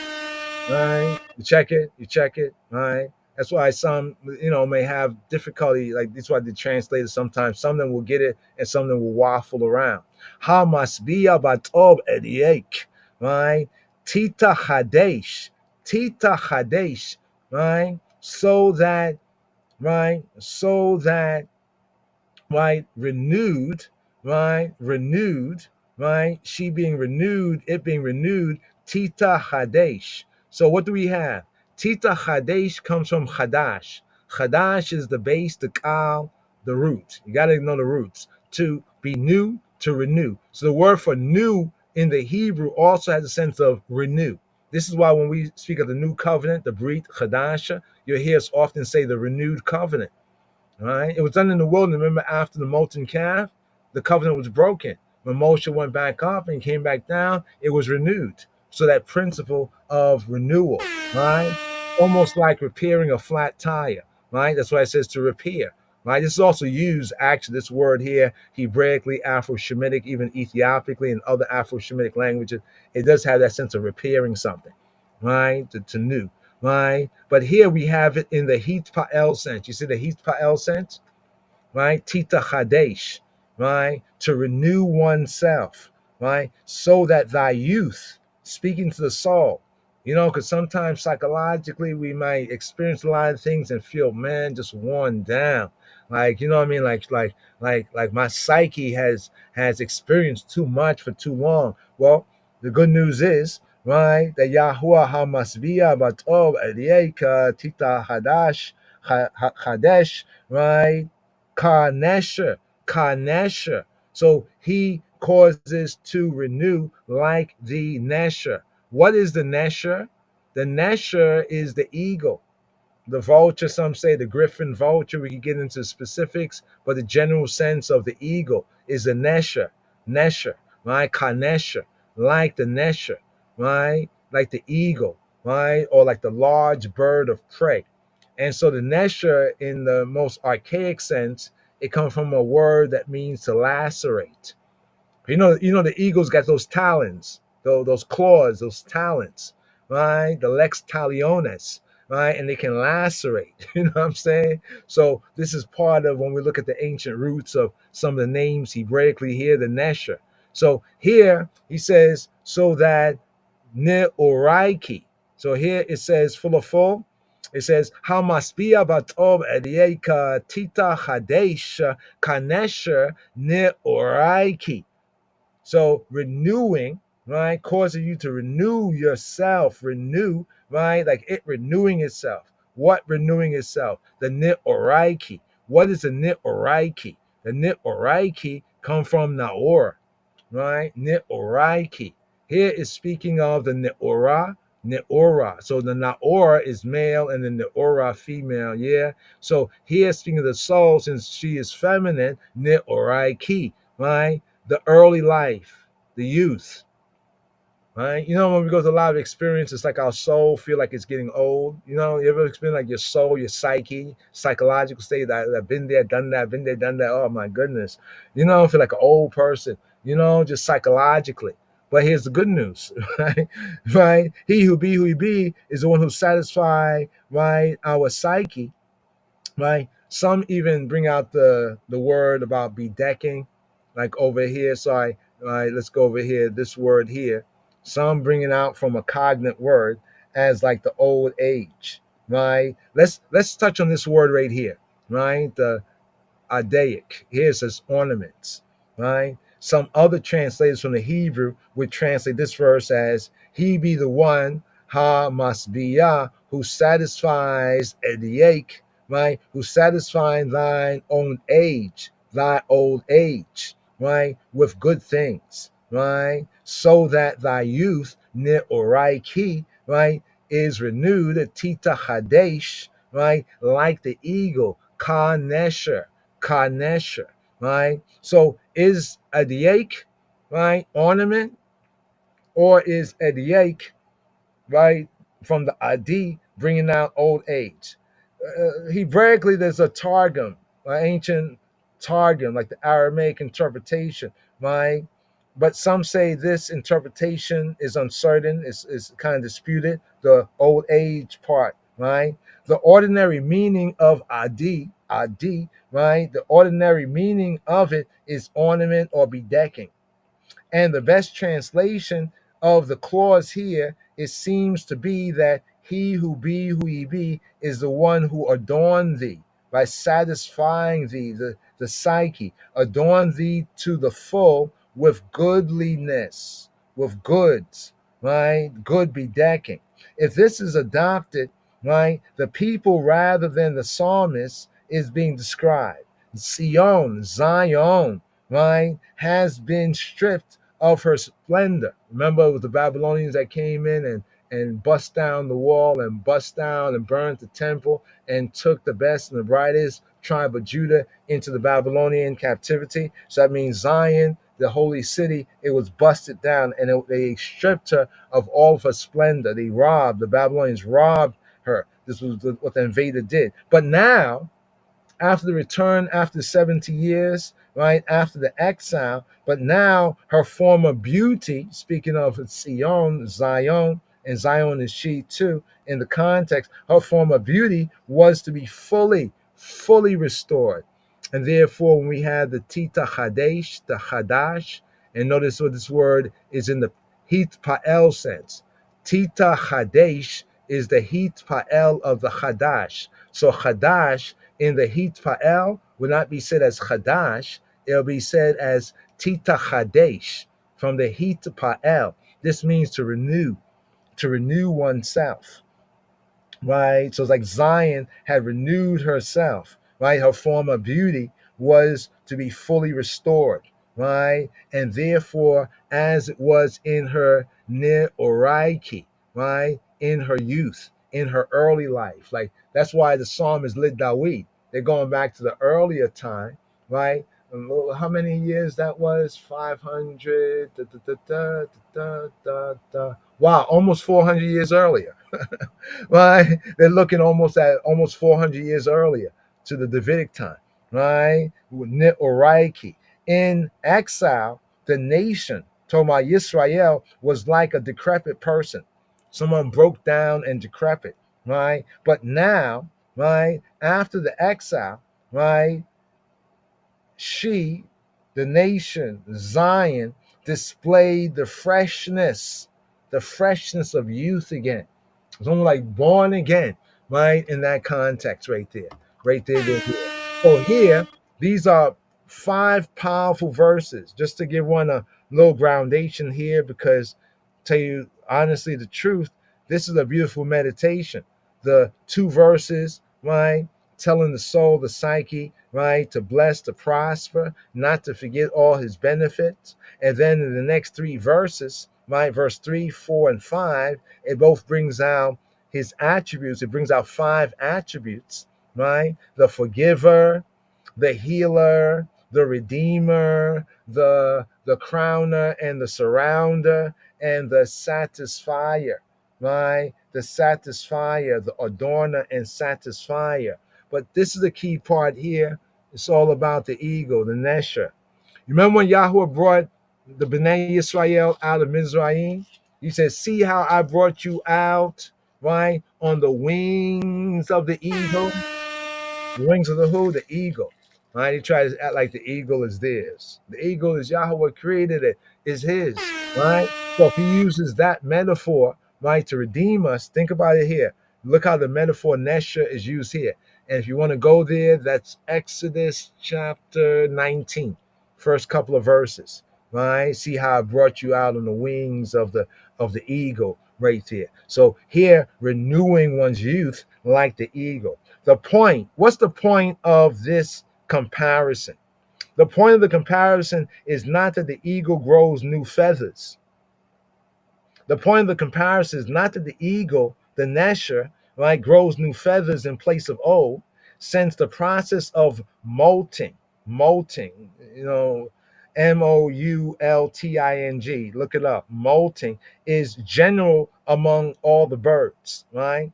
However, it lives to a great age. This is the point of the nesher, that the nesher or the eagle lives to a great age. And yet, even though the nesher, the eagle, lives to a great age, it retains its vitality, it retains its strength, right?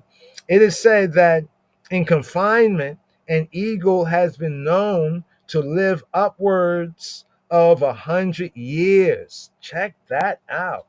In confinement. Who knows how long? If you could live this long in confinement, how long free? So right here, Kanesha.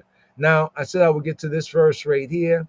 And then here, let's just do this right here, brothers and sisters, just to, fly over and just to seal this up right here. We're going to go from verse 19, right? From 19, right? But his mercy, the mercy of Yahweh is from eternity to eternity for them that respect him, and his righteousness to sons, to children's children, to such as keep his covenant, burrito, and to those that remember his commandments and do them. That's a beautiful verse there, right?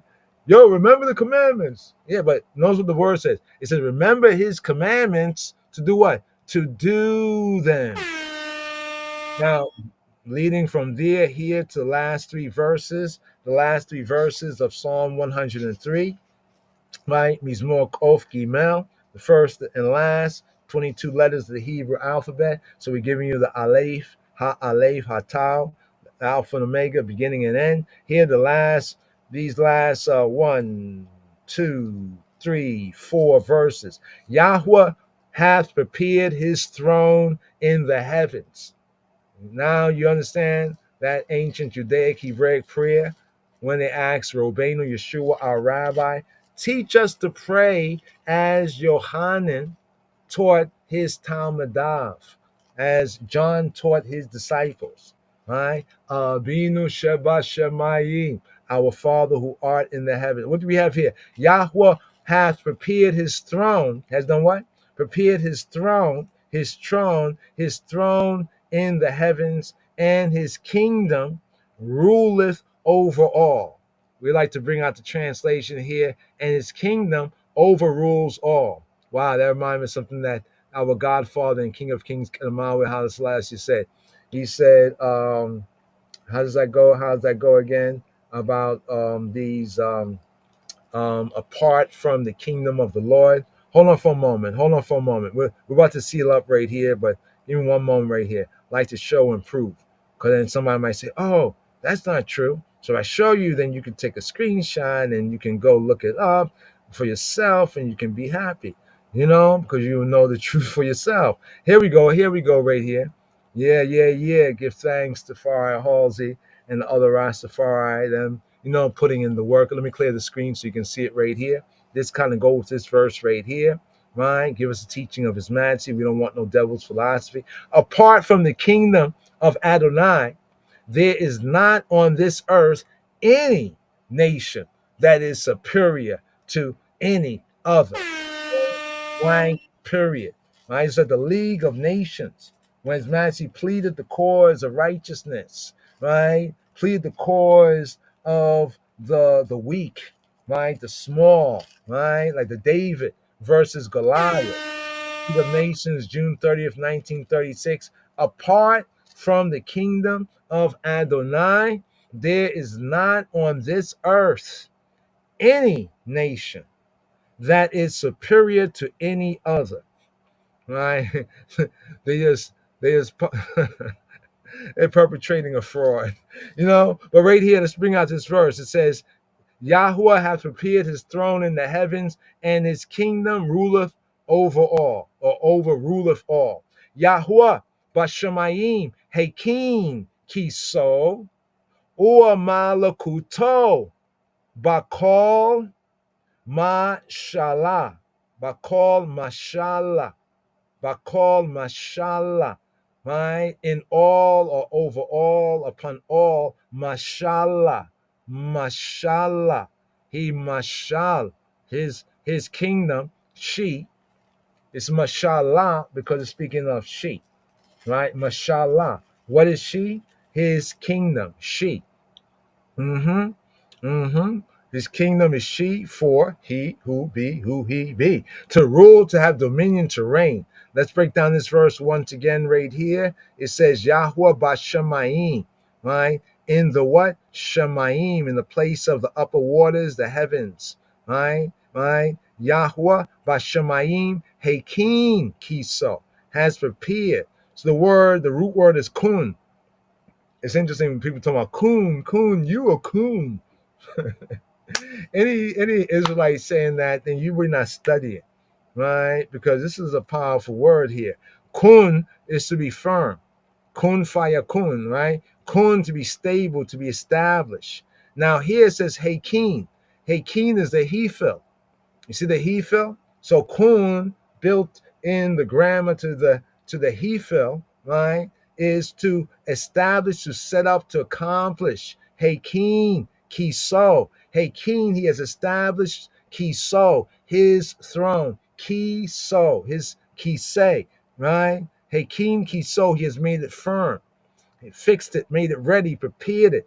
He has directed toward a moral sense, kiso, his throne. He has arranged it, ordered, the order of the coronation. Hakin kiso, here, full of full right here.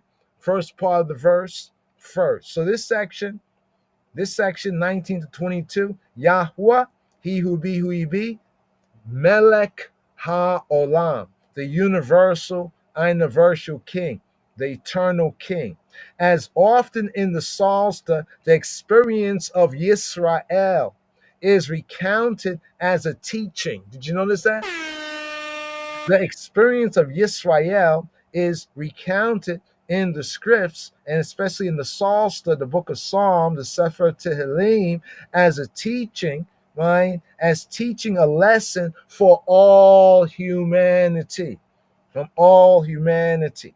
if the whole human race acknowledged his rule, his benefits would be enjoyed by all humanity. Now, remember we said in the earlier part about his benefits, right? Remember in the earlier part, bless Yahweh, my soul, and forget not. What it says in the other song. It says, and the nations that forget God shall be turned into hell, shall be turned into Hell. But he redeems our life from the pit, from exile, from captivity. Well, so you see how that part, our God is consuming fire, links with the earlier part right there, right? His benefits would be enjoyed by all, right? So established in heavens. Hakim, right? Bashamayim in the heavens. Yahweh Bashamayim, Hakim, Kiso. What is Kiso? Bring up Kiso. Kiso means his throne from Kisei. Kisei, a throne. Kiso, his throne. Kiso, his seat of honor, his throne, his seat, right? His royal dignity, his authority, right? His power, right? Hakim. But now, literally, when you see like his majesty and the other Davidic kings in that order in the tops of the mountain with Ethiopia, this man was born there. You'll see how he'll sit in the sukkah. It looked like a sukkah, right? It's like a canopy throne. You ever see the throne that has that booth, that canopy over it? That is a kiseh, according to the Hebrew. See what it says, properly covered? That is a throne as canopied, as being covered over. You see the sense right there? Boom. So right here, established in heavens, unlike the earthly dynasties, or unlike the earthly dynasties of the nations, they're dynasties, right, that are liable to change. The divine Yahweh Eloheinu's, his throne, his rulership is firm and confirmed in Shemaim, the heavens. It is lit olam, it is till time out of mind, right?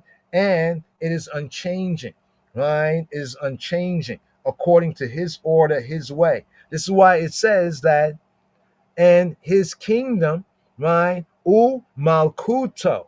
So Malkuto. What is Malkuto? Malkuto bakal mashallah. Malkuto. So here we have Malkut. Malkut, right? Malkut and Malkuya, right? Depends on the senses here. Here is Malkuto. Malkuto is his royalty. His royalty, his royal power, reign, kingdom, his sovereign power. This is often brought out Malkut, Malkuto, as royal power, dominion, reign, or often translated as kingdom and realm. So when it says right here, Malkuto, Bakal, Mashallah, right? Bakal, upon all, Mashallah. So his kingdom, his dominion, his king's dominion, right? Mashallah, she. Oh, I didn't break that down. Let me break that down. It's she. You see, Malkut, the kingdom, is a noun feminine. The kingdom is a noun feminine. That makes sense. The kingdom, that's why it says she is his. She is his, like the earth is she. She is his, like the soul. You see the divine braiding, right? The divine, right? Right there, a rule, a dominion. So it says Malkuto Mamshala. So Mamshal is like he rule, he reign. But in the verse it says Mashallah, right? Which means that she reigns. What is she? His kingdom, his government, right? She reigns bakal, right? Upon all, upon everybody. You know what I mean? You know what I mean? So his kingdom ruleth over all, not only over Yisrael. Does Abinu Sheba Shemayim, we call him our Father in the heaven, but he rule over all, right? Even those that forget him. You know what I mean? He ruled over all and he let them turn into hell, because he overruled them, right? So not only over Yisrael, right? Would that the other people, so the prayer here is, would that the other peoples wake up from their stupor, right? And recognize, right, Yahweh El Elohe Yisrael, right? Would that the other peoples recognize, you better recognize this truth right here, to this verse again. Yahweh Bashamayim, Hekin Kiso, Umalkuto, Bakol Mashallah. So when people say Yisra Allah, they're saying that that's like Israel is female or something. It's weird. It's weird, but it's Lashon Kwadash. I mean, hopefully we grow in grace and knowledge, right? To learn what the truth is. Verse 20 right here, Kaf, right? The last verse right there was Yod 8, 19th. Hebraically, here we have Kaf. This is the section, Elohim, right? Yahweh, the universal king, Melech HaOlam. Let's get to this verse right here. Let's get it. Bless. No, remember how it began in the beginning? Remember how it began? It began in the beginning. Remember we said that in the beginning, the first part is the singular, right? Barki nafshi, my soul. Not nafshenu, not nafshenu, our soul, but nafshi. So it's like the I sense. But then we come to the second part here, these verses right here. 1, 2, 3, 4, these closing 4 verses. It says, bless Yahweh, y'all, his angels. So even for the Shabbat, we have the Shalom Aleichem, right? Calling on the angels, right? We as the messengers, right? Y'all his angels, right? The heavenly messengers and we the earthly, that excel in strength, that do his commandments, hearkening. That's a shama, obeying, hearing and obeying to the voice, the voca of his word, right? The bar, where it says, in the beginning was the word, right? Mighty in strength. Let's look at this right here. We see they have a note here, some sort of divergence. The Hebrew, the manuscript of the LXX is called, and here in the Masoretic, Targum, Syriac, Vulgate, call Malakayo, call Malakav. Okay, let's get the verse right here. Let's go down to the Tanakh. Okay, mighty in strength. Okay, let's get the note right here. So here it says, to bring it out, the Hebrew manuscript of the LXX, the Septuagint, right? There's a connection with Psalm 148 and 2. They say the Masoretic text, it lacks all. They say from hypography. Hypography sometimes is like a letter that's the same as a letter in another word, and sometimes a word gets kind of swallowed up by maybe a careless copyist, some say. So the MT lacks all from hypography in an early, some say, square script. So the KL and the ML, right? The KL and the ML, right there. So I just wanted to bring that out right there. But here, let's go to Tanakh. Here is Barku. Remember when speaking to the soul, speaking to she, it was Barki. So if I want to say to a woman to bless, like Barki. If I want to say like to all of y'all, especially all y'all males, but all of y'all, Barku, Yahweh Malakayo. Bless y'all, he who be, Malakayo, Malakayo, his angels. Giborei Koach, Giborei who are mighty in Koach, who are mighty in strength, right? Osei Devaro, Osei Devaro. Those who are doers, the doers Devaro, the doers of his Debar, the doers of his word. It says fulfilling his word, but in the Hebrew, Osei Devaro is like the doers of his word, a sense of fulfill, but literally a doer of the word, the doers of the word. Was it? Don't be a forgetful hearer of the word, but be a doer. Osei Devaro Lishmoa. You see where it says hearkening in the KJV? This is from the word Shama. Shama actually means to obey. right? To hear with an implication to obey. So when you say lishmoa, right, hearkening to obey, bikol debaro, bikol debaro, hearkening to obey, right, right, by the voice of his word, the voice of his word. Remember when Yeshua was saying, like, yeah, you can't understand my speech, you can't understand my voice because you're not really of my sheep, is what he was saying to me. That's why you don't understand what I'm saying, right? But this verse kind of adds a counterbalance to it right here. So here's the plural sense. It began off by saying to she, the psyche, individually, to bless. And here it's like saying to all y'all. Barku, Yahweh Malakayo, Gibore Koach, Jose Debaro, Lishmoa, All Debaro. It's interesting because the word is twice.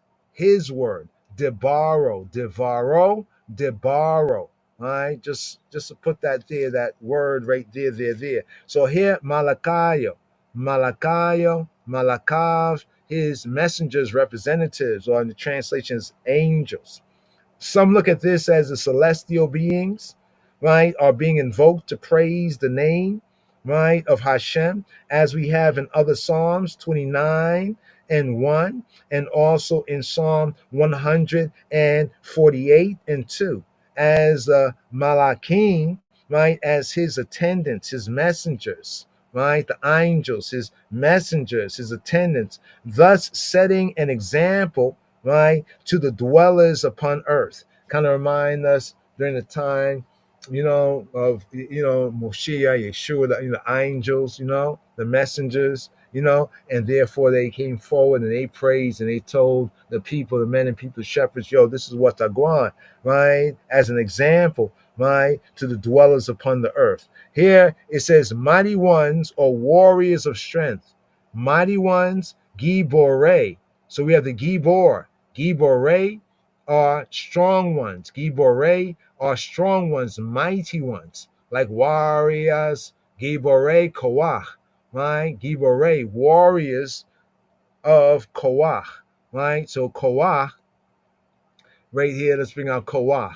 Koach, right, is strength, right? Power, right? So these are the warriors of strength, the warriors of the strength, like the angels, the warriors of the power of Elohim, the warriors of strength, power, right? Mighty in strength, Giborei Koach, mighty ones, warriors of strength, mighty warriors. The Malachim, the angels, are again so described as Giborei Koach in other scriptures like Yoel. In Joel chapter 4, verse 11, where they are summoned to fight. In Joel chapter 4, verse 11, the Giborei Koach, the Malachim, they are summoned, the angels, the messengers are summoned to fight in aid of Yisrael, to fight in aid of Yisrael, right? The word, right? The word, debaro, as it's used twice, right, in this verse. Remember that in the Brit Kadash it says, in the beginning, right, was the word was with God, and the word was God. Notice there the word is used twice, as we have in this very verse right here. Once again, Barku Yahweh Malakaya, Giborei Koach, Osei Debaro, Lishmoa Bikol Debaro. Right, here. The word, his word is the logos, his word is the command of the I am. Here we have verse Pasuk Kaf Aleph, verse 21. Next to last verse right here. Get the Alpha Omega of Psalm 103. Bless y'all. Barku, Yahweh. Bless y'all, all his hosts, ministers of his that do his pleasure. So we can truly say we serve, you know what I mean, at his majesty's good pleasure, right?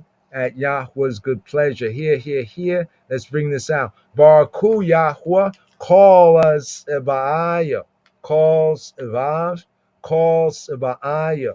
Here we have the Seba. You know when we say Yahweh Sebaot, Yahweh of hosts, Yahweh of armies, right? So Sebaot, right? Not Sabaoth. You know when it says the Lord of Sabaoth, right? Some say Lord of Sabbath. No, that's a misunderstanding.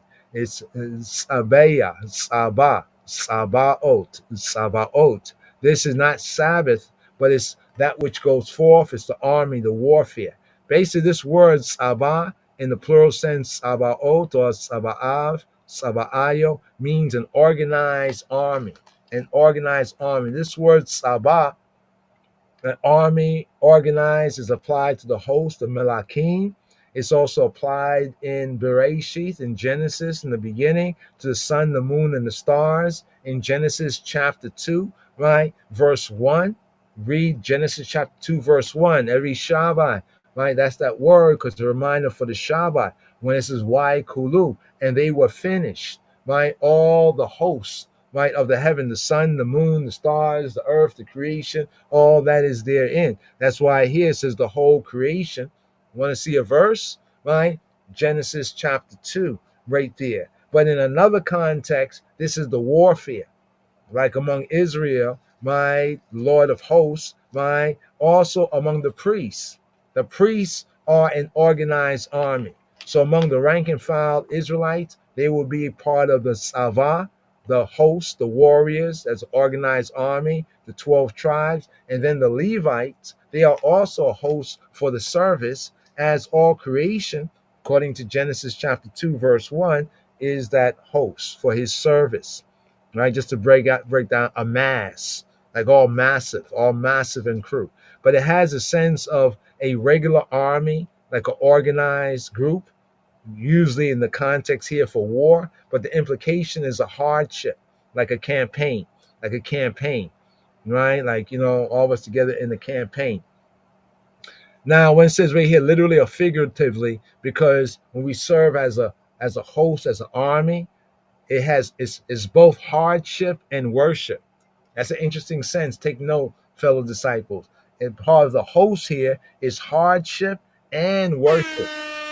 Right? So when Israel, even the rank and file Israelites, the men of war, right, when they were part of the Savah, of the Sabaoth, of Yahweh's Sabaoth, right, it was part of the army, the campaign, but at the same time it was hardship in the war, right? And it was a form of worship, just like with the priests. So we have the rank and file Israelites, part of the army, the hardship of war, but being organized together, and then the priests during the service of Yahweh, they are the other Savah.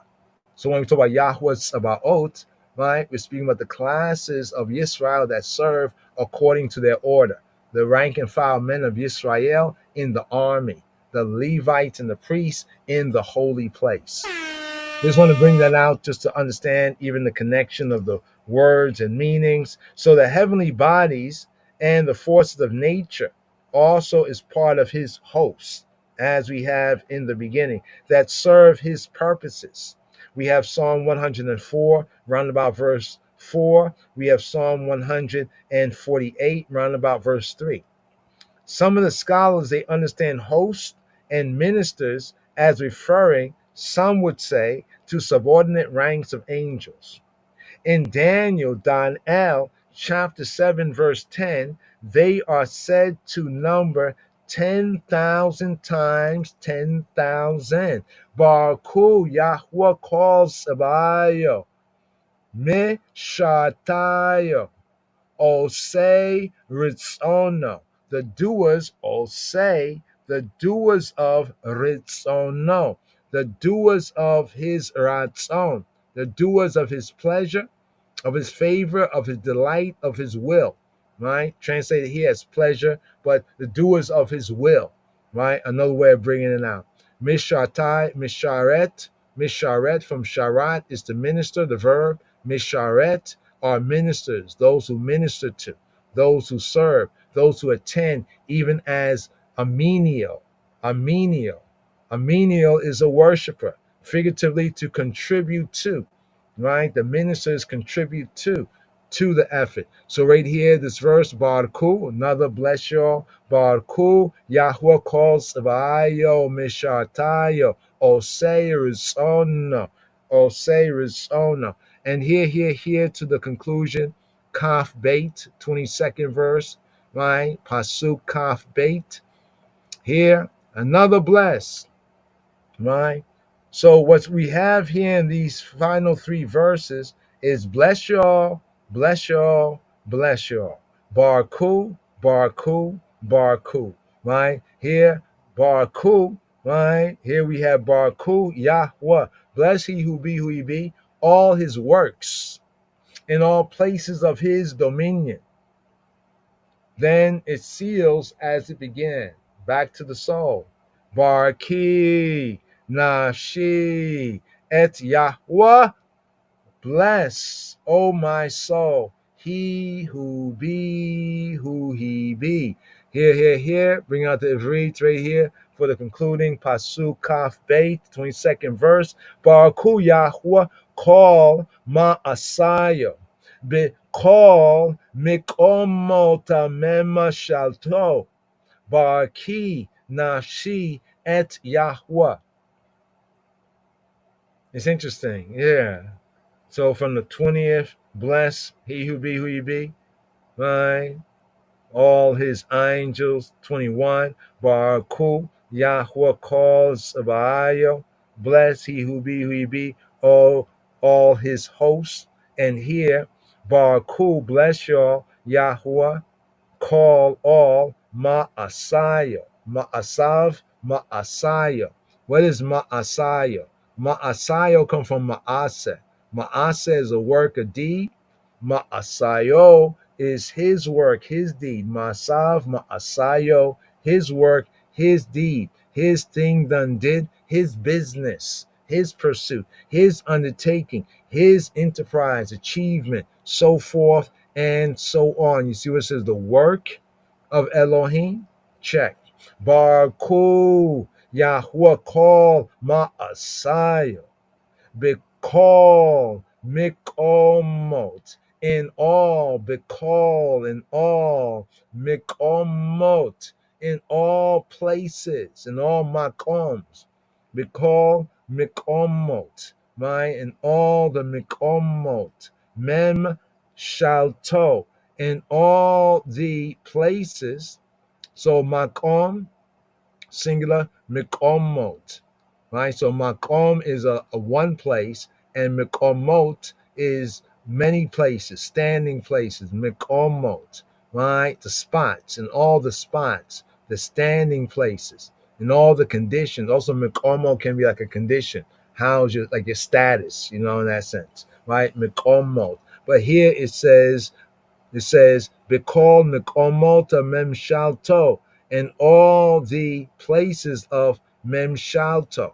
So remember we have Malkut, right? Kingdom. Here we have, remember we had the Mashal. Remember the Mashal and Mashallah, right? The dominion, right? The rule, in other words. Here we have Memshala. Memshala, rule, right? Dominion, the realm, right? Remember this is from Mimshal, right? The ruler. This is from Mashal, getting to our same word that we had in the earlier verse right here. So right here, this right here, Memshal, when it says Memshalto, his dominion, right? All the place of his rule, in all the places where he is recognized as a ruler in the realms of his dominion, right? To bless he who be, all his works in all places of his dominion. And then it seals up with a final word to the soul as it began off in the first two verses. So actually in the song, we have three verses. So like blessing Yahweh, right? It said three times in the song.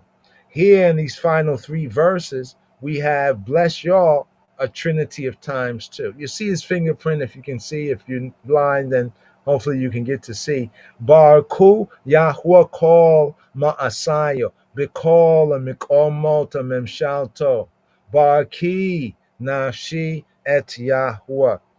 So sealing up here all his works, including man, in all places, Bekol memshalto, right? Mikomot memshalto, Bikol mikomot memshalto, in all the places of his dominion, both in the heavens, Shemaim, and also in the Aretz, right?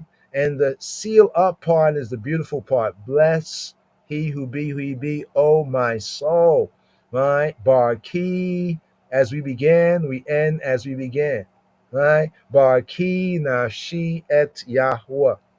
Bless he who be, oh my soul. He ends on the note, and we end on the note that we began.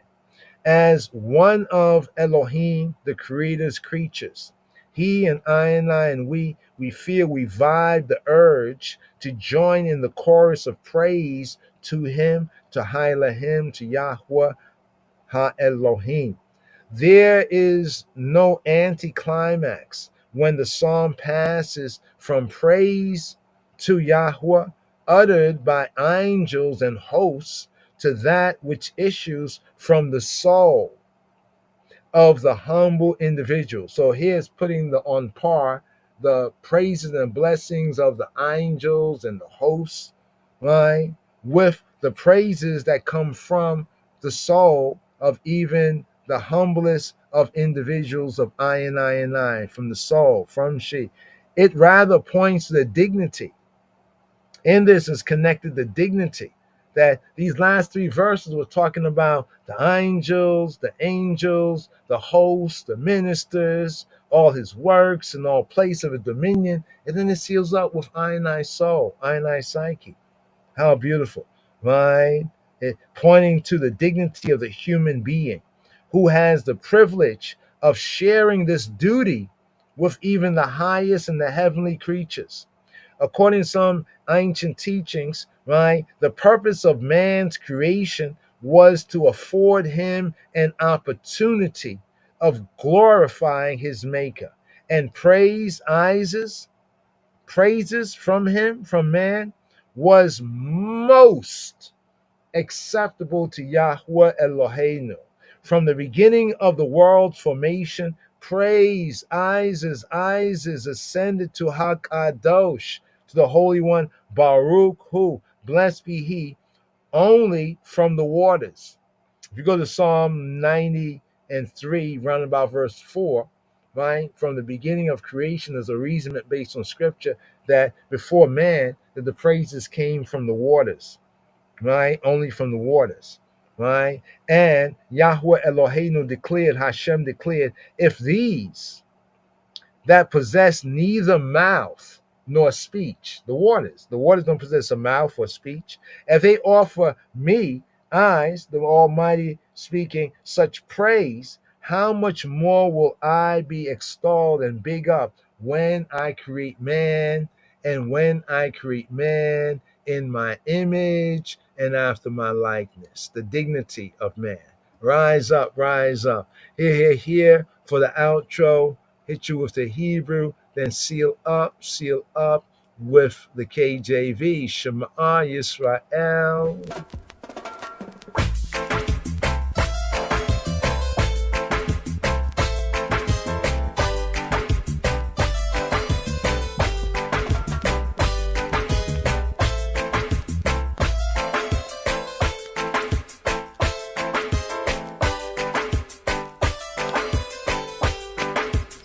מזמור ק"ג לדוד.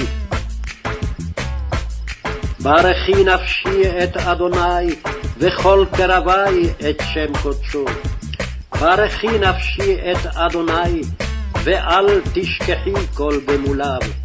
הסולח לכל עוונך, הרופא לכל תחלואיך, הגואל משחת חייך, המעטרך חסד ורחמים, המשביע בטוב עדייך, תתחדש כנשר נעורייך. עושה צדקות אדוני ומשפטים לכל עשוקים, יודיע דרכיו למשה, לבני ישראל עלילותיו. רחום וחנון אדוני, ערך אפיים ורב חסד, לא לנצח יריב ולא לעולם ייטור, לא כחטאינו עשה לנו, ולא כעוונותינו גמל עלינו. כי כגבוה שמיים על הארץ, גבר חסדו על יראיו. כרחוק מזרח ממערב, הרחיק ממנו את פשענו.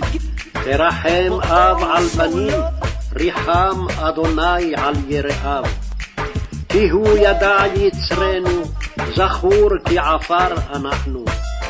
אנוש כחציר ימיו, כציץ השדה כן יציץ. כי רוח עברה בו ואיננו, ולא יכירנו עוד מקומו. וחסד אדוני מעולם ועד עולם על יראיו, וצדקתו לבני בנים. לשומרי בריתו ולזוכרי פיקודיו לעשותם. אדוני בשמיים הכין כסאו, ומלכותו בכל משלה. ברכו אדוני מלאכיו, גיבורי כוח עושה דברו, לשמוע בכל דברו. ברכו אדוני כל צבאיו, משרתיו עושה רצונו. ברכו אדוני כל מעשיו, בכל מקומות ממשלתו. ברכי נפשי את אדוני.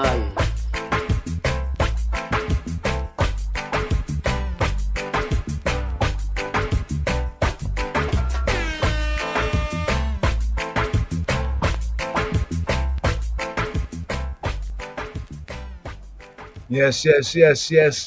Shavua Tov, a good Shavua, and Chag Hanukkah Sameach, a happy Hanukkah light, and the Maccabee fight, fight to maintain the light of the way, the truth, and the life. Right here.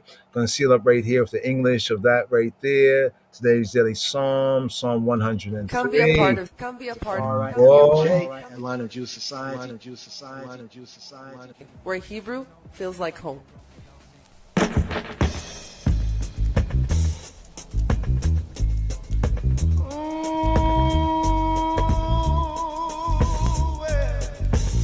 Blessed is the man that walketh not in the counsel of the ungodly.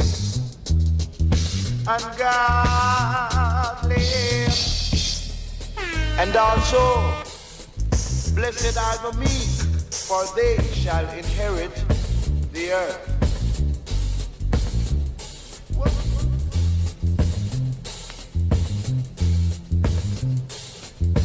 Psalm 103.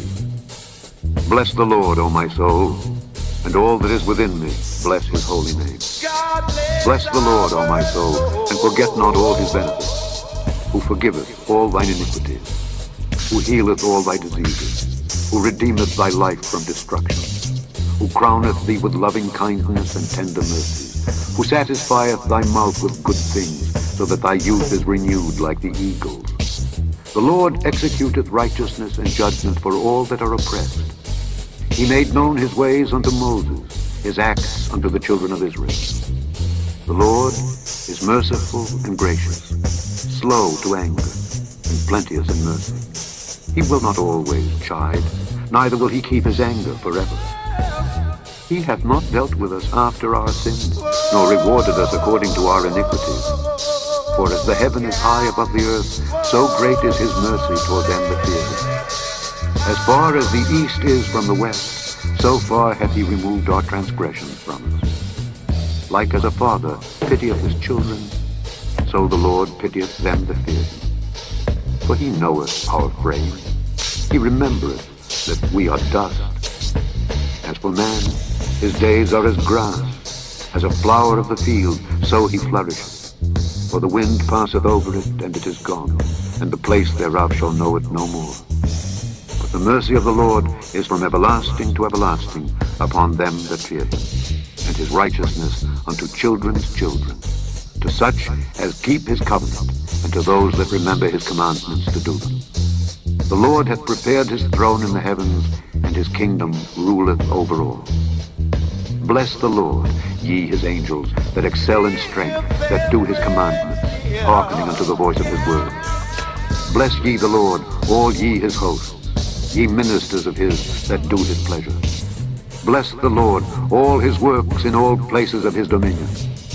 Bless the Lord, oh my soul, my soul, my soul, my soul, my soul, my soul, my soul, my soul.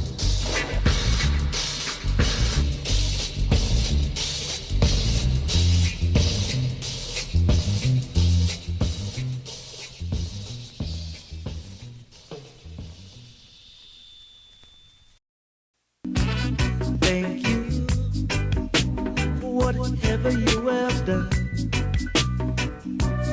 Thank you, my brethren, for all your contributions. This discipleship radio broadcast has been made possible by donations from audience and listeners like you. Give thanks. Thank you very much, Miss Ghana. This discipleship radio broadcast has been made possible by donations from audience and listeners like you. Give thanks. Thank you very much, Miss Ghana. Thank you for whatever you have done. Discipleship radio.